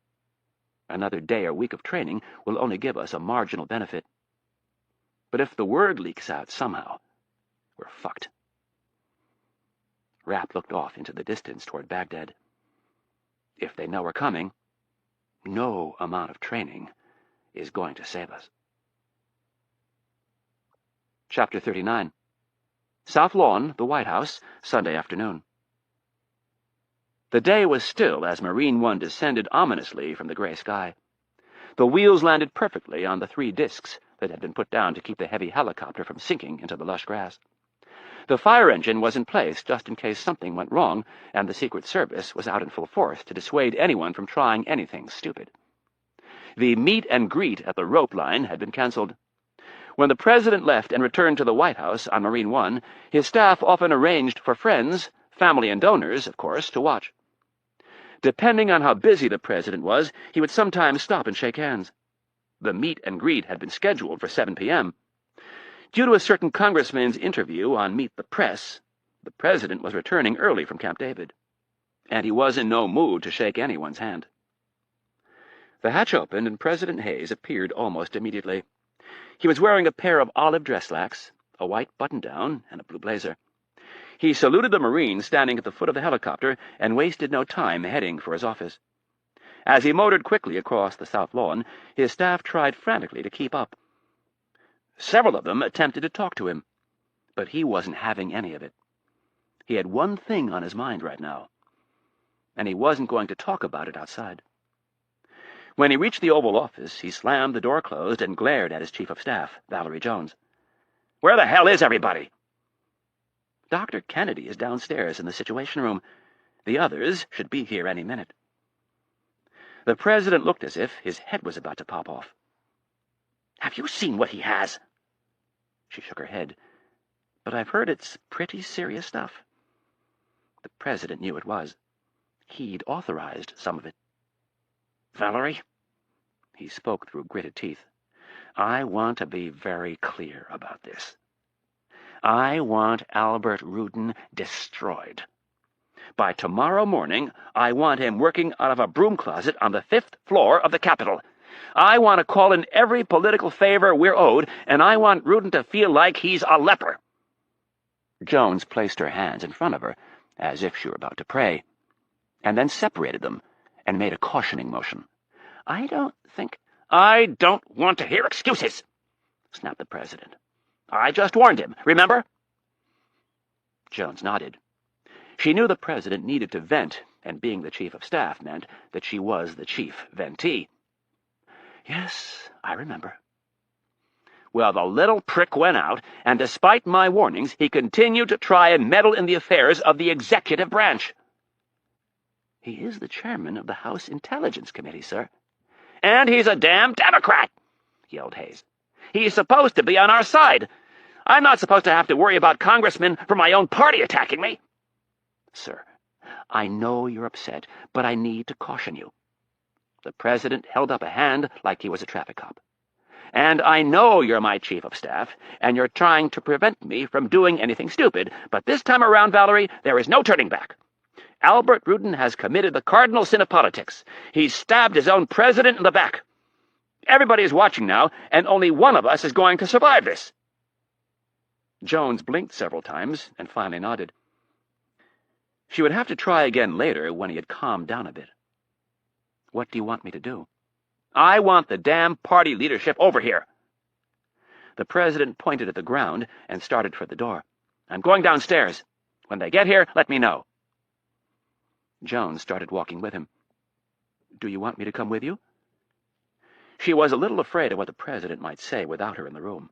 "No," Hayes said, with zero room for negotiation. He left the Oval Office and went down one floor to the secure Situation Room. When he entered the conference room, he was a little surprised that, in addition to Kennedy, General Flood, General Campbell, and a half-dozen of their staff members were also in the room. All three of them were leaning over the table, looking at a series of maps. Upon seeing the President, they stopped what they were doing and stood up. "Gentlemen, I didn't know you were here. If you'll excuse us for a moment, I need to speak with Dr. Kennedy alone." The military men were all aware of what had happened on Meet the Press, especially the part where Rudin had mentioned the use of Special Forces personnel. They knew before the week was out they'd likely be summoned to the Hill to answer some very pointed questions. The timing couldn't be worse. As the military men filed out of the room, the President gestured for Kennedy to sit. She did so, and Hayes remained standing. He placed his hands on the table, and with genuine sorrow looked at Kennedy and said, "Irene, I'm sorry. I'm sorry you've been dragged into this." Kennedy smiled and said, "Mr. President, I'm sorry I've dragged you into this. Albert Rudin hated me long before you became president." "No, I don't mean that. I'm talking about what we asked you to do back in '88. The formation of the Orion team." He shook his head. "We never thought that one of our own would blow the cover." "Sir, I was aware of the risks when I took the job. If it were offered to me again, I wouldn't hesitate for a second." Hayes bowed his head. "I know you wouldn't," he said softly. "That's all the more reason you don't deserve this." Kennedy had expected some of this. It was politics, and it was never rougher than during a confirmation fight. She'd spent much of the day analyzing her future, and it didn't look so good, especially in regard to becoming the first female director of the CIA. The pressure on President Hayes to pull her nomination would be immense. Kennedy wouldn't make him do it. She would withdraw her name from consideration before it came to that. But she didn't think it would. She guessed from the president's beaten posture that he thought it was over. He didn't know what she did, though. She'd lived most of the past 15 years thinking ahead of the pack, and so had Thomas Stansfield. The deceased former director had anticipated that a day might come where the Orion team's cover would be blown.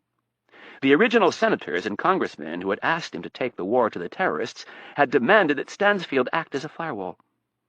If word ever got out that the CIA was assassinating people in the Middle East, the agreement was that Stansfield would take full blame, and would make no mention of the senators and congressmen's involvement. This had been the initial agreement. Without telling the senators and congressmen, Stansfield had decided to amend that agreement over the years.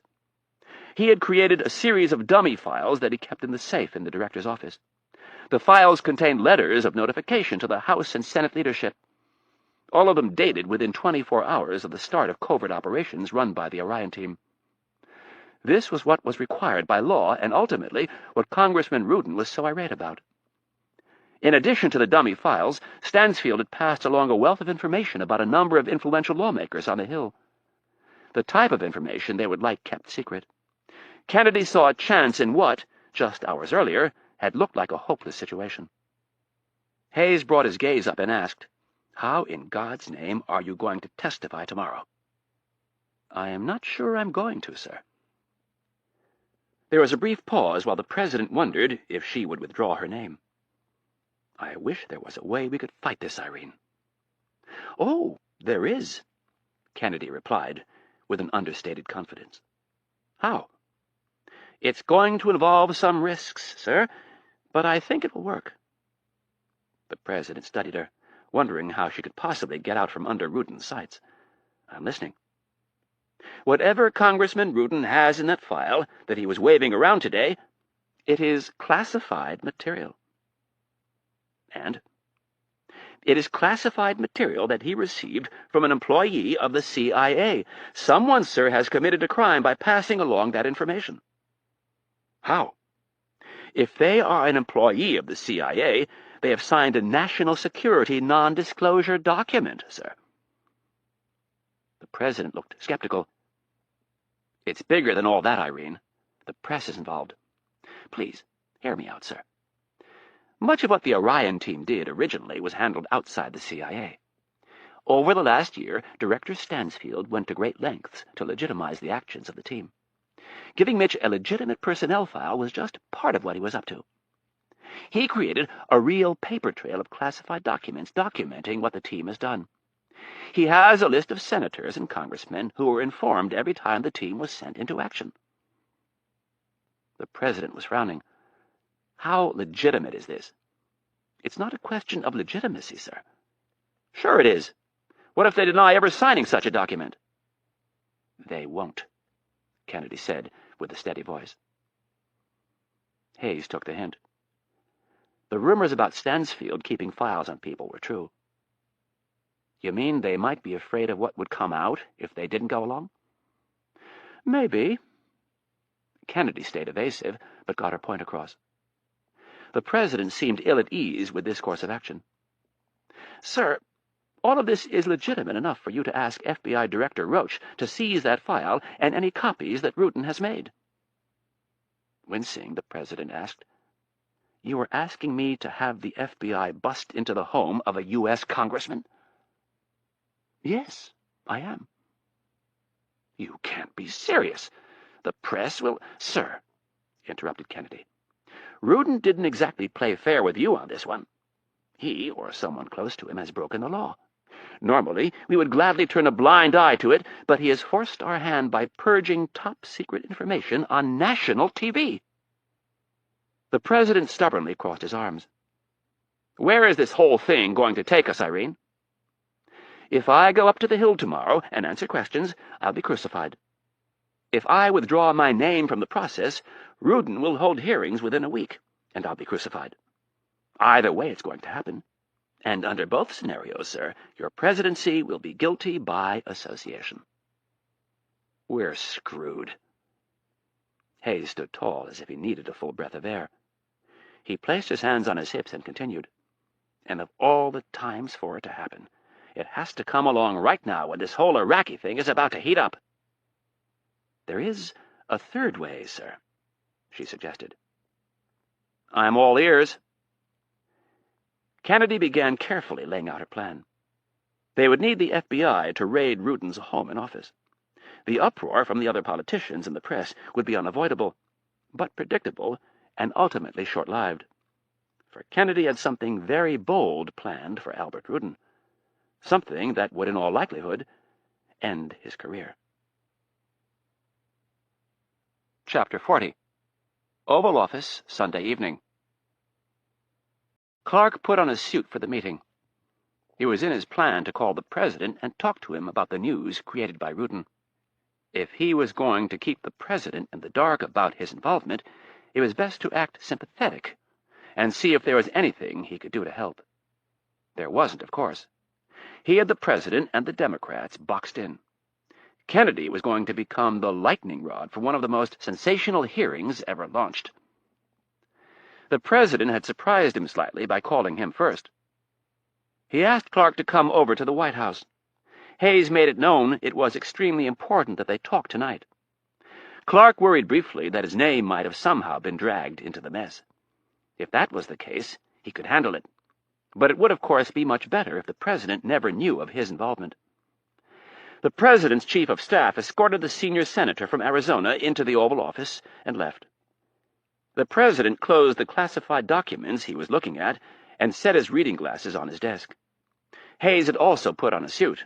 He rose to greet the man whom he thought was his ally. "Hank, thanks for coming in."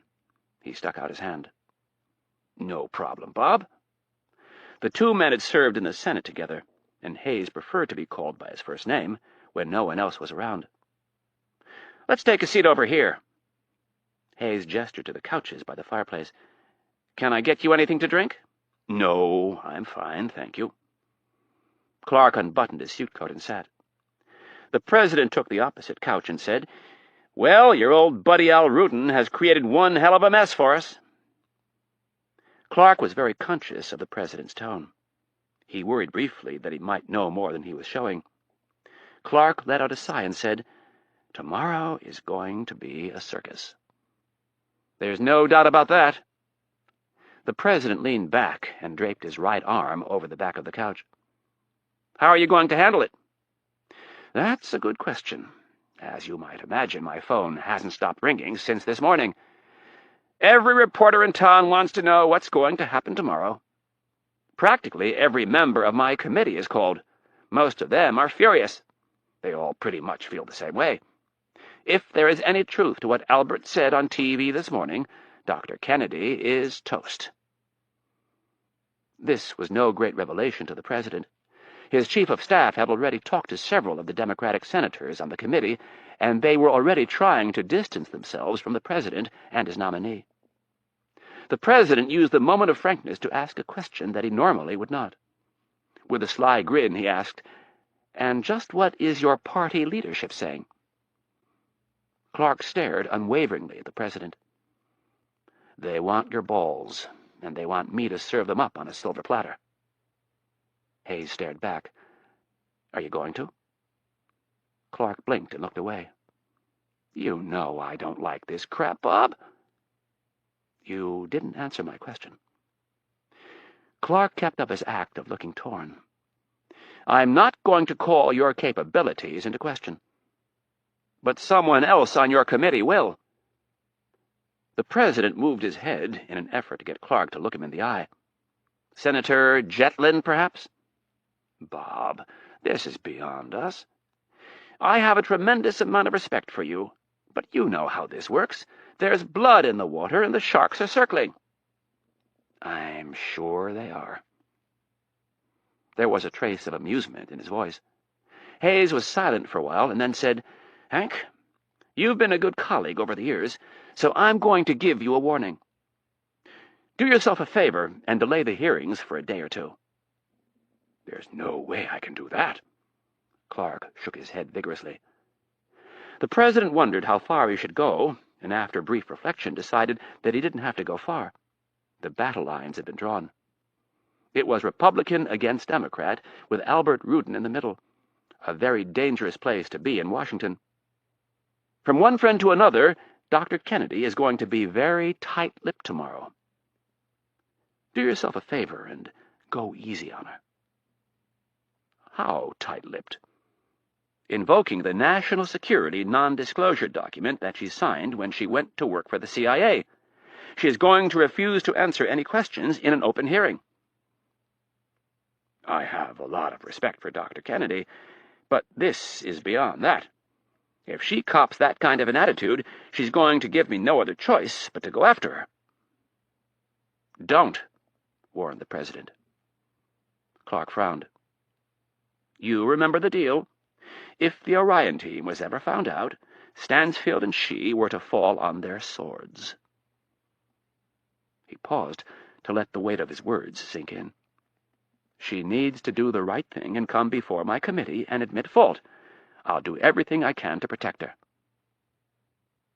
Well, she's not going to do it tomorrow, so be smart and go easy on her. The president stood. As one friend to another, Hank, I'm giving you fair warning. Take the high road tomorrow. Clark looked up at the president and wondered what he could possibly have up his sleeve. The man was clearly checkmated, and he had the gall to bring him into the Oval Office and think that he could intimidate him. Inwardly, Clark wanted to laugh in his face, but outwardly, he acted as if he was carefully considering the president's words. Clark stood and said, I'll take your warning under advisement. Situation Room, Sunday evening. The president left his meeting with Clark and went back downstairs where the Secretary of Defense, the National Security Advisor, Irene Kennedy, and the Joint Chiefs awaited him. The Secretary of Defense, Rick Culbertson, had returned from Columbia just that morning, and was briefed personally by the president on the situation in Iraq. Security was so tight around the ultimate target that the president had made the decision to keep the inner circle very small. The only member of the Joint Chiefs who knew was General Flood. To the individual heads of each branch, there was to be no mention of the Al-Hussein Hospital and what lay beneath it. The president entered the room, and before anybody could stand, he said, Stay seated, please. Hayes took his chair at the head of the table and looked at General Flood at the opposite end. He nodded once. The chairman of the Joint Chiefs proceeded to distribute a briefing to each person at the table. Gentlemen, Flood was speaking mainly to the Joint Chiefs. You will be happy to know that in light of the recent aggressive behavior of the Iraqi air defenses, the President has given the green light to go in and clear them out. If you'll open your briefings, you will see a target list. Target lists for the Iraqi theater were updated on a daily basis as aerial, satellite, and human intelligence was fed into the system. The military men at the table hadn't seen a list this comprehensive since the war. Eyes bulged, and murmurs could be heard as the warriors flipped through over a dozen pages of targets. Each target was given a designation, a description, a GPS number identifying the exact location and the type of ordnance and delivery vehicle that would be used against it. General Flood continued. At 2100 tomorrow evening, Saudi time, we will commence operations against Iraq. The attack will proceed as follows. The first wave will consist of A-10s, Apache attack helicopters, F-117 stealth fighters, and cruise missiles. Flood did not need to go into detail. Each officer had seen the plan outlined 1,000 times. The first wave goes in undetected and takes out the air defenses, and then the second wave, consisting of bombers and attack fighters, goes in to take out the hard targets. The men sat stoically and listened to Flood. None of them asked a single question or added a thought. It was all predetermined. The men and women stationed in and around the Gulf trained for this 365 days a year. The military machine was in place. All that needed to be done was to flip the switch. Flood finished his thumbnail sketch of the plan and said, I apologize for not giving you more warning, but there are some other circumstances that figure into this. It goes without saying that we don't want to tip our hand on this, so let's be real careful. Are there any questions? The admiral and 3 generals shook their heads. Good, Flood said. I'll let you men get back to your commands and put things in motion.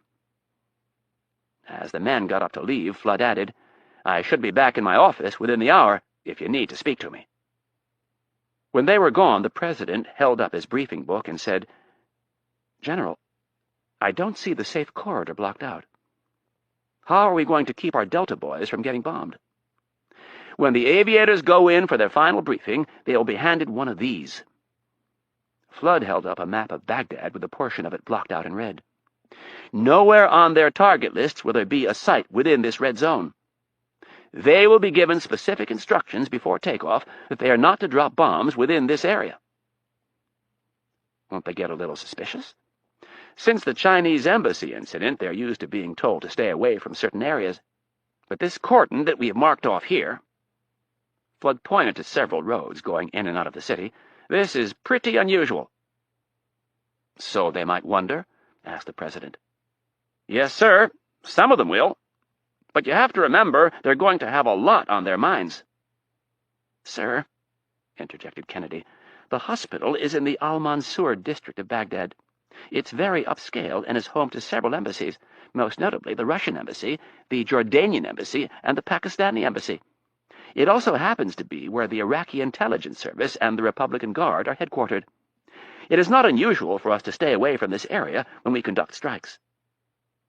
The President seemed satisfied with Kennedy's explanation of the red zone in the middle of Baghdad, but he still thought the corridor snaking out of the city to the south and west looked a bit unusual. "General, if one of these flyboys saw a caravan of white cars screaming down the road in the middle of the air raid, what do you think their reaction would be?" "They would radio the nearest AWACS and report the cars." The AWACS was the Air Force's airborne warning and control system, used to coordinate attacks and vector fighter aircraft to intercept hostile targets. "You don't think they might take the initiative and strafe the cars?" he suggested. The general thought about that, and then said, "They might."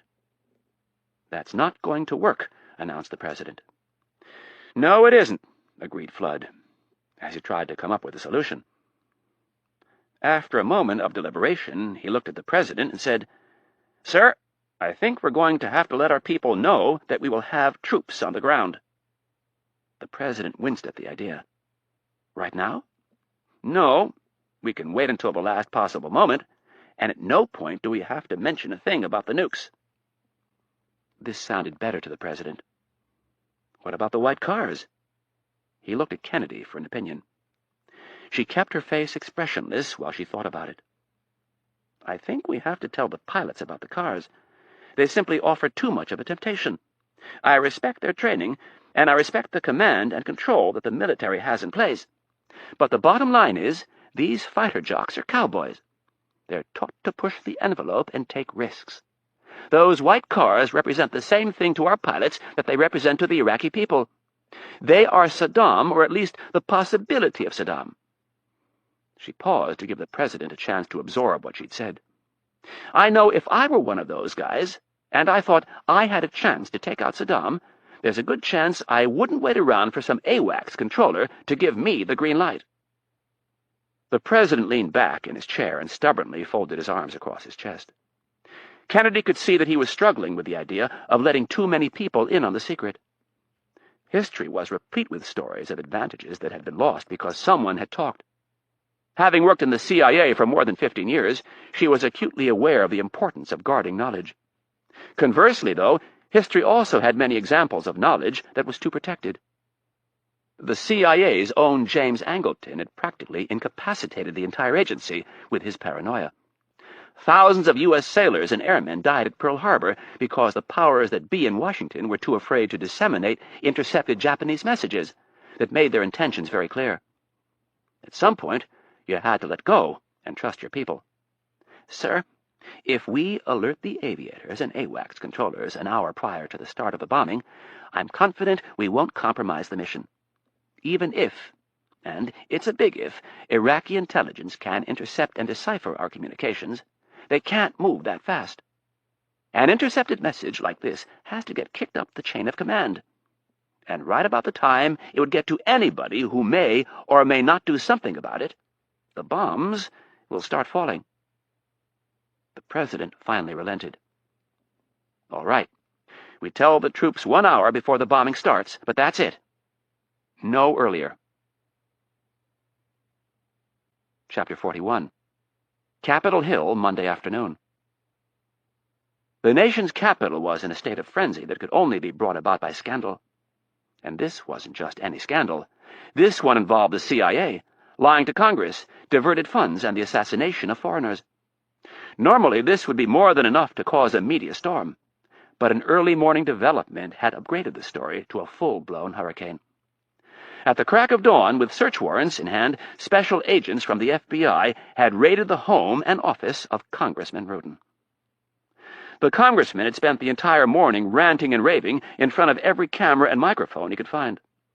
Like all seasoned politicians, he stayed on message, and his message was constitutional crisis.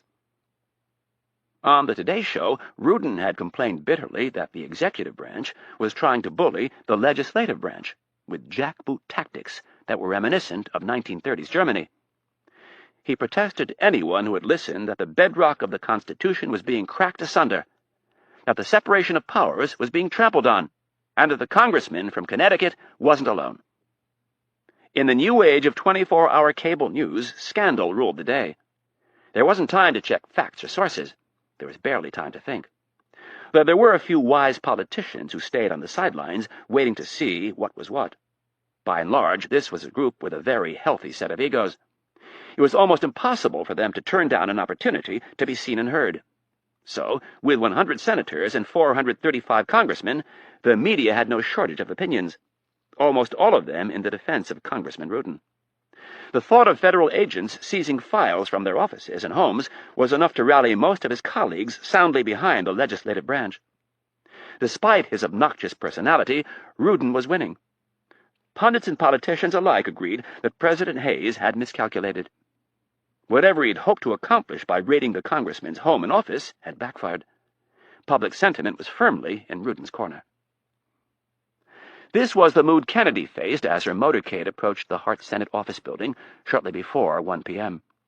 Her security detail was planning on bringing their charge around the back of the building and through the loading dock, but Kennedy had shot down the idea.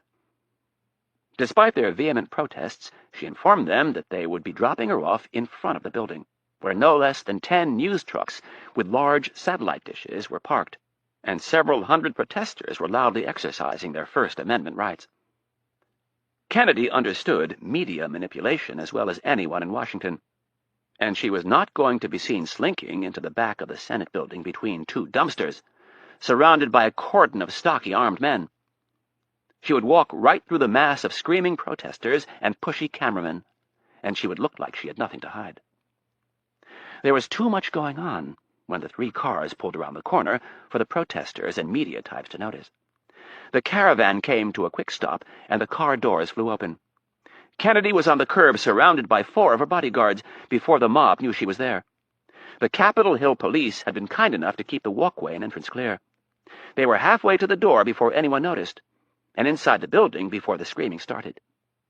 They were waved through the security checkpoint and metal detectors and picked up an additional escort of 4 Capitol Hill police officers for the trip up to the committee room. Set up in the broad hallway outside room 216 were correspondents from every network, plus the cable news shows. One correspondent who worked for one of the more sensational cable news shows announced that Dr. Kennedy's cortege had arrived. The not-so-subtle implication was that she was on the way to her own funeral. They continued up the sloped ramp and into the hearing room. At the door, Kennedy shed the wall of muscle and steel and continued down the center aisle by herself. All of the senators were already seated and looking down at her from on high, atop a U-shaped bench draped in front with crimson bunting. Kennedy's small witness table was covered with a simple green tablecloth, and a chair was blue molded plastic with metal legs. It was the same style that the members of the gallery were sitting in. The wall of marble behind the senators looked like a Rorschach test gone bad. Kennedy took a moment to study the seal mounted in the middle of the marble monstrosity. She had an overwhelming sense of calm as the flashes erupted around her. Her strength came from knowledge.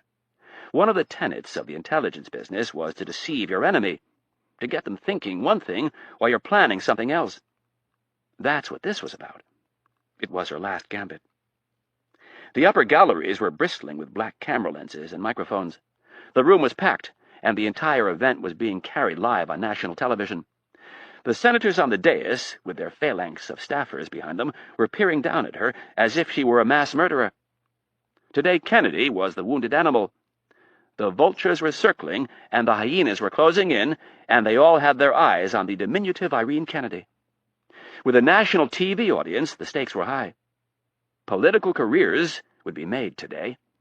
And for them to do that, they would have to destroy the career of a public servant who, for 15 years, had worked tirelessly for the cause against terrorism. Senator Clark smacked the wooden block with his gavel. He looked tan and handsome in his dark wool suit and deep claret-colored tie. The room ignored him, so he tried again with much greater force and better results. The talking trickled to a drip, and then there was silence. Clark looked down at Kennedy and was briefly reminded of his meeting with the president the night before. The odds were the president was bluffing, but there was a chance he might not be. Clark told himself to move cautiously. Like a king in a game of chess, he decided to let others move out into the field of battle before him.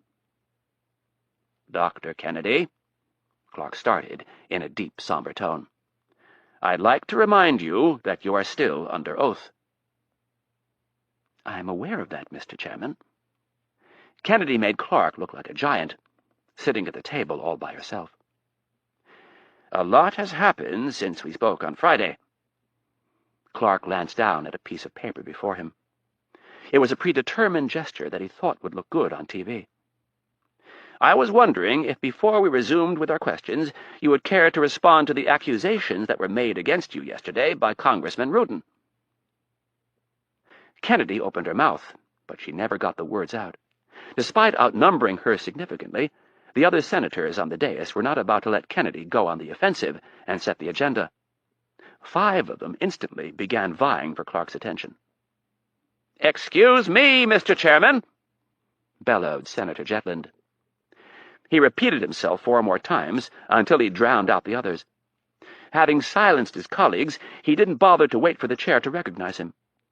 "I think our purposes would be better served today if we were allowed to ask the nominee some very pointed questions." The senator from New Mexico gave Kennedy a sidelong glance and continued, saying, "Now, we were supposed to start at 10 this morning, but things were pushed back to 1. And it's now," Jetland glanced at his watch, 10 minutes past. I would suggest that if Dr. Kennedy has a statement, it can either be entered into the record, or if there is enough time left over at the end of the day, she can read it then." Despite the lust for blood, several of the senators wanted to hear what Kennedy had to say. They recognized what Jetland was up to, and did not want to look like bullies. They began to intervene on Kennedy's behalf, but were interrupted. The surprise came from the witness table. "If that's what Senator Jetland would prefer, that's fine with me." Kennedy was calling him out. Jetland was a showboat who'd been an undependable ally of the CIA for some time. He also served on the Judiciary Committee, to which he devoted the bulk of his time. The only time he got involved in intelligence issues was when it meant that he might get some headlines. He also happened to be one of President Hayes's harshest critics. Again, not waiting to be recognized by the chair, Senator Jetland grabbed the pedestal of his microphone and said, "That is very kind of you, Dr. Kennedy. I would like to start out by asking you, what was the extent of your involvement in the raids that were conducted at the office and home of Congressman Rudin this morning?" "Could you be a little more specific, please?" A faint smile spread across Jetland's face, and he asked, "Did you advise the President or Director Roach of the FBI, or anyone at the FBI for that matter, that they should launch this raid against Congressman Rudin?" All eyes turned to Kennedy. She leaned forward and said, "Yes, I did." Shocked whispers rustled through the gallery. Senator Clark banged the gavel twice before the room fell silent. Kennedy added, "I advised both the President and Director Roach that they should serve Congressman Rudin with a search warrant." Senator Jetland placed both elbows on the table and said, "I find it very disturbing that you would launch a vendetta against a member of the House of Representatives after he went public with certain allegations that might be damaging to your career." He glared at Kennedy. Unfazed, Kennedy sat silent for a moment, and then asked, "Is that a question or a statement, Senator Jetland?" Jetland was not amused. "You can treat it as either.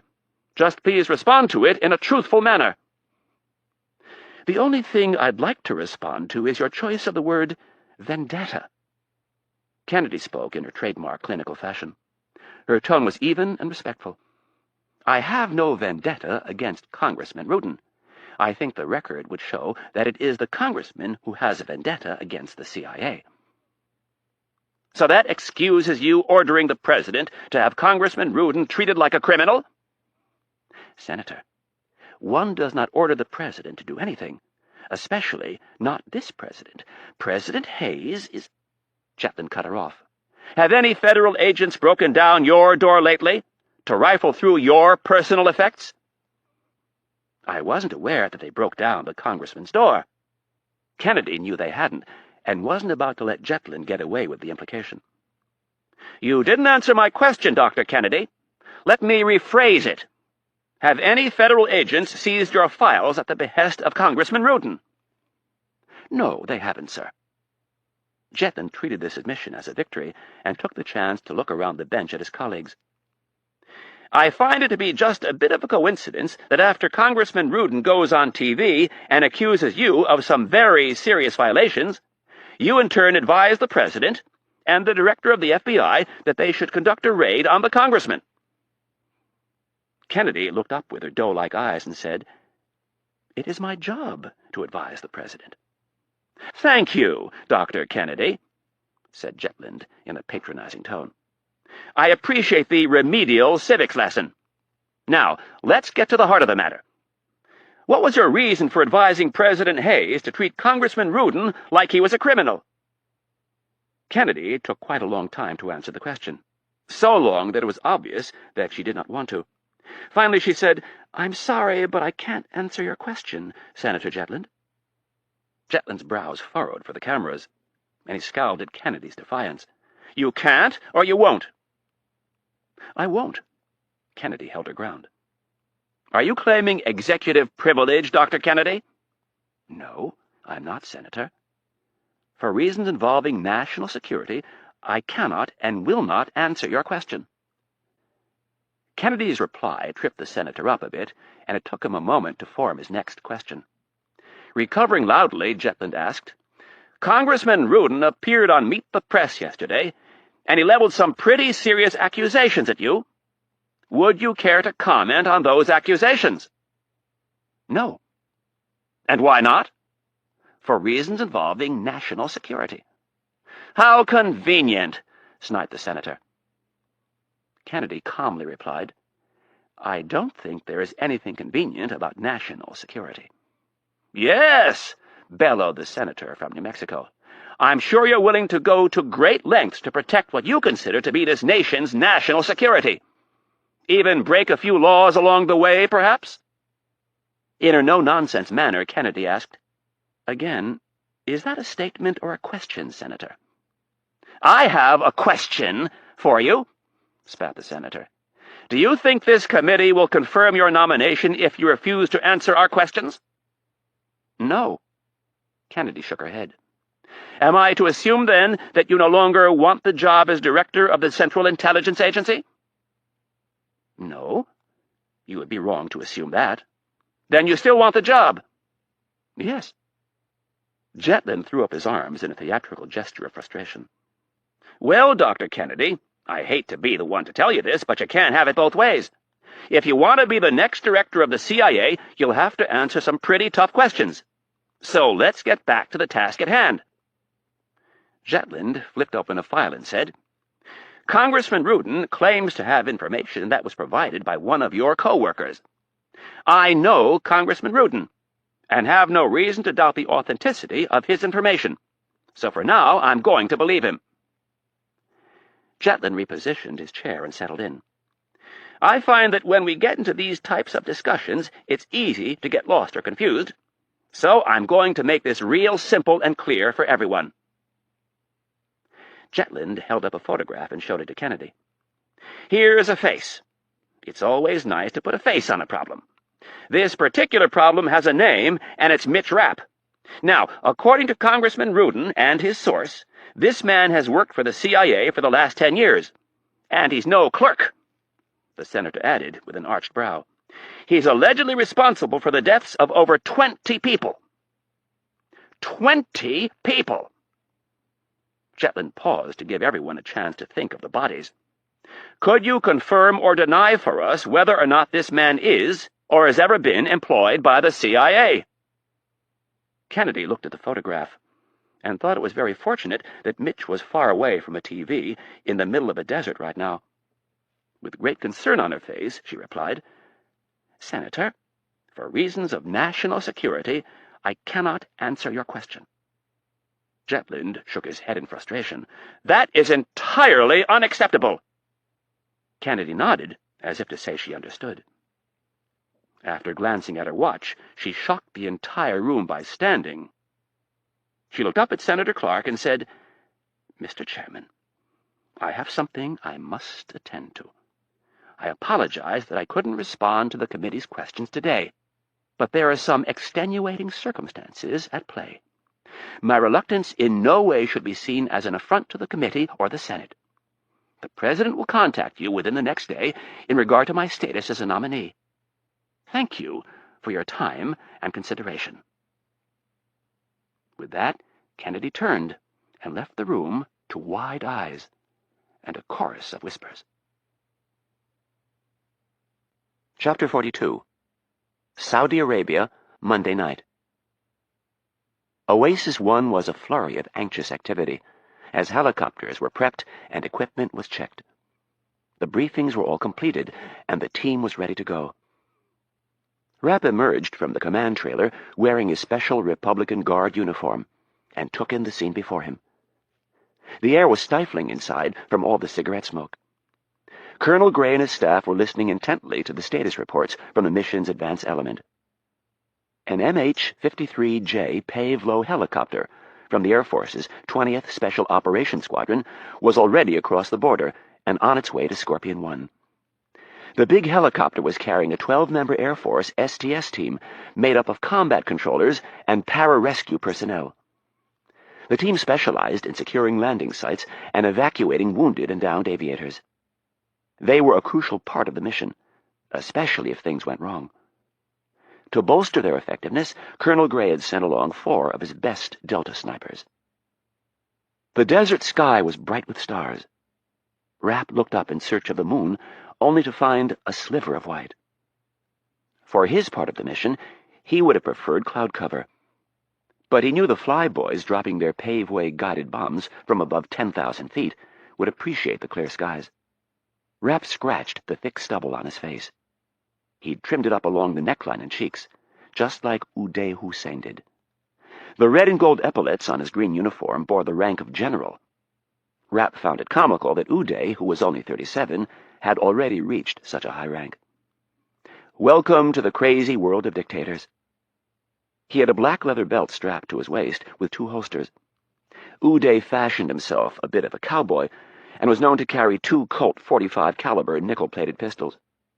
To complete the outfit, he was wearing a black beret with the insignia of the SRG on the front and a bright red cravat that conveniently concealed his throat mic.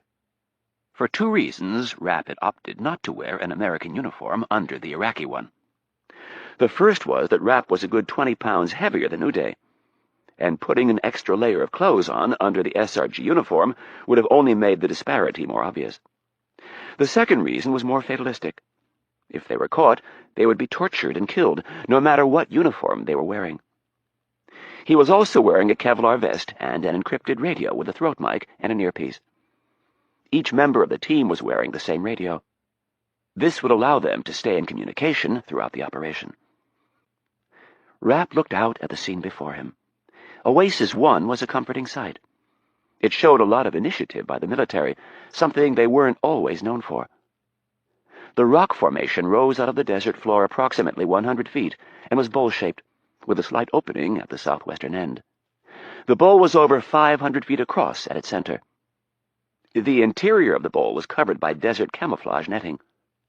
More than 100 yards of it was stretched tightly from one side to the other. Underneath the netting sat 4 highly advanced MH-47E Chinook helicopters, with ground crews climbing over the airframes, checking every inch of the complicated birds to make sure they were in perfect condition. The twin-rotor behemoth was the new workhorse for the Army's 160th SOAR. The 160th SOAR, based out of Fort Campbell, Kentucky, is widely regarded as home to the best helicopter pilots in the world. The only other aviators who can give them a run for their money are the men from the Air Force's 1st Special Operations Wing. And they, too, would be involved in tonight's operation. Both units owed their current peak performance to a tragedy that had occurred more than 20 years earlier. On April 24, 1980, the United States Special Forces community suffered their greatest defeat in an operation codenamed Eagle Claw. Eagle Claw would painfully reveal the inadequacies and shortcomings created by decades of inter-service rivalries and a general reluctance on the part of military leaders to properly fund the Special Forces.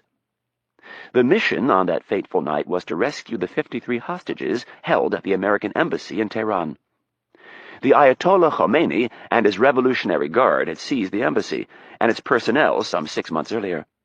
Time had run out on President Carter, and if he wanted to spend 4 more years at 1600 Pennsylvania Avenue, the hostages had to be brought home. The operation would be the first time the Army's super-secret Delta Counter-Terrorism Force would see action. On that cold April evening, 5 C-130 transport and refueling planes were to rendezvous with 8 RH-53D Sea Stallion helicopters at a site known as Desert One. The Sea Stallions were then to refuel and take on the Delta operators for the trip to a site in the mountains outside Tehran. Unfortunately, the mission was scrubbed after 2 of the 8 Sea Stallions got lost en route to Desert One, and a 3rd suffered mechanical difficulties. There were not enough helicopters left to get the job done, so the plug was pulled. That was when a bad situation got worse, drastically worse. As one of the Sea Stallions maneuvered into position for refueling, its main rotor hit an EC-130E, and both the helicopter and plane burst into flames. With fire shooting into the night sky, the team had to make an emergency departure, leaving behind all the helicopters and the burning plane. In the wake of the disaster, the military formed a review group that was aimed at pacifying critics in the media and on the Hill. Admiral James Holloway chaired the group, and fortunately for the Special Forces, the Admiral didn't pull any punches. The group produced a document that eventually became known as the Holloway Report. It laid bare the inadequacies of Operation Eagle Claw. At the top of the list was the subject of helicopters. The report stated that if future covert missions were to stand a chance, the military had to greatly improve its helicopter operations. The result was the formation of a covert aviation unit named Task Force 160. 40 highly qualified candidates were selected to make up the task force. Of those original 40 pilots, more than half a dozen perished in training accidents as they pushed their flying machines to the limit in the worst of weather conditions. It was during this time that they became known as the Night Stalkers. By the early 90s, the force had grown to approximately 400 aviators. This was also when they took on their official name, the 160th Special Operations Aviation Regiment, or SOAR. The aviators and airmen of SOAR train constantly, in the worst of conditions, and do so while hugging the earth at speeds of over 120 miles per hour. This is why they are the best helicopter pilots in the world. Rapp had put his life in their hands on many occasions, and although they'd brought him to the brink of vomiting on at least 3 occasions, there was no other group of aviators he trusted more. He watched the flight crews work on their helicopters under red filter lights. The scene before him looked like something out of a futuristic sci-fi movie. He could see the pilots sitting in the cockpits of the big MH-47E Chinooks. They, too, were working under the faint glow of red filter lights. Because they would be flying with night vision, they could not expose their expert eyes to bright lights for at least an hour prior to takeoff. There would be no Desert One disasters with these guys. Rapp knew they were going through their extensive pre-flight checklist. The advanced Chinooks came at a price tag of $35 million apiece.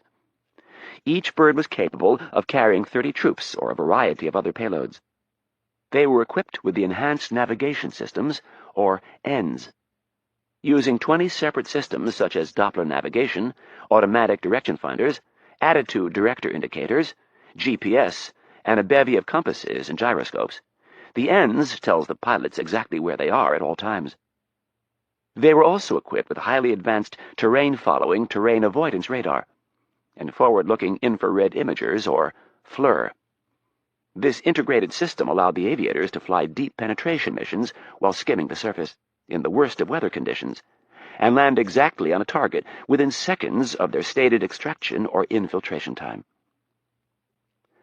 3 of the 4 Chinooks were loaded with the white Mercedes sedans. The team would split up and ride with their vehicles, 4 Delta operators in each chopper, plus Rapp in the middle helicopter. The 4th Chinook was there as a backup in case something went wrong with any of the others. His detached solitude was broken by the door to the command trailer opening and Colonel Gray's gruff voice loudly barking out orders. A second later, Major Berg, the commander of the assault team, appeared at Rapp's side. In Arabic, the major asked, "Are you ready, Uday Hussein?" Rapp grinned. Looking at the choppers, he replied in Arabic, "Yep. Let's go win one for the Gipper. Rah, rah, sis-boom, bah." Major Berg smiled, showing a bright set of white teeth accented by a thick black mustache. "The advance team is halfway there. No problem so far. I suppose it's time to saddle up?" "Yep. Dust off in 5 minutes." Berg stood silent for a moment and then added, "Last chance to back out." "You couldn't pay me enough to miss this one." The door to the command trailer flew open and Colonel Gray appeared in the doorway. "Major Berg, get your men and load 'em up." The colonel approached Rapp and stuck out his hand. "Good luck, Mitch. I wish I was going with you." Rapp knew he meant it. He took Gray's hand, and over the roar of the big Chinook's engines coming to life, he thought about giving the colonel a message for Anna in case something went wrong. After a moment of hesitation, he decided against it. He thanked the colonel and then headed off to grab the rest of his equipment. Situation Room, Monday afternoon. Kennedy went straight from Capitol Hill to the White House. Her testimony had ended so abruptly that it had caught the media off guard. They'd settled in for the afternoon, expecting hours of cantankerous questions and evasive testimony.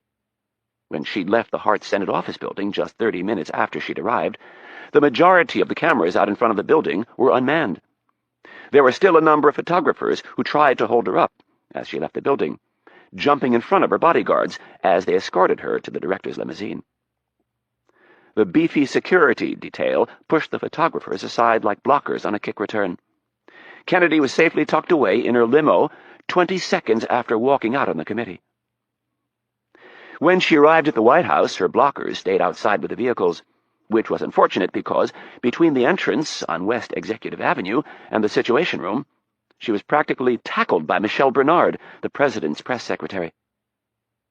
"Irene, would you mind telling me what in the hell that was all about?" Bernard had one of the most stressful jobs in Washington. Kennedy sidestepped her and motioned for Bernard to follow. Kennedy liked her and didn't envy the position she was in. "What has the president told you?" "Nothing," she half-snapped. "That's the problem." Bernard looked over both shoulders to make sure no one from the press was within earshot. "The jackals are all over me, and I look like an idiot. I can't confirm or deny a thing. I look like I'm completely out of the loop." "That's not such a bad spot to be in, Michelle." Bernard ignored the advice and asked, "How bad is it?"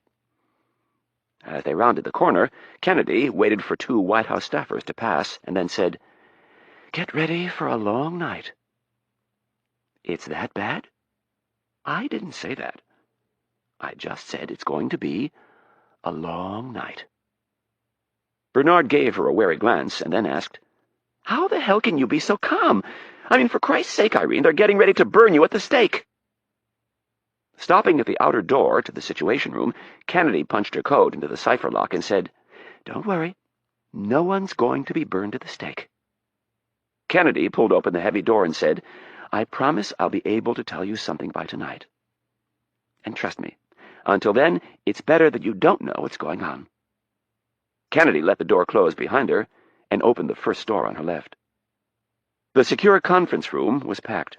General Flood was there with 4 of his aides. Secretary of Defense Culbertson was present. Casey Byrne, the Deputy Secretary of State, was there, as well as Michael Hake, the NSA. The President was at the head of the table in his usual spot. He looked over his shoulder to see who had entered the room. When he saw it was Kennedy, he immediately stood. "Irene, great job. You handled Jetland like a pro." "Thank you, sir. We've bought ourselves a little time, but I'm afraid not much. What's the status on the operation?" "Take a seat here." The President grabbed a chair and wheeled it over to the corner of the table. They both sat.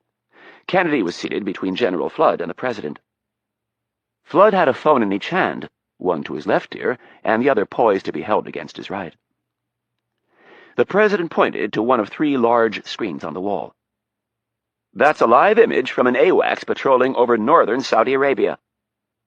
The screen showed most of Iraq, Kuwait, the northern part of the Persian Gulf, and the northern and eastern part of Saudi Arabia. The image was being fed via satellite from an E-3 Sentry airborne warning and control system. These were the Air Force's big Boeing 707s with the large rotodomes mounted above the fuselage. "The advance element is on the ground." Hayes pointed at the screen.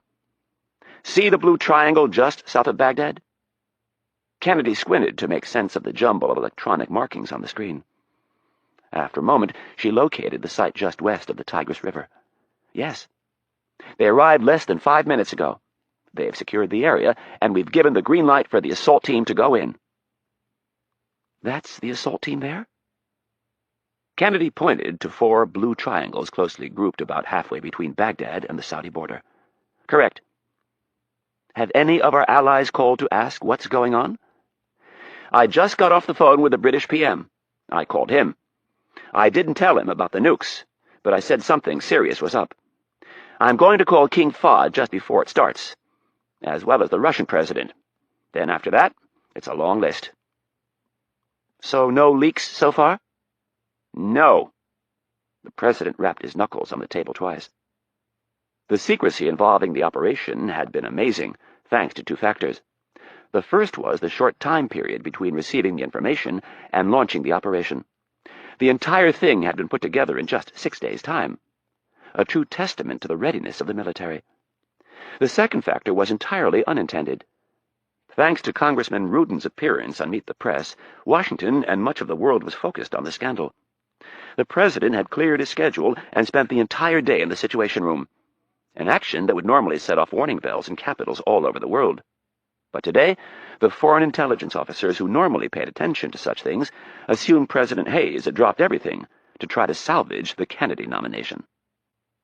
Kennedy's eyes drifted beyond the airspace around Baghdad and noticed the massive air armada that was forming up over northern Saudi Arabia and the Persian Gulf. She knew the battle plan by heart. They'd gone over it from top to bottom this morning. The blue triangles that were massing on the Iraqi borders were U.S. jets that were suckling up to big KC-135 tankers and topping off their tanks. Closer to the border were formations of AH-64 Apache attack helicopters that would be led into battle by Air Force MH-53J Pave Lows. Air Force J-Star ground surveillance radar planes had given them pinpoint locations of surface-to-air missile sites that the Iraqis had hidden throughout the desolate terrain south and west of Baghdad. In the northern Persian Gulf, the Independence Battle Group was on station 25 miles off the Kuwaiti coast. The carrier's planes were in the air and were bolstered by 2 squadrons of Marine Corps FA-18 Hornets flying out of Kuwait. In the opening salvo of the operation, the battle group's surface ships would launch more than 100 cruise missiles. In addition, a flight of B-52s out of Diego Garcia in the Indian Ocean were 40 minutes away from being in position to launch a payload of 84 cruise missiles. With so many planes in the air, questions were bound to be asked. So, in an effort to keep a lid on things, earlier in the day, U.S. military attachés in embassies around the Persian Gulf informed their host countries that the U.S. would be holding a surprise readiness exercise, commencing at 1900 local time. The Pentagon ran readiness exercises like this several times a year to keep the troops sharp and to keep Saddam guessing. General Flood hung up both phones and said, "Mr. President, the flight of F-111s are airborne, refueled, and can be over the target 20 minutes after you give the word." The military planners had decided that 8 F-111s would create enough redundancy to ensure the destruction of the target. They were confident that they could achieve total destruction with just 2 planes, and were hoping to use the remaining 6 to visit some other targets that they had carefully chosen. The 8 F-111s were all carrying a single deep-throat GBU-28B super-penetrator bomb. If Rapp and the Delta team failed, the hospital would be leveled. The president didn't want to think of that option right now. "What's the status on the ground team?" "Everything looks good so far. They are proceeding without incident, and the advance element has reported the area secure." The president looked over at the center screen for a moment. "Give me the time frame again." "They should touch down in—" Flood looked at the screen. "Approximately 7 minutes. It takes them a minute or 2 to unload the cars, and then it's almost a mile to the main gate of the facility. From there, it's 3 miles to reach Route 144, the main road between Karbala and Baghdad. After that, it's a straight shot, 32.5 miles to the hospital. If they don't run into any trouble, it's supposed to take them 26 minutes to get to the hospital from the time they reach Route 144. "They should be at the hospital in about 40 minutes, Kennedy offered. "And they want the bombs to start falling just after they get to the hospital?" asked a skeptical president. "Yes, that's Mitch's idea." "Why?" "I don't know. But he said he can handle it either way. He'd just prefer if the bombs started falling about a minute after they've arrived." The president was having difficulty understanding the reasoning behind Rapp's rationale. The entire thing was looking more and more complicated to him. He was sticking his neck out further than he'd ever intended.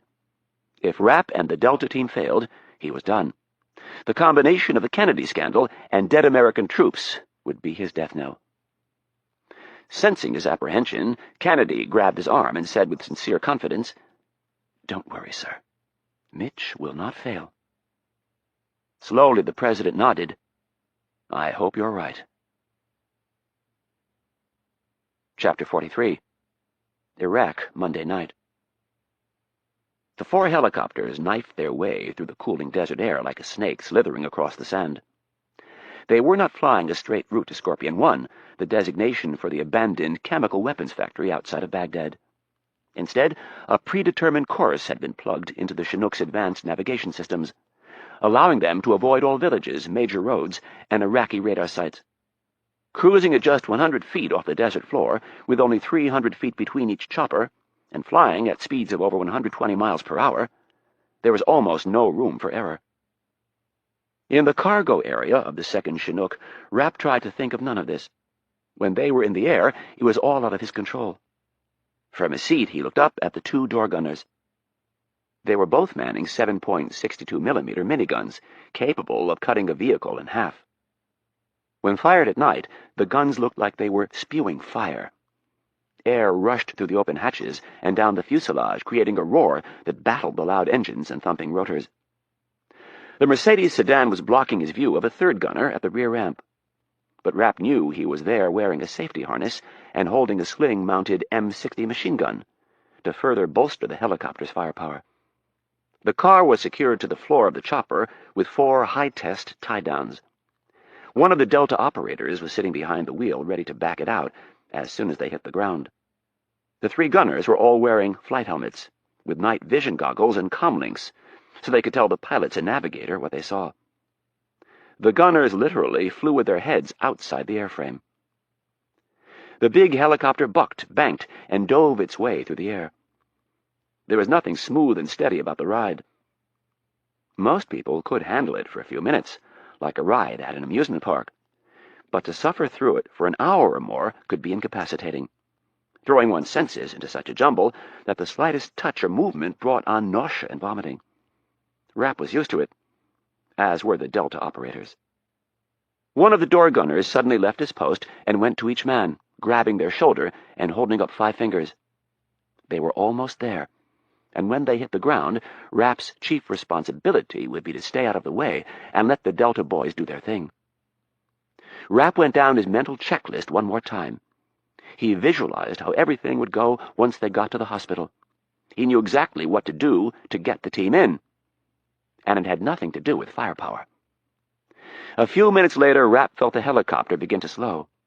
They were close. Suddenly, the big bird banked hard to port and flared out, dropping its ass end toward the ground.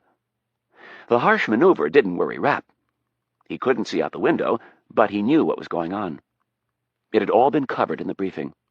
The Air Force STS team had prepped the landing strip in the parking lot of the abandoned factory and set up 4 equally spaced infrared strobe lights that could not be seen by the naked eye. But through night vision goggles, they were as bright as a lighthouse's beacon.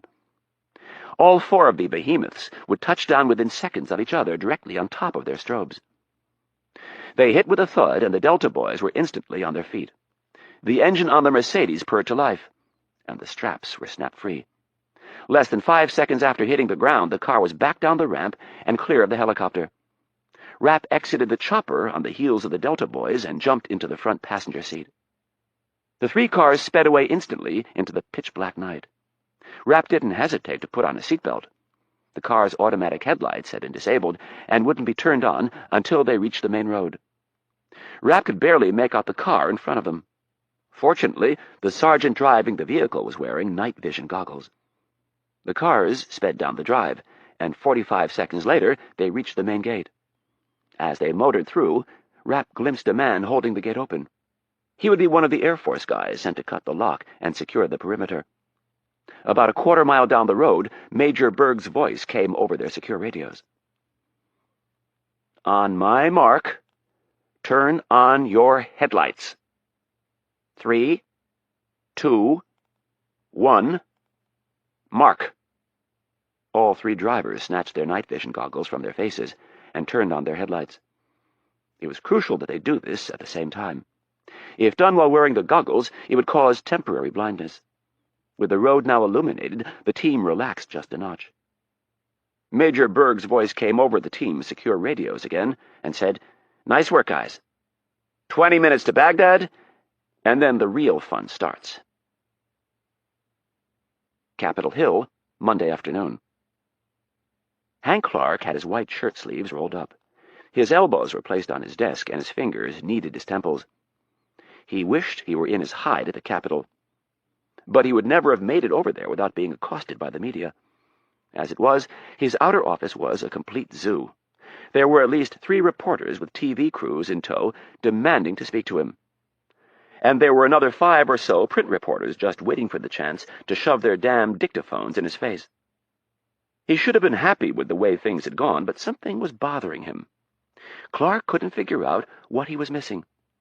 But he had the feeling that something was afoot. Kennedy's testimony, or lack thereof, had been a surprise, but nowhere as big a surprise as the FBI raiding Rudin's office and house. Clark hoped Stevkin had the sense to make himself scarce. Rudin would not cooperate with the FBI. He hated them too much. But if the charges were real, Rudin might give Stevkin and Brown up to save his own skin.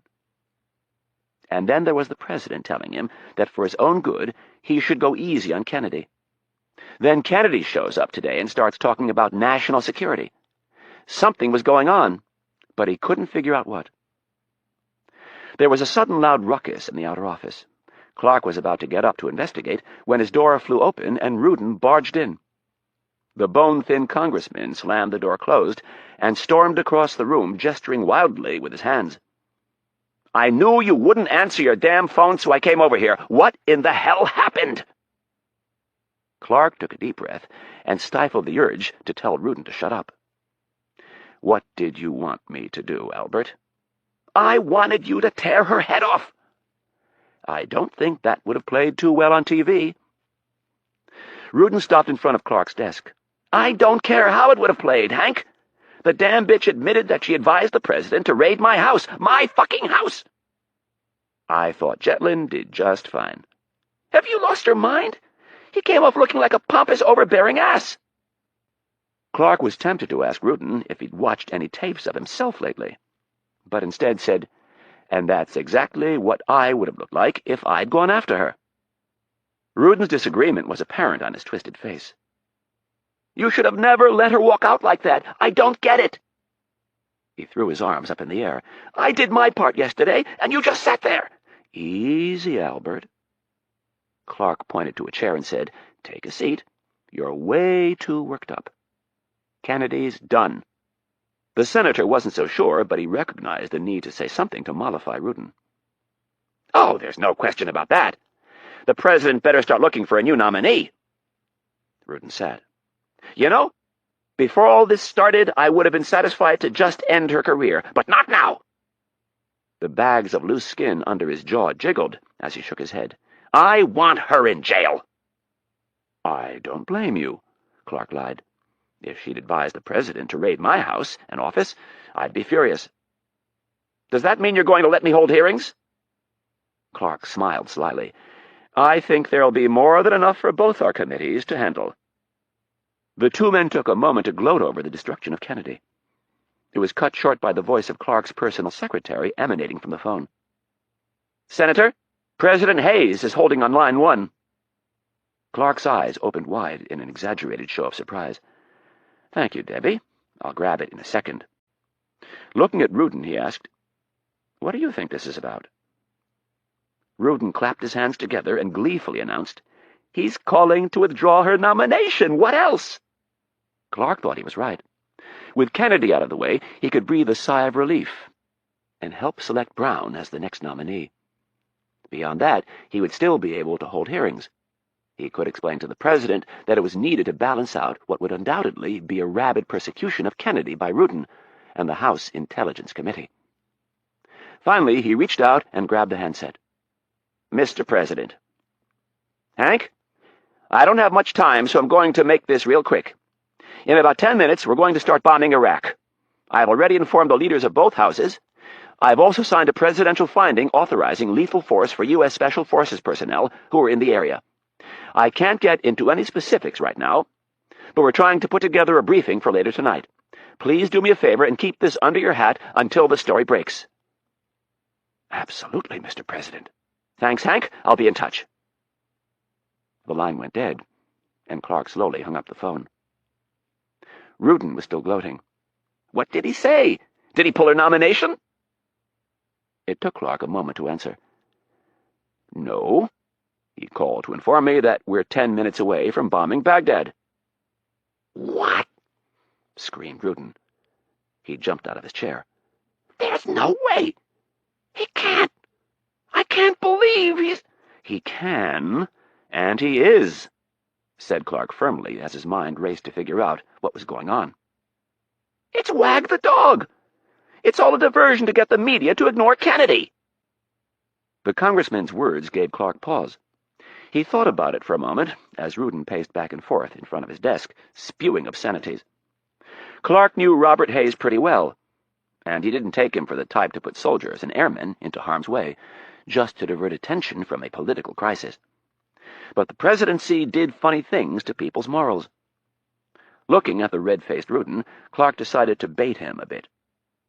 "Do you really think he'd do that?" "You're damn right he would! He'd sell my fucking party down the river to save his own ass!" Rudin stopped and jabbed his thumb into his chest. "And I'll be damned if I'm going to let him do it! I'm going to go tell every reporter who'll listen that this is a farce!" "You do what you need to do, Albert. But you're going to wait until the bombs start falling before you say a word." Chapter 44. Baghdad, Monday night. Rapp had given the members of the Delta team one piece of serious advice. They were true professionals, men who did not take well to outsiders telling them what to do. So he was careful how he said it, but he was firm. He told them, be bold, be arrogant, and if anybody gets in the way, threaten to kill them. This was the way of Uday Hussein. He had learned it from his father, and young Uday had bested him. Saddam had no heart, but it seemed at least that there was some logic to his use of force. It was used to rule, to keep his subjects cowering. If the people cowered, they couldn't look up long enough to strike back. Uday, on the other hand, seemed to take perverse pleasure in maiming and killing innocent people in the most random of ways. Saddam tolerated Uday's brutal behavior for 3 reasons. The first was that Saddam himself was no saint. The second was that Uday was his son. And the third was that Uday's sadistic behavior served a purpose. It helped to spread fear among even Saddam's most senior people. The message was clear. Don't screw up, or you'll end up as Uday's evening entertainment. The stories were well known throughout Iraq and in the Western intelligence agencies. In 1995, Saddam's two sons-in-law, Hussein Kamel and Saddam Kamel, defected to Jordan with Saddam's daughters. After a short period, Saddam convinced them to come back to Baghdad. He promised them that he had forgiven them, and that the important thing was that they were family. Upon their return to Baghdad, Uday convinced his father that they needed to make an example of them. Saddam was swayed by his son. Uday then proceeded to torture them for hours on end, kill them, and then, as a final message to all the people of Iraq, he burned their houses to the ground. He did it all in front of his sisters, who were allowed to live. Then there was the story of a friend who had dared to criticize the son of Saddam. Uday had a string tied around the man's penis, and then forced 3 bottles of gin down his throat. The man died an excruciating death. Just a year earlier, his father had sent one of his top advisors to talk to Uday about certain affairs of state. Uday felt the man was too condescending, so he had his testicles cut off and fed to his dogs. The man was allowed to live as a reminder to all that Uday was to be treated with absolute respect. Rapp had told all these stories and more to the Delta boys so they could understand the real fear that Uday Hussein strikes into the hearts of all Iraqis. It was this fear that they were depending on to get them into the facility. The cars had proceeded without difficulty up Route 144. The 6-lane highway was very modern and relatively quiet as the clock approached 11 p.m. The few cars and trucks that they encountered moved quickly out of the way as the caravan of 3 white Mercedes sedans rolled past at 75 miles per hour.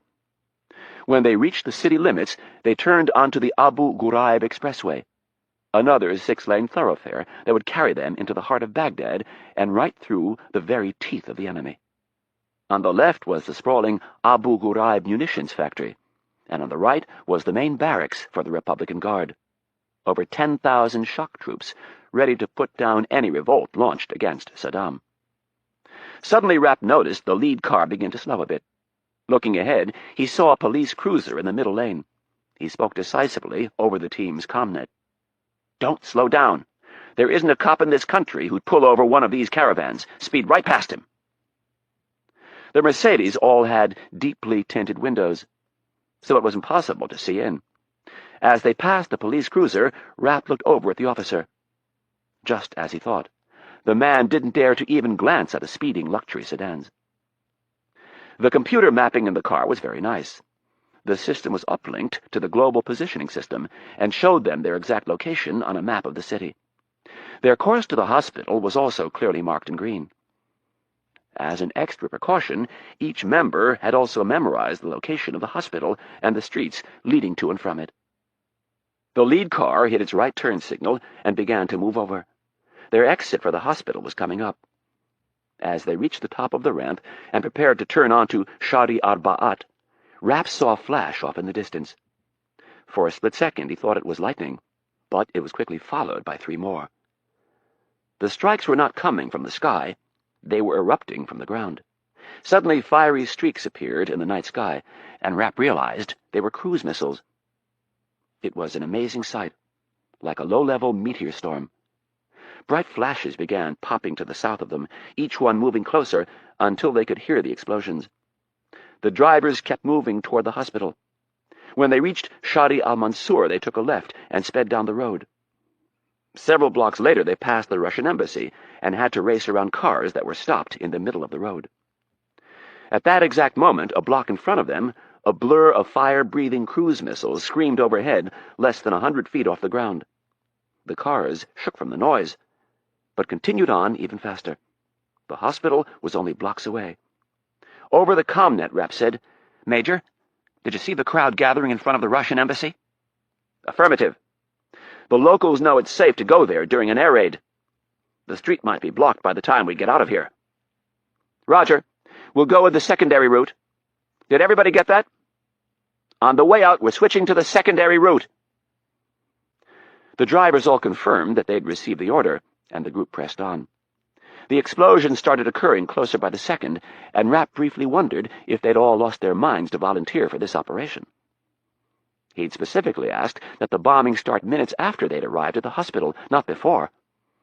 His greatest fear was that the underground facility would go through a standard lockdown procedure when the bombing started. They made one last turn, all three vehicles skidding around the corner. The side entrance to the hospital was up ahead on the left, and the street was empty. Rapp didn't know if this was a good sign or a bad one. The cars skidded to a halt, and 12 doors instantly flew open. Each man had a job.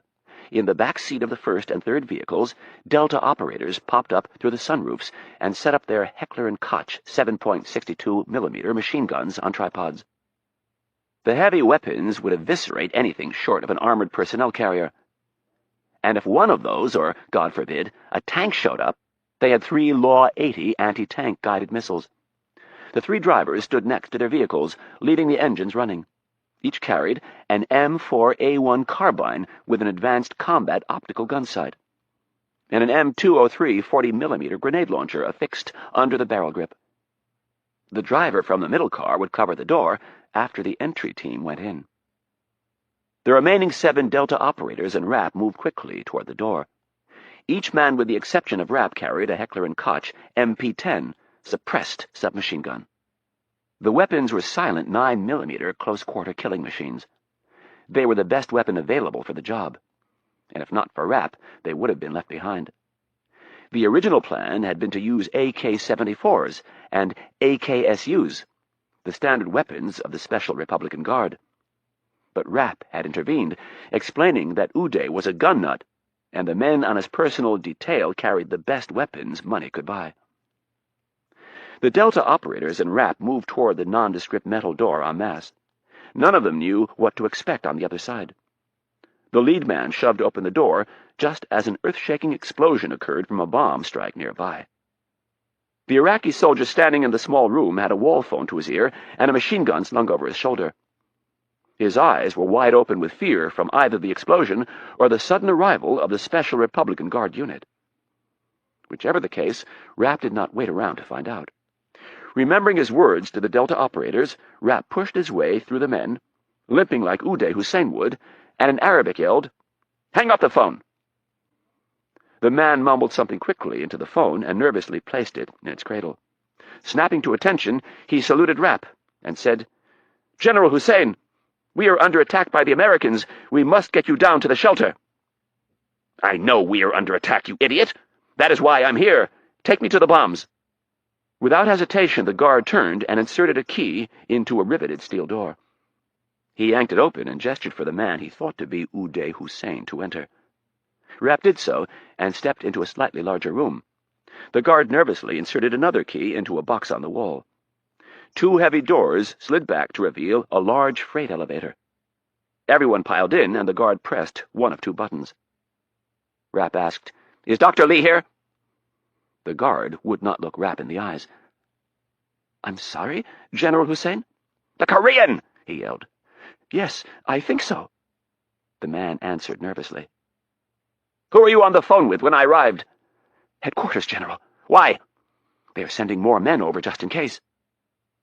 The Delta operators on the street could not hear what the Iraqi soldier was saying, so Rapp said, "Headquarters is sending men, those idiots! All they'll do is attract attention to this place." The elevator stopped and the doors opened. 2 guards were waiting for them. Both were at attention with their rifles at port, standing one on each side of a huge blast door. The guard who had ridden down with them asked, "I can call headquarters, General, and tell them not to send the men?" "Yes, do that!" Rapp yelled. He continued forward, marching with his fake limp through the blast door into a cavernous room, at least 100 feet by 300 feet, with 20-foot ceilings. Major Berg appeared at Rapp's side and in Arabic whispered, "Cameras." Rapp looked up and in one sweep found 4 of them. He pulled the major close and said, "Deploy your men. Leave 2 of them here to take care of the guards." Rapp heard a loud humming noise and turned to see the large blast door moving. "Stop!" screamed Rapp.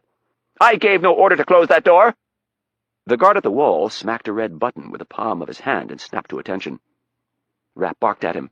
"Call headquarters and tell them I'm going to cut the balls off the idiot who decided to draw attention to this place." A guard ran for the nearest phone and snatched the handset from its cradle. Rapp looked the length of the chamber and spotted a clean room against the far wall. Inside the glass-walled, environmentally controlled room, he could see several people in white lab coats and hairnets. Rapp set out for the room with Major Berg and 4 of the operators. Rapp burst into the room and looked at the 5 Korean men covered from head to toe in surgical garb. "Dr. Lee!" One of the men came toward them, waving his arms. Rapp assumed it was Dr. Lee. In heavily accented English he said, "No! No! You can't come in here dressed like that!" Rapp drew one of the nickel-plated .45s, cocked the hammer, pointed it at the doctor's head and screamed, "No one tells me what to do!" The scientist stopped in his tracks and lowered his head. "I'm sorry." "Where are the weapons?" he yelled. Rapp had no idea if Dr. Lee had ever met Uday, but the disguise appeared to be working so far. "The weapons?" asked the Korean. "The bombs, you idiot! The Americans know about them. An air attack is underway, and one of our spies tells us they are preparing to drop one of their special bombs on this place." "But they aren't ready." "I don't care if they aren't ready." Rapp pointed to a cart on the other side of the room. "Put the crucial parts on that cart immediately. We have to get out of here fast." Dr. Lee turned and started giving orders to his people in Korean. Rapp glanced over his shoulder and looked at the 2 Delta operators who specialized in explosives and had been briefed on what to look for. With a head jerk from Rapp, the 2 men set out to keep an eye on the scientists. Rapp grabbed Major Berg by the arm and walked back out into the large chamber. "Have your men leave one of the charges in that clean room." Each member of the assault team was wearing a satchel around their waist that contained enough C4 plastic explosives to level a house. The major nodded. "Good enough. I'm going to put another satchel over by those canisters of liquid nitrogen. Make sure you save one for the elevator." The guard who Rapp had told to call headquarters approached nervously. "General Hussein." The man stopped just out of Rapp's reach. "I'm sorry, but headquarters reports that your brother Kusai has given the order to secure the facility with his troops. They want me to shut the blast doors." This was big trouble. Kusai was Uday's older brother and their father's successor. "You incompetent fool!" Rapp lunged forward and slapped the man across the face. The guard dropped to his knees in a sign of submission. Rapp looked to Berg and mouthed the words, "Hurry up." Addressing the cowering guard, Rapp yelled, "Get up! You are coming with me!" Rapp marched the man back across the room and into the waiting elevator. They rode it back upstairs in silence. When the doors opened, Rapp took one of his pistols and pointed it at the man's head. "Go back down there and help my men, and don't even think about closing those blast doors. If you do, I will have your eyeballs cut out." Rapp left the elevator and went back out onto the street. As he emerged from the building, 2 hulking armored personnel carriers came around the corner. The first thing Rapp heard was one of the Delta operators say, "Shit! We've got 2 Russian BTR-80s. Get the laws ready." Rapp limped off in the direction of the steel monsters. Over the group's comlink, he said, "Hold tight for a second, guys. Let me see what I can do." He stopped the vehicles halfway down the block by sticking out his hand and holding his ground. The vehicle stopped, and one of the doors opened. An Iraqi colonel appeared wearing an SRG uniform. Rapp instantly knew he was in trouble. There was a good chance this officer had dealt with Uday on a more intimate level. Rapp kept up the facade. "Colonel, get your men out of here immediately. My father has sent me on a special mission. If he finds out you were here, he will have your head." The officer stopped 8 feet from Rapp and looked at him strangely. With a frown on his face, he asked, "Uday?" Rapp could tell by the look on the man's face that he had pushed his luck far enough. With lightning speed, he drew his gun and fired a shot straight into the center of the colonel's forehead. The heavy .45 caliber round knocked the man from his feet and sent him to the street. Rapp stepped forward, screaming at the top of his lungs, "How dare you talk about my father that way?" He squeezed off 3 more rounds into the already dead body and spat on it. Then, looking up at the armored personnel carrier, he waved his gun in the air and yelled, "Get out of here right now, or my father will have your heads!" Quickly, Rapp turned and limped back toward the cars. Over the team's comnet, he said, "I sure hope you guys have got those rockets ready." "Roger that," someone said. "Then use them right now. before they have a chance to call in what I just did." Rapp watched as one of the Delta operators reached into the car and pulled out a Law 80 rocket. He expertly extended it into firing position, stepped clear of the car, and yelled, "Get down!" Rapp dove for the pavement, and before he hit the ground, he heard the loud swooshing noise of the 94mm rocket leaving the tube. A split second later, there was an incredible explosion, and the armored personnel carrier burst into flames. With debris still falling, Rapp saw one of the other Delta operators run to the other side of the street with a second Law in his hand. The man dropped to his knee in a doorway, acquired the second armored personnel carrier in his sights, and fired. Rapp covered his ears, the explosion lifting his body off the ground an inch. After a moment, he scrambled to his feet. As machine gun fire erupted, he raced for the building and yelled, "Major Berg! Our cover's been blown! Get up here ASAP!" Rapp ran into the building and made it to the elevator. "Give me an update, Major." "We've got the bombs, or at least the parts that matter most." "Wax the guards and get up here," said Rapp with urgency. "What about the scientists?" "Fuck!" He'd forgot about them. He looked around for a moment and said, "Bring them all up and do it fast." "Roger." Rapp went back to the street. The shooting, at least for now, had stopped. Nervously, he looked at his watch and swore under his breath, wishing the rest of the team was already up here. The Delta operators had fanned out a bit and were scanning in every direction, ready to shoot anything that moved. Rapp headed back to the elevator and paced back and forth until the door opened. When it did, 2 Delta operators raced past him with the cart. Next, Dr. Lee stepped off, loudly protesting in English that the components were too fragile to be moved like this. Rapp delivered a well-placed left hook to the scientist's jaw and grabbed him as he began to crumple. Tossing Lee over his shoulder, Rapp motioned for the other scientists to get off the elevator. They stood cowering in the corner as one of Major Berg's men threw his satchel charge into the elevator and pressed the button to send it back down. The doors closed, and the whine of the elevator could be heard as the cable unwound. Rapp backed out of the room and yelled at the other scientists, "Do not leave this room, or you will be shot!" With that, he closed the door, went through the small room and out onto the street. Rapp dumped Lee's body into the trunk of the last car and put a pair of flex cuffs on his wrists. Berg appeared at his side. "What in the hell are you doing?" "Dr. Lee is going to spend the next several years of his life telling us everything he knows about Saddam's nuclear weapons program." Berg grinned. "Good idea. Now can we get the hell out of here?" "Yep. Have one of your men close that door over there and set one more satchel charge with a 30-second delay." Berg barked the orders in Arabic, and his men went to work. One by one, they retreated to the vehicles and loaded up. The gunners standing in the sunroofs covered the withdrawal until the last man was in. Each car did a head count, and Berg gave the order to move out. The cars sped away from the burning vehicles to the sound of air raid sirens and anti-aircraft guns, punctuated by the heavy explosions of bombs. The night sky was ablaze with tracer fire, and the streets were empty. The bombing had driven people for cover. Moments later, they turned onto Shadi al-Urdun, another major thoroughfare, and punched it. Less than a mile later, the road turned into Route 10, an empty 6-lane highway. As Major Berg radioed Colonel Gray their status, the cars flew down the road at 110 miles per hour toward the waiting choppers, safety, and success. Chapter 45. Situation Room, Monday afternoon. Colonel Gray had informed General Flood via secure satellite uplink that the team had achieved their primary goal without any casualties and was en route to Scorpion 1 for extraction.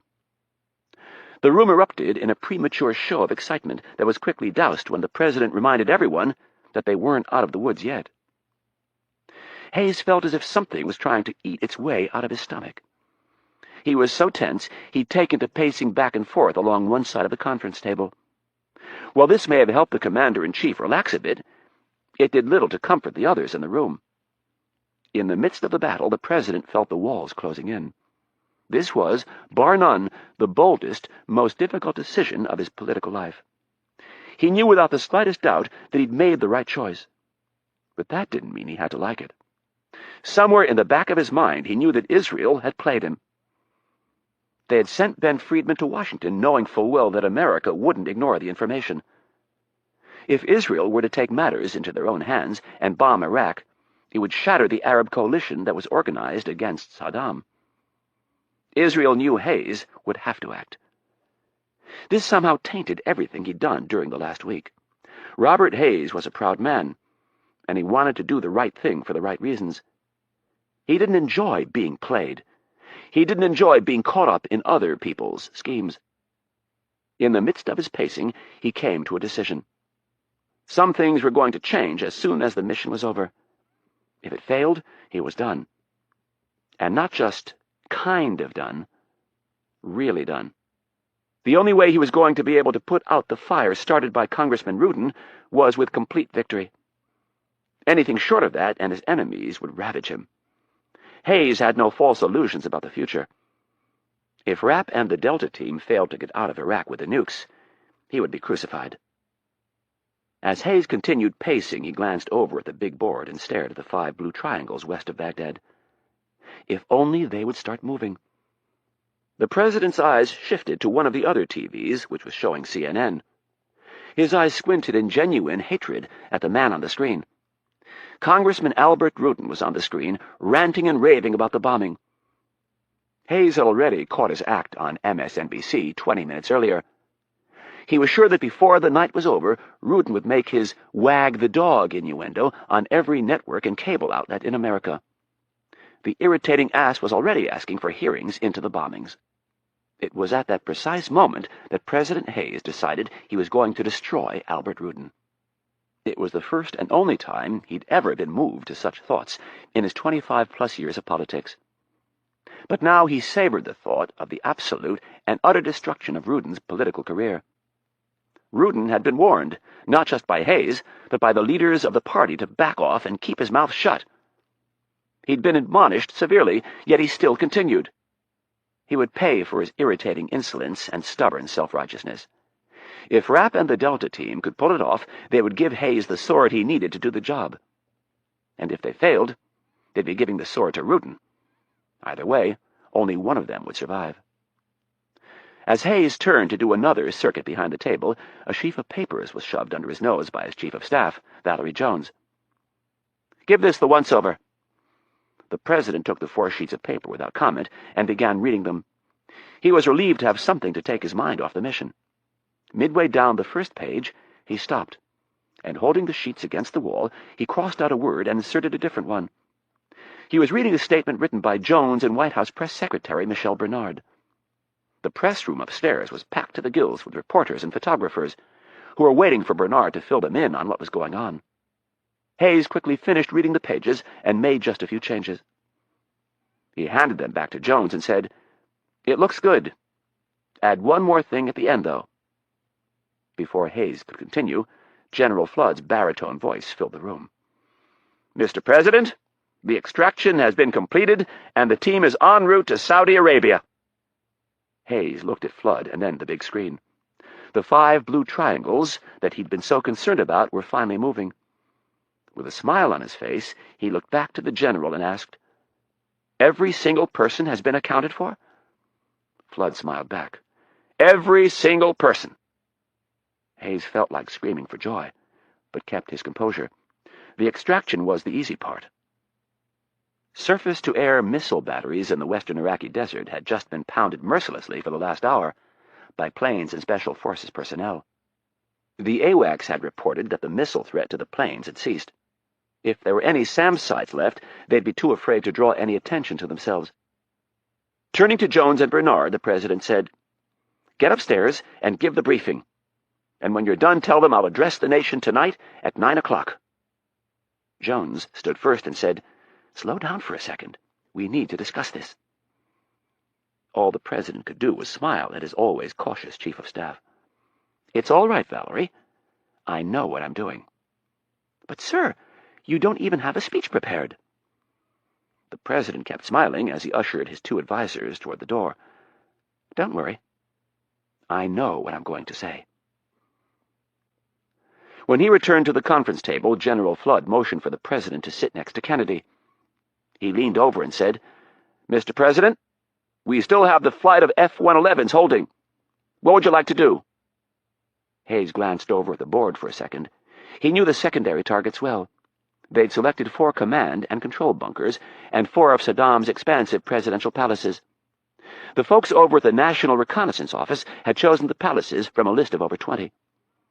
They'd done so after studying thousands of photos.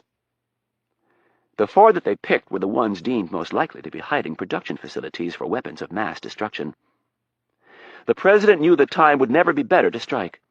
He had to balance the potential loss of civilian life against the possibility of delivering a crippling blow to Saddam. The super-penetrator bombs would decimate their targets. After a brief moment of consideration, the president looked at Flood and said, "You have my authorization." Relieved by the president's decision, Flood brought the phone to his mouth and said, "It's a go." Kennedy placed a hand on the president's arm. "Sir, we need to make some calls." Hayes sighed. The list was long, and he had a lot of explaining to do. Kennedy suggested that they should call Prime Minister Goldberg first, and the president agreed. A moment later, the 2 men were talking via a secure satellite uplink. "Prime Minister Goldberg?" started the president. "I've been waiting for your call, Mr. President," answered a slightly irritated Israeli leader. "I'm sorry I didn't let you know about the operation in advance, but for obvious reasons, security has been very tight." Goldberg, in his typical short manner, chose not to acknowledge the president's reason, and instead asked, "Do you have any news to report?" "I do," replied Hayes.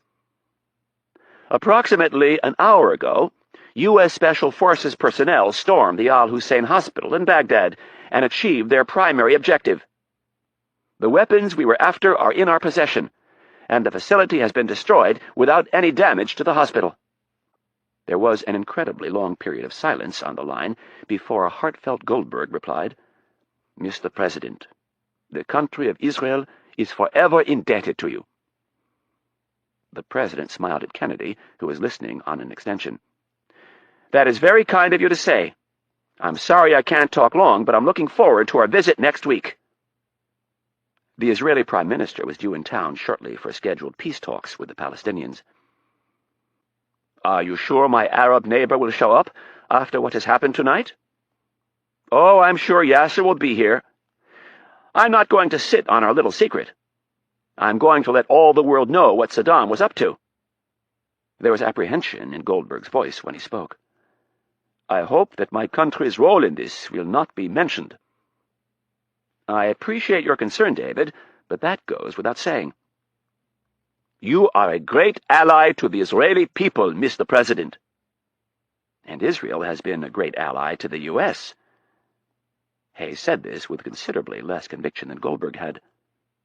The president looked at Kennedy, who mouthed a name to him. Hayes nodded and spoke into the phone. "David, would you do me a favor and pass along my gratitude and apology to Colonel Friedman?" "I would be happy to, but whatever in the world would you need to apologize for?" "I gave him a bit of a chilly reception when he was in D.C. last week." "Oh, don't worry about that," laughed Goldberg. "I don't think he expected you to be happy with the news he delivered." "Well, that doesn't change the fact that I was less than hospitable. It was wrong to treat him the way I did, and I would like to apologize. In fact, I think you should bring him along next week. America owes him a debt of gratitude, and I would like to thank him personally." "In light of the efforts you've made, Mr. President, I think Colonel Friedman would be honored by such a request." "Good, then. Tell the Colonel that I look forward to thanking him in person next week. I have to run now, David." The president listened to Goldberg thank him one more time, and then he hung up the phone. In an extremely rare show of emotion, Irene Kennedy smiled and nodded her head in a show of satisfaction. "That was perfect, sir." Chapter 46. The White House, Monday evening. The president had spent much of the last 4 hours trying to reassure his chief of staff that he was making the right decision to address the nation from the White House press room. Jones wanted him behind his desk in the Oval Office, in a controlled environment. She wanted him reading a carefully scripted speech from a teleprompter, so there was no room for error. No surprises from an overzealous reporter who might be looking to make a name for her or himself. No slip-ups by the commander-in-chief on an important issue. The situation was already delicate enough, and there was little room for error. President Hayes strongly disagreed with his chief of staff. He knew that the truly great speeches, the ones that won people over, were given off the cuff from the heart, not when reading from some teleprompter. Sure, the historians, with all of their diplomas, would fawn over the great written speeches, but not the people, not the populace. They wanted you to act like a fellow citizen, not a robot. That's what he would do tonight. He was at his best when he just stood up and let it fly. The president was alone in the Oval Office, taking a moment to organize his thoughts before he went out in front of the cameras. On a legal pad, he scratched out his major themes. Like a loosely scripted play, he outlined the first, second, and final act. It helped immensely that victory was complete. Rapp and the Delta team were safely back in Saudi Arabia with the nukes, and every air crew and special forces soldier was accounted for. His critics, both domestically and internationally, were still spouting off, taking him to task for the bombing. Either through innuendo or direct attack, they were all saying the same thing, that he'd bombed Saddam for political cover. In a few minutes, they would all look very petty. A knock on the door interrupted the conclusion he was working on, and then he remembered that he needed to speak to someone before the briefing started. "Come in." The president stood and walked around his desk. Kennedy entered the room with a very nervous-looking Anna Riley. The president met them halfway and directed them toward the couches by the fireplace. Hayes imagined that NBC was wondering why the president had asked for a private meeting with their White House correspondent just minutes prior to addressing the nation. "Ladies, please sit." Hayes sat on one couch and Kennedy and Riley the other. "Anna, Irene tells me you've had a very difficult week." Riley, not wanting to talk about her personal life with the president, gave him a curt nod. The truth was, it had been hell. If the entire matter in Milan hadn't been bad enough, she'd had to deal with a deluge of phone calls from family, friends, and co-workers after Congressman Rudin had showed Mitch's photograph on national TV. The whole world now thought of him as an assassin. "Well," continued the president, "after all you've been through, I thought you deserved to know a few things before I go out there and address your colleagues." The president paused briefly, and then began explaining the events of the last week to a shocked Riley. The White House press room, Monday night. President Hayes bounded onto the platform at the front of the room like the young man he once was. Irene Kennedy, General Flood, Secretary of Defense Culbertson, and National Security Advisor Hake stood behind him against the blue curtain backdrop. His chief of staff and press secretary stood just off to the side by the door. Hayes looked supremely confident. The president gripped the podium with both hands and took a moment to look over the gallery of reporters jammed into the small room. "This afternoon, I gave the order for our forces in the Persian Gulf to attack Iraq. I did not inform our allies prior to commencing military operations, and I informed only a few members of my cabinet and only a handful of senators and congressmen. This was intentional on my part, and if you'll bear with me for a moment, I'll explain why I went to such great lengths to keep this attack a secret." The president paused to sip from a glass of water sitting under the podium. He wanted the tension to build. It should come as no surprise to any of us that Saddam Hussein has been on a quest to develop and obtain weapons of mass destruction for some time. Well, last week I was confronted with a horrifying reality. I was informed that Saddam was less than a month away from having 3 fully operational nuclear weapons. The president stopped and looked out across the hushed room. It seems that, for the past several years, he has been developing these nuclear weapons with the help of Park Chow-Lee, a North Korean nuclear physicist. The president turned and nodded to Kennedy, who approached an easel and flipped over a piece of foam board, on which a photograph of the scientist was printed. "Dr. Lee was on loan from the North Korean government," continued the president, "along with another half-dozen scientists. In return for providing Saddam with these experts, the North Korean government was given some $40 million in crude oil. Dr. Kennedy will provide you with documentation to prove this when I'm done." Looking to Kennedy, the president said, "Next photo, please." Kennedy moved the photo of Lee out of the way and replaced it with an aerial shot of a city. One building in the middle was circled in red. Saddam went to great lengths to hide what he was up to. So much so that he placed the production facility for these weapons under the Al-Hussein Hospital in Baghdad. The president paused again. "I don't need to explain to you his motives for doing this. Let's just say they were less than noble. None of this should shock any of us." The president shook his head with sad conviction. Confronted with this untenable situation, I was left with no other alternative than to take these weapons out. A man like Saddam Hussein, a man who has used poison gas on his own people, must never be allowed to obtain the destructive power of a nuclear bomb. At 9 o'clock this evening, Baghdad time, we commenced offensive operations to take these weapons out and destroy the facility. U.S. Special Forces personnel conducted a daring raid on the facility at exactly the same time as an air raid started. I am pleased to announce that the operations were a complete success. The facility was destroyed, and there were no civilian casualties. I repeat, no civilian casualties. In addition, the Special Forces team that conducted the raid was able to take the 3 nuclear devices with them when they were extracted.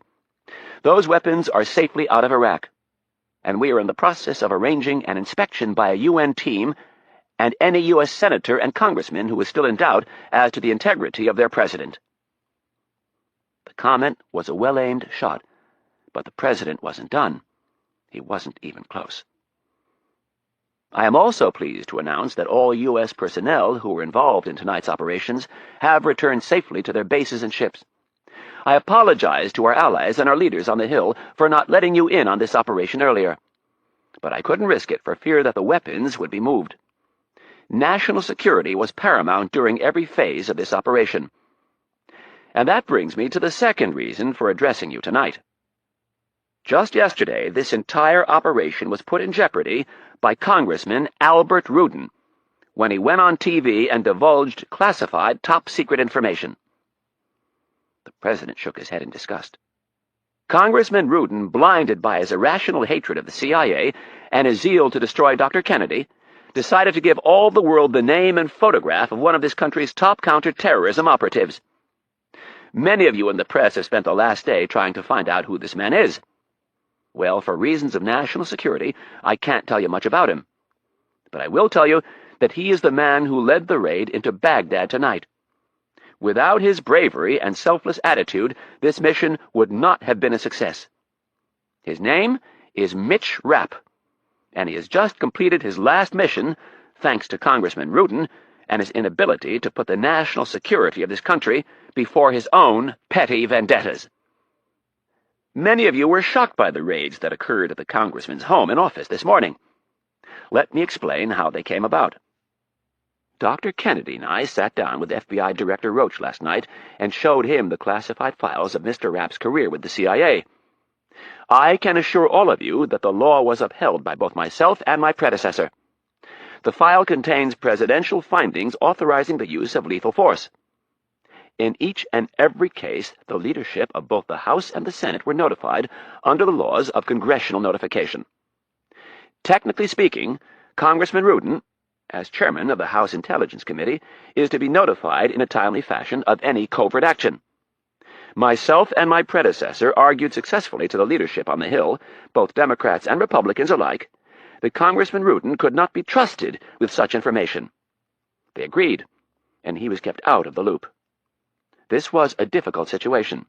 We had to balance the needs of congressional notification and national security. We felt, and so did the House and Senate leadership, that we were fulfilling our obligation on both counts. With the high stakes of this current operation hanging in the balance, we proved to Director Roach and a federal judge that laws had been broken. We moved quickly to have those files seized so the operation would not be further compromised by Congressman Rudin's brash and reckless behavior. The president stopped and looked as if even he couldn't believe Rudin's stupidity. I am sorry to say that Mr. Rapp's career in the field of counterterrorism has been damaged beyond repair. and as a consequence, so is the national security of our country. The FBI will be investigating Congressman Rudin to find out just how much damage he's done, and they will explore filing criminal charges." The president glanced over his shoulder and then said, "This was also why Dr. Kennedy was unwilling to answer questions on the Hill today. The operation in Iraq was already underway, and she did not want to lie to the committee, nor did she want to say anything that might compromise the mission. Now, before turning this over to Dr. Kennedy and General Flood, I would like to thank our allies for their understanding, patience, and loyalty, and I'd like to thank our soldiers, sailors, airmen, and Marines for their bravery and professionalism. And to Mitch Rapp, for once again putting his life on the line. The world is a safer place tonight because of all of you." With a sincere smile, the president ended by saying, "Good night, and God bless all of you." Without pause, President Hayes turned and left the room. Chapter 47. U.S. Capitol, Monday evening. A promising day had turned out to be a complete disaster. Hank Clark sat in the dark in his hide on the 4th floor of the Capitol. He had a large snifter of cognac in one hand and a cigar in the other. His chair was turned toward the open window with his feet up on the sill. Cold air rushed in from the outside to battle with the century-old radiator. It was just another example of government inefficiency. Smoking was officially forbidden in any federal workplace, but the people who wrote the laws sometimes chose to ignore them. Clark took a big puff from his diamond-crowned Figurado cigar and blew it out into the cold night air. The combination of nicotine and high-octane cognac had him buzzing.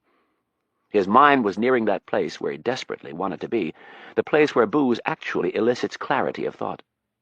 It was difficult to both achieve and maintain, and very easy to overshoot and get lost in the sluggish orbit of drunken stupidity. The senator's grand plans were in tatters, and he was trying to figure out how he'd been so badly outflanked. He was in full retreat, scrambling to salvage enough to fight another day. The president's move had been brilliant. His poll numbers would be near 80% by Friday, and Mitch Rapp wasn't a national hero yet, but by the time the press got finished with him, he would be. Kennedy's stock had risen, too.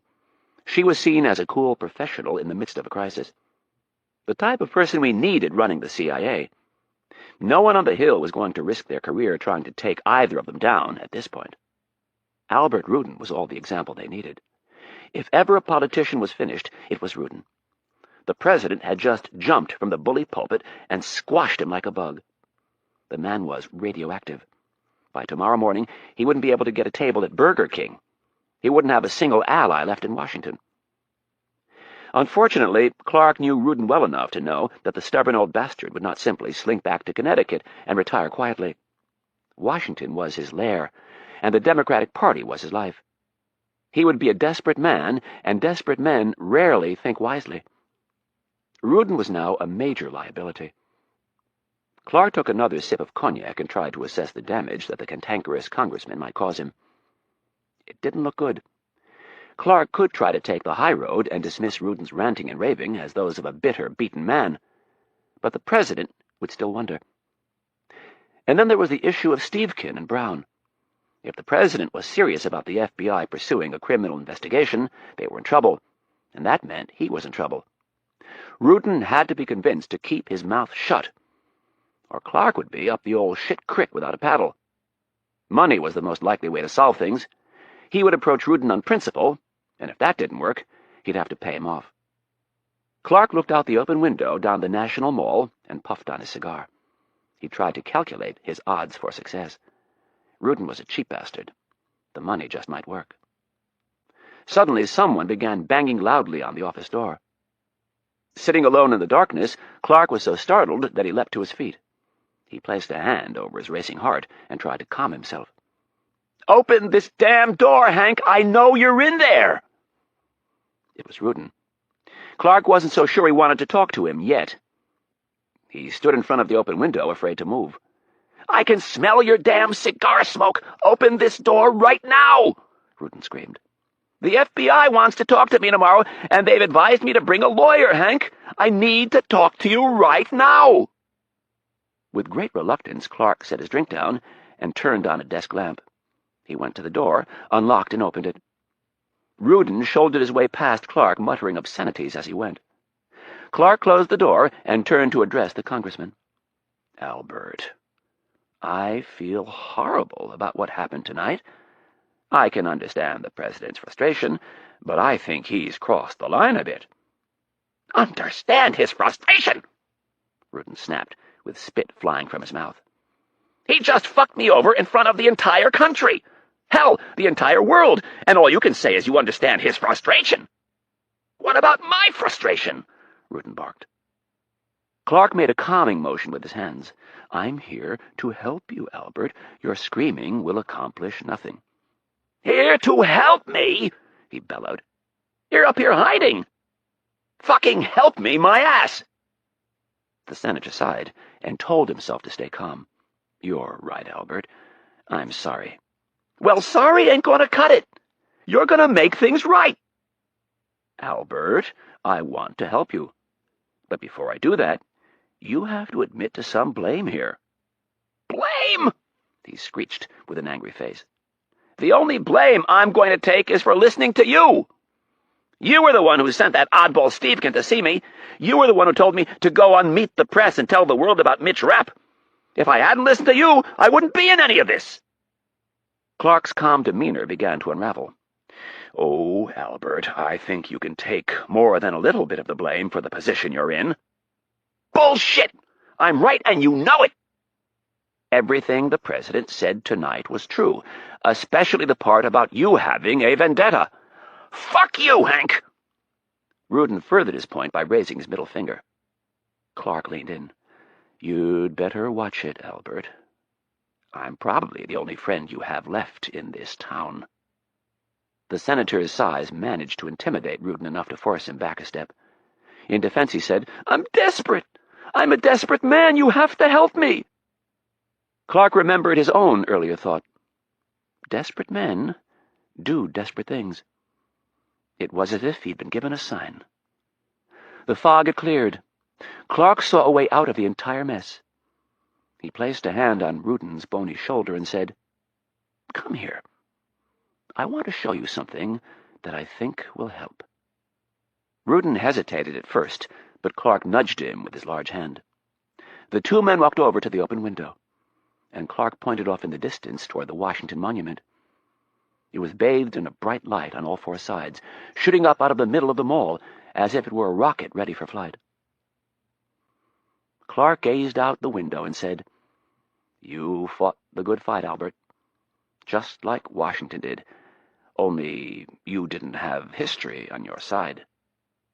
Rudin shook his head angrily and said, "History fucked me." "Well, I'm going to make things right. You and I are going to see the president in the morning, and I'm going to get him to call off the FBI." Clark patted Rudin on the back and said, "Don't worry. I'll take care of it." Rudin's shoulders sank in relief. "Oh, thank you, Hank. Thank you, thank you, thank you." "Don't worry about it." Clark patted him on the back again and said, "That's what friends are for." And with Rudin finally relaxed, Clark took a half-step back and placed both hands in the middle of the wiry congressman's back. With one good push, the senator sent Rudin toppling out the open window.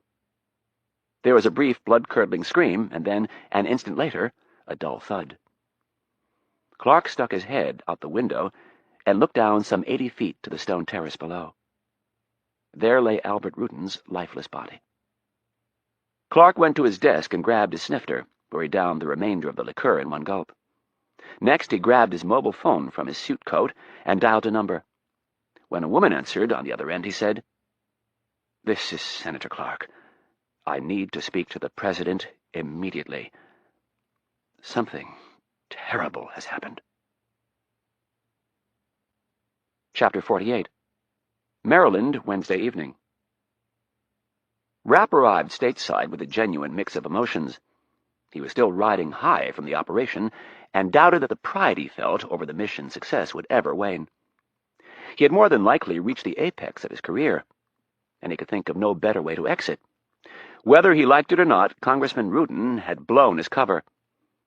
He was done operating in the field. Fortunately for the congressman, he'd taken the cowardly way out and jumped. As a result, it was much easier for Rapp to deal with the problem. There was no sense in hurting a dead man. When his plane landed at Andrews, a group of geeks from the CIA and the Pentagon were waiting to debrief him. Rapp told them it would have to wait, but they continued to press the point, so he told them to go to hell. Before leaving, he spent a few minutes alone with Kennedy. She tried to bring up Anna, but he would have none of it. He had already made the mistake of combining his professional life with his personal life, and he would never do it again. She filled him in on what had happened since the president's address on Monday night. Virtually every magazine, newspaper, and TV show had called the CIA's Office of Public Affairs and asked for an interview with America's new hero. "And what did you tell them?" asked Rapp. "That there wasn't a snowball's chance in hell that you would do an interview." "Exactly. You know me well." "Too well." She tried to bring up Anna again, but he cut her off. He was going to crawl into a hole for a few days, and when he was ready to come out, he'd call. Kennedy stood alone with the worried expression on her face and watched him drive away. She could tell that beneath Mitch's tough exterior he was hurting. She knew him better than he knew himself, and Kennedy could see he was ready to crumble. Rapp flew down the rural country roads of Maryland with a mixture of apprehension and excitement coursing through his veins. Before leaving Saudi Arabia, he'd called her apartment and left a message. "I'll be home Wednesday night. I miss you very much. It would mean a lot if you were at the house when I got there." He figured this was safe. He met her halfway, and now it was up to her.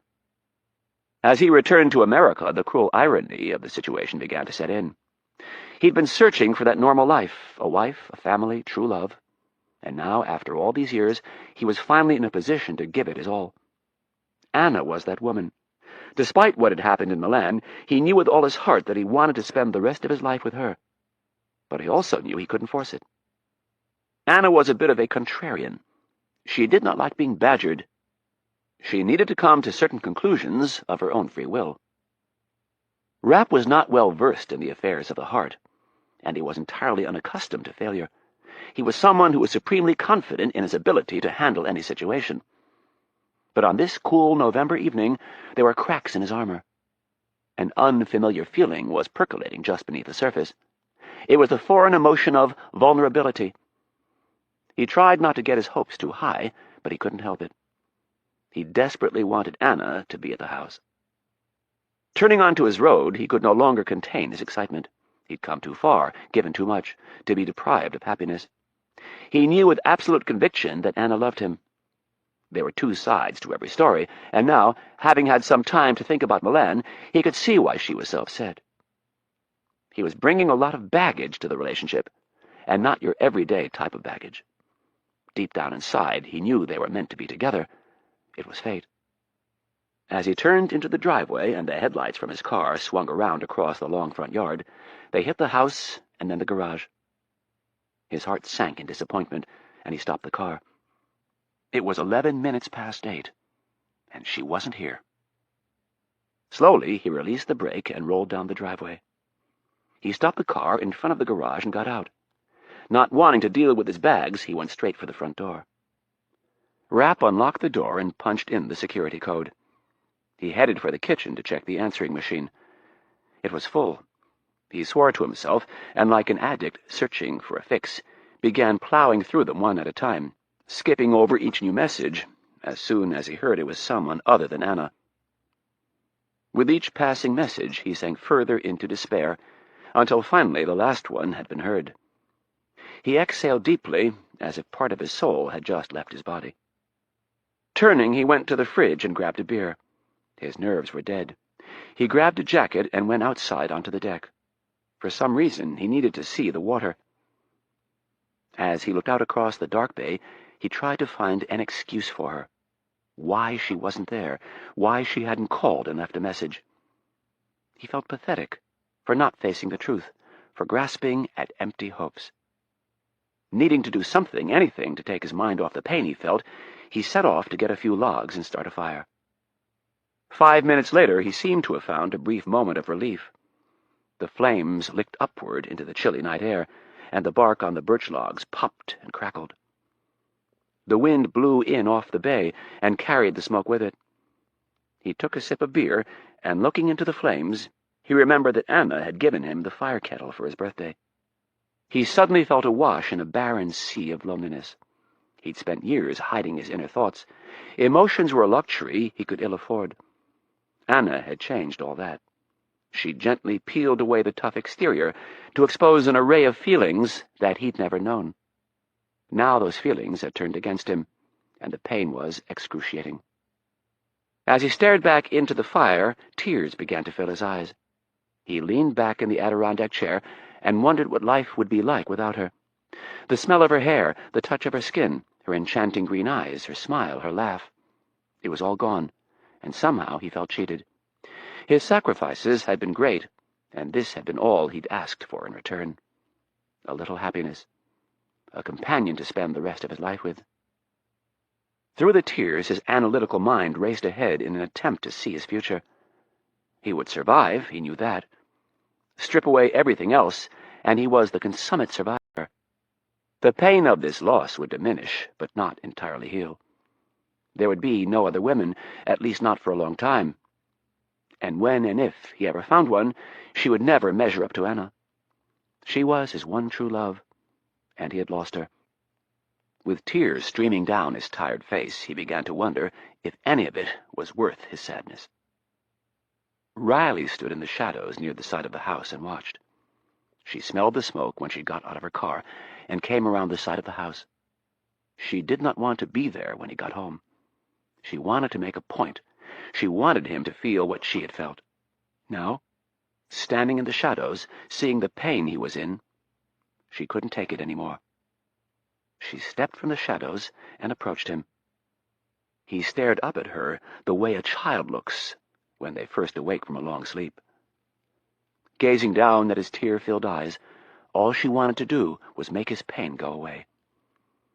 Reaching out, she cupped his face in her hands and said, "Darling, I'm sorry." He did not speak. He grabbed her, pulled her down onto his lap, buried his face in her chest, and wrapped his arms around her. Riley kissed the top of his head and ran her fingers through his short hair.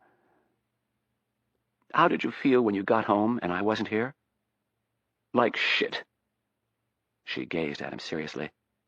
"I wanted you to know what it feels like to wait for me. To wonder if I'm going to come through the door, if you'll ever see me again. That's what I went through in Milan." His head stayed buried in her chest. "It's no fun. No, it isn't." She grabbed his strong chin and lifted it toward her. "Now that you know how painful it is to be confronted with losing me, promise me that you'll never make me go through it again." Without hesitation, Rapp said, "I promise." They embraced in a long kiss and held each other as if they'd been apart for months. After several minutes, they stood, and Rapp asked her to wait outside for a minute. He ran into the house and raced upstairs. A moment later, he came back downstairs and out onto the deck. He grabbed Riley by the shoulders and had her sit in the Adirondack chair. Kneeling in front of her, he kissed her on the lips and asked, "Do you remember when we met?" Riley looked at him as if he were asking a trick question. It would be impossible for her to forget when they'd met. He'd saved her life. "Of course I remember." "Do you remember what you said to me when the hostage standoff was over? That it was fate?" Riley smiled. "Yes." "Do you still believe that?" he asked sincerely. "Yes," she said softly. "So do I." He cupped her face in his hands. "I think I was sent there to save you, so that later you could save me." Still smiling, she tilted her head and asked, "How?" "By spending the rest of your life with me." He reached into his pocket and pulled out a beautiful diamond ring. Grabbing her hand, he gazed into her eyes and asked, "Anna, will you please marry me?" Her eyes filled with tears of joy, and her bottom lip began to quiver as he slid the ring onto her finger. Not able to speak, she slowly nodded her head and bent forward to kiss him on the lips. Chapter 49. The White House 1 week later. The President stood in front of the fireplace in the Oval Office. The cameras snapped away, and flashes filled the room. On his left was Yasser Arafat, and on his right, Prime Minister Goldberg of Israel. It had been a great week for Hayes. His poll numbers were through the roof. He had a mandate to get things done both in Washington and on the international stage. Even the press was fawning over him. There wasn't a country in the Middle East, including Iran, that wasn't relieved that Hayes had pulled the teeth from Saddam's arsenal. Saddam was screaming bloody murder over the raid, but no one was listening. Hayes had carried the day. The President's chief of staff stepped in front of the press pool and said, "Okay, that's it for now, thank you." Jones ushered them toward the door, gesturing with her arms like she was moving livestock into a corral. When the press was gone, the President turned to his guests and said, "Something has come up that I need to attend to. It shouldn't take long. My chief of staff will take you into the Roosevelt room and get things started." Hayes smiled at both men and left the Oval Office. As soon as he reached the hallway, the smile vanished. He traveled by himself down to the basement. When he reached the Situation Room, he entered and closed the door behind him. Irene Kennedy was sitting on one side of the table, and her Israeli counterpart was sitting across the table. Ben Friedman stood immediately and said, "Mr. President, thank you for your invitation to come to the White House." Hayes stood behind his leather chair, his hands resting on the back. This was Kennedy's plan, and he was more than willing to play his part. "You'll excuse me if I got you to travel all this way on a less than honest pretense. But I don't think you would have made the trip if I told you the real reason I wanted to talk to you." The smile melted from Friedman's face as warning flags went up. "Sit." Hayes pointed toward the Israeli's chair. Reluctantly, the intelligence chief sat. "Is there anything you'd like to get off your chest?" asked Hayes. Friedman scrambled to come up with the source of the President's ire. He'd just spent the entire morning with Kennedy, and it had been very pleasant. No sign whatsoever that something was wrong. He looked across the table for her assistance, and all he got was an inquiring glance. He turned to the President and said, "I'm sorry, sir, but I'm not quite sure I understand." "Oh, I think you do." Hayes was ready to burst. He knew what Friedman's eventual excuse would be, and he already didn't buy it. It was high time they started acting like true allies. "Does the name Peter Cameron ring a bell?" Friedman was a professional liar by trade. He shook his head, and with absolute conviction said, "I don't think so." The President scoffed at his answer. "How about Donatella Runn?" Friedman had been wondering where she'd gone, and now he knew the answer. "Yes, I do, Mr. President, unfortunately." "Oh, why is that?" Hayes asked, with feigned concern. "I recruited her personally to work for Mossad. She was very good in her day, but several years ago we lost control of her." "Lost control of her?" asked Hayes. "It happens from time to time in our line of work, sir." Friedman glanced at Kennedy. "We don't have the best retirement plan, and there are people who are willing to pay a lot of money for someone with Donatella's skills." Hayes glanced at his watch, and then at Kennedy. "I don't have time for this BS. Are you trying to tell us, Ben, that Donatella has not worked for you for 2 years?" "That's exactly what I'm trying to tell you." "You're a liar, and not a very good one." The President picked up the phone behind him and pushed a button. "Send them in." He placed the phone back and watched Friedman squirm. A moment later, the door opened. Donatella Runn and Mitch Rapp entered the room. Donatella went around the table and sat next to Kennedy. Rapp stood next to the President and glared at Friedman. The President asked, "Would you like to amend your story now?" "I don't know what this woman has told you, but she cannot be trusted." Friedman's forehead was beginning to glisten with sweat. The President laughed. "Somehow I think it is you who can't be trusted, Mr. Friedman." "Mr. President, I beg you, you cannot listen to this woman. She has stabbed my country in the back. We have been hunting her for almost a year." "For the sake of making some progress, I'm going to at least for now ignore your comment about Ms. Ron stabbing you in the back." I would like instead to focus on something else. Explain to me why you've been paying Ms. Ron large amounts of money and hunting her at the same time." Friedman tried to act confused by the whole thing. "I have no idea what you're talking about." "Irene?" The president looked at Kennedy. Kennedy produced a file, opened it, and slid it across the table. They were the Swiss bank accounts that Friedman used to hide money from his own government. With Donatella's help, Marcus Dumond, the CIA's top hacker, had obtained this information and much more. The president asked, "Do you recognize these bank accounts?" Friedman lied. "No." "Good, then. You wouldn't mind if they were closed this morning and the money was transferred to us." Despite trying to keep his cool, Friedman was showing signs of unraveling. He chose not to respond to the president. The president looked to Rapp and nodded. Then he held out his hand and said, "Ms. Ron, it's time for us to leave."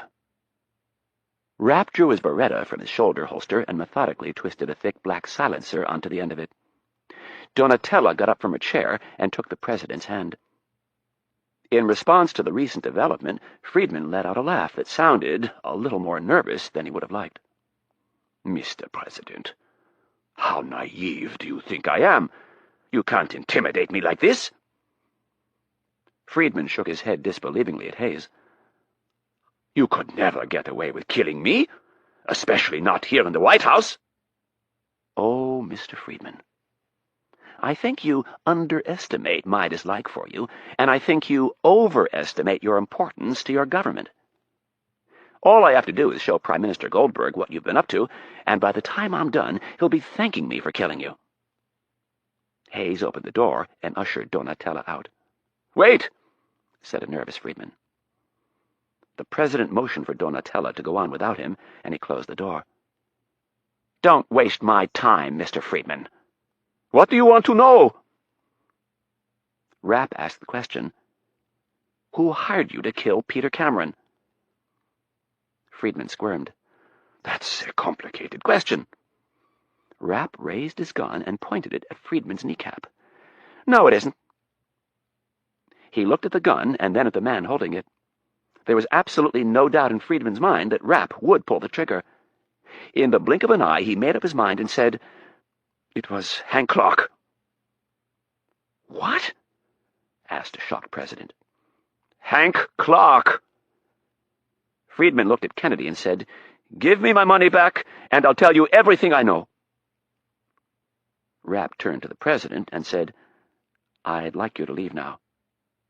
Hayes, still reeling over the name he just heard, said, "But—" Rapp grabbed the president by his shoulder and said, "Leave." Hayes looked at Kennedy for guidance. She nodded and looked at the door. After a moment of hesitation, he reluctantly left the room. When he was gone, Friedman breathed a sigh of relief and said to Kennedy, "Good. Now we can deal." "Wrong!" bellowed Rapp. He pointed his gun at Friedman's leg and pulled the trigger. A bullet spat from the end of the silencer and grazed the Israeli's meaty inner thigh. Friedman lurched back in his chair and grabbed his leg in a mix of shock and pain. Rapp moved the weapon back to Friedman's knee and through clenched teeth said, "I'm looking for a reason to kill you. So there ain't going to be any negotiating. If you want to walk out of here alive, you're going to tell us everything you know." Clutching his leg in pain, Friedman nodded his head and began to talk. Epilogue. The Cosmos Club was Senator Clark's kind of place, especially around Christmas. The mansion at 2121 Massachusetts Avenue was a bastion of wealth, class, intellectual discussion, fine food, cigars, and liquor. It was the type of place that would have never allowed Congressman Albert Rudin through its doors. The century-old club had rules, and chief among them was a sense of decorum. Differing opinions were encouraged, but loud, divisive arguing was not. The senator's limousine was queued up on Mass Avenue with the other social elites of Washington. He was fifth in line with at least as many limos and cars behind him. Sally Bradley's annual Christmas party at the Cosmos Club was an event not to be missed. That was, unless you were wife number 3.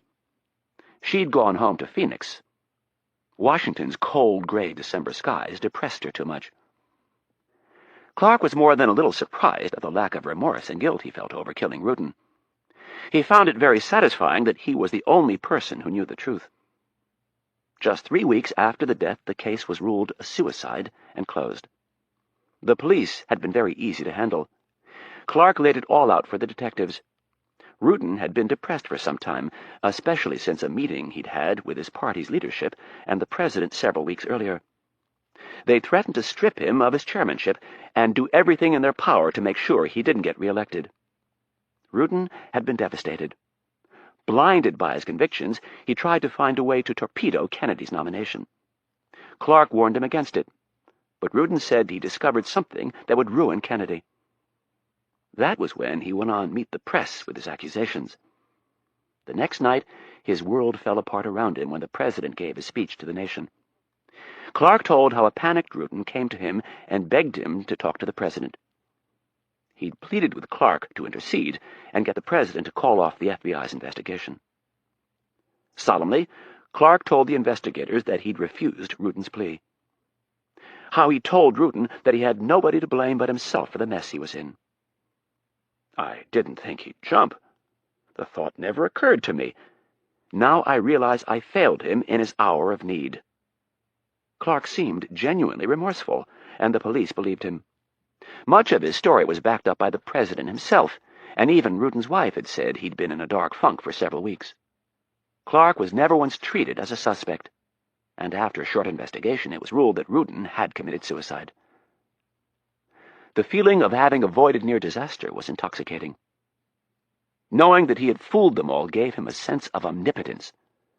His plans to run for the White House, however, were on hold. Ellis and his West Coast financiers were very upset that Kennedy had been confirmed as director. But there was nothing he could do about that, at least not for now. In the meantime, he told Ellis that he would begin trying to find another mole at the CIA. Amazingly, neither Stevekin nor Brown's name had been dragged into the spotlight. After Rudin's death, the FBI just dropped everything. President Hayes was untouchable at present. His numbers were so high, someone would have to be a complete fool to run against him. But that was now. Who knew what the political climate would be like in a year? Clark would hang around biding his time. He'd lived to fight another day, and his dream of someday occupying the Oval Office was still alive. Clark's limousine finally pulled into the small drive, and a doorman, resplendent in topcoat and top hat, opened the door. The senator got out of the car in his double-breasted tuxedo and entered the club. He looked tanned and rested from another weekend retreat in the Bahamas, and was in the mood to have some fun. He proceeded to the magnificent worn lounge where a band was playing and most of the party-goers had gathered. Too many, in fact. Upon seeing that they were 5 deep at the bar, the senator reversed his course and headed off for the Cherrywood bar. A few folks tried to stop him on the way, but Clark politely informed them of his predicament and told them he would be back. Fortunately, there were only a few wise souls bellied up to the curved granite bar. He ordered a glass of Merlot and settled in. He'd finish this one and order another before he went back to join the revelry. He was about to begin making small talk with the bartender when an absolutely stunning blonde in an ivory beaded dress sauntered into the room. She cozied up to the bar 1 chair over from Clark and ordered a glass of Chardonnay.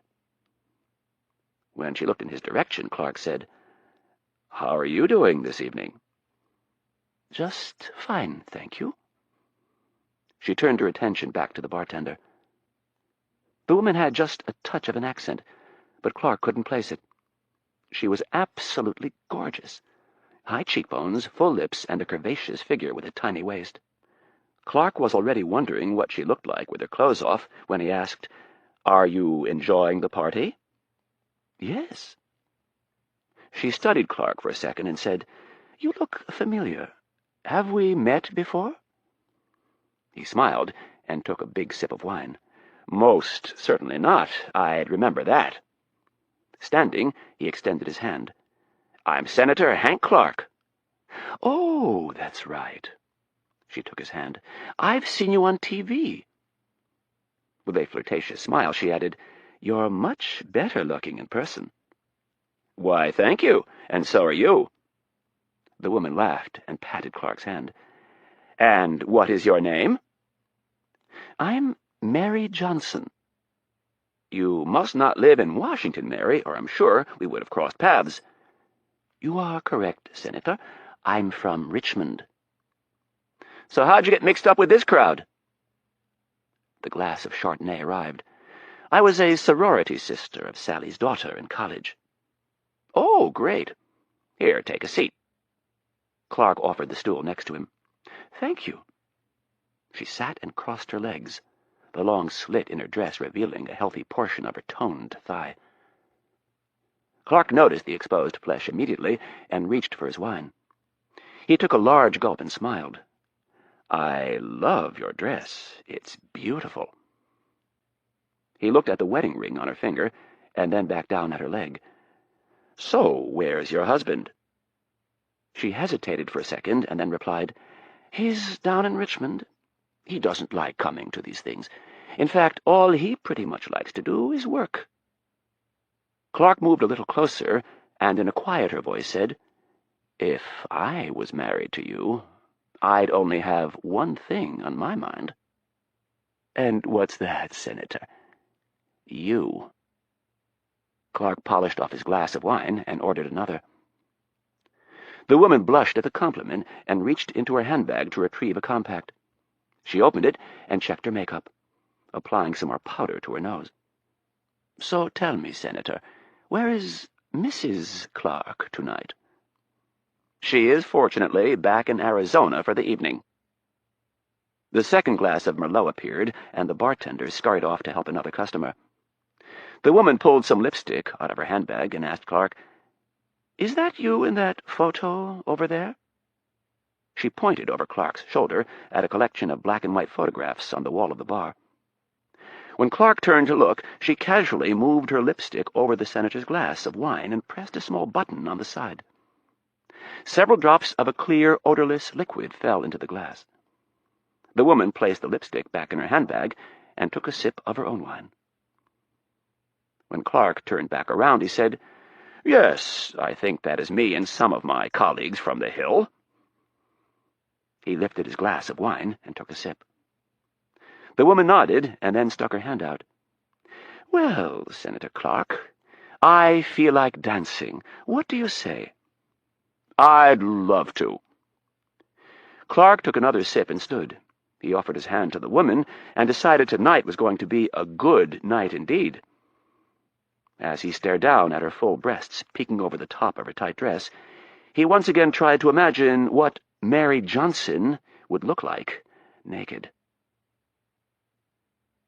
Rapp stood alone in his tuxedo near the bar in the ballroom.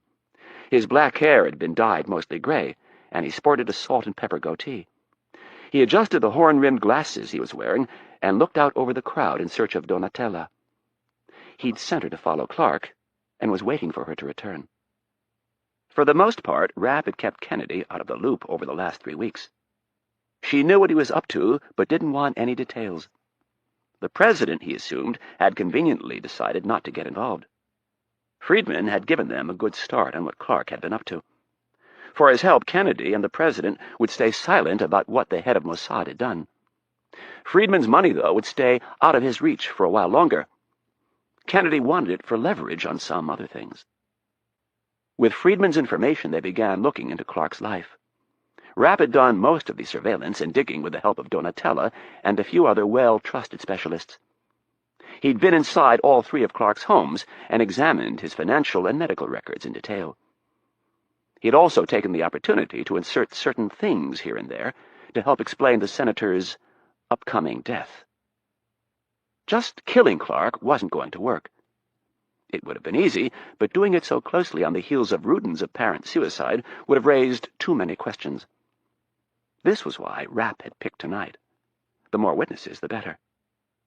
Through the festive sea of holiday revelers, Rapp spied a blonde-haired Donatella working her way toward him with Clark in tow. Several people tried to stop the senator, but he was too focused on the bombshell in front of him to slow down. Donatella approached Rapp and whispered, "It's taken care of." Then, turning back to Clark, she said, I'd like you to meet a friend of mine." Donatella stepped out of the way and left the two men facing each other. Rapp looked at Clark's face for signs that the drug was working its way through his bloodstream. A layer of sweat was forming on his lip, and his eyes appeared to be agitated. Clark stuck out his hand and said, "Senator Hank Clark, nice to meet you." At that moment, he seemed to lose his balance for a second. Rapp grabbed his hand firmly. "My name is Mitch Cruz, Senator. I've been looking forward to meeting you for some time." "What did you say your name was?" "Mitch Cruz."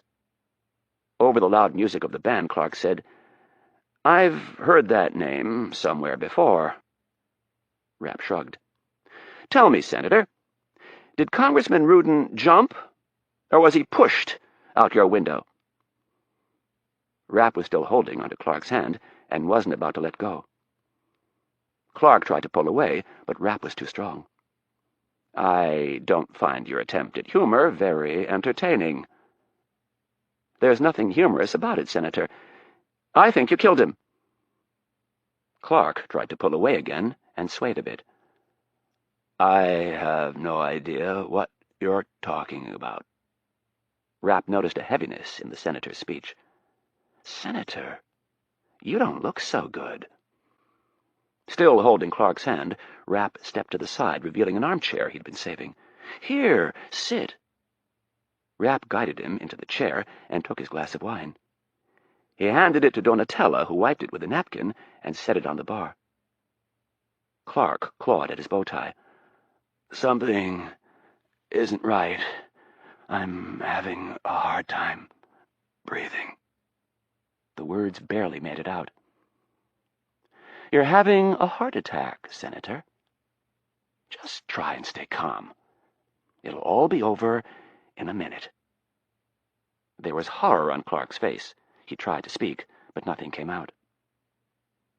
Rapp leaned in real close and said, "By the way, Senator, my name isn't Mitch Cruz.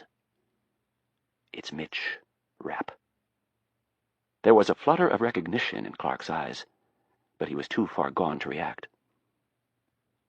"I just wanted to meet you face to face before you died."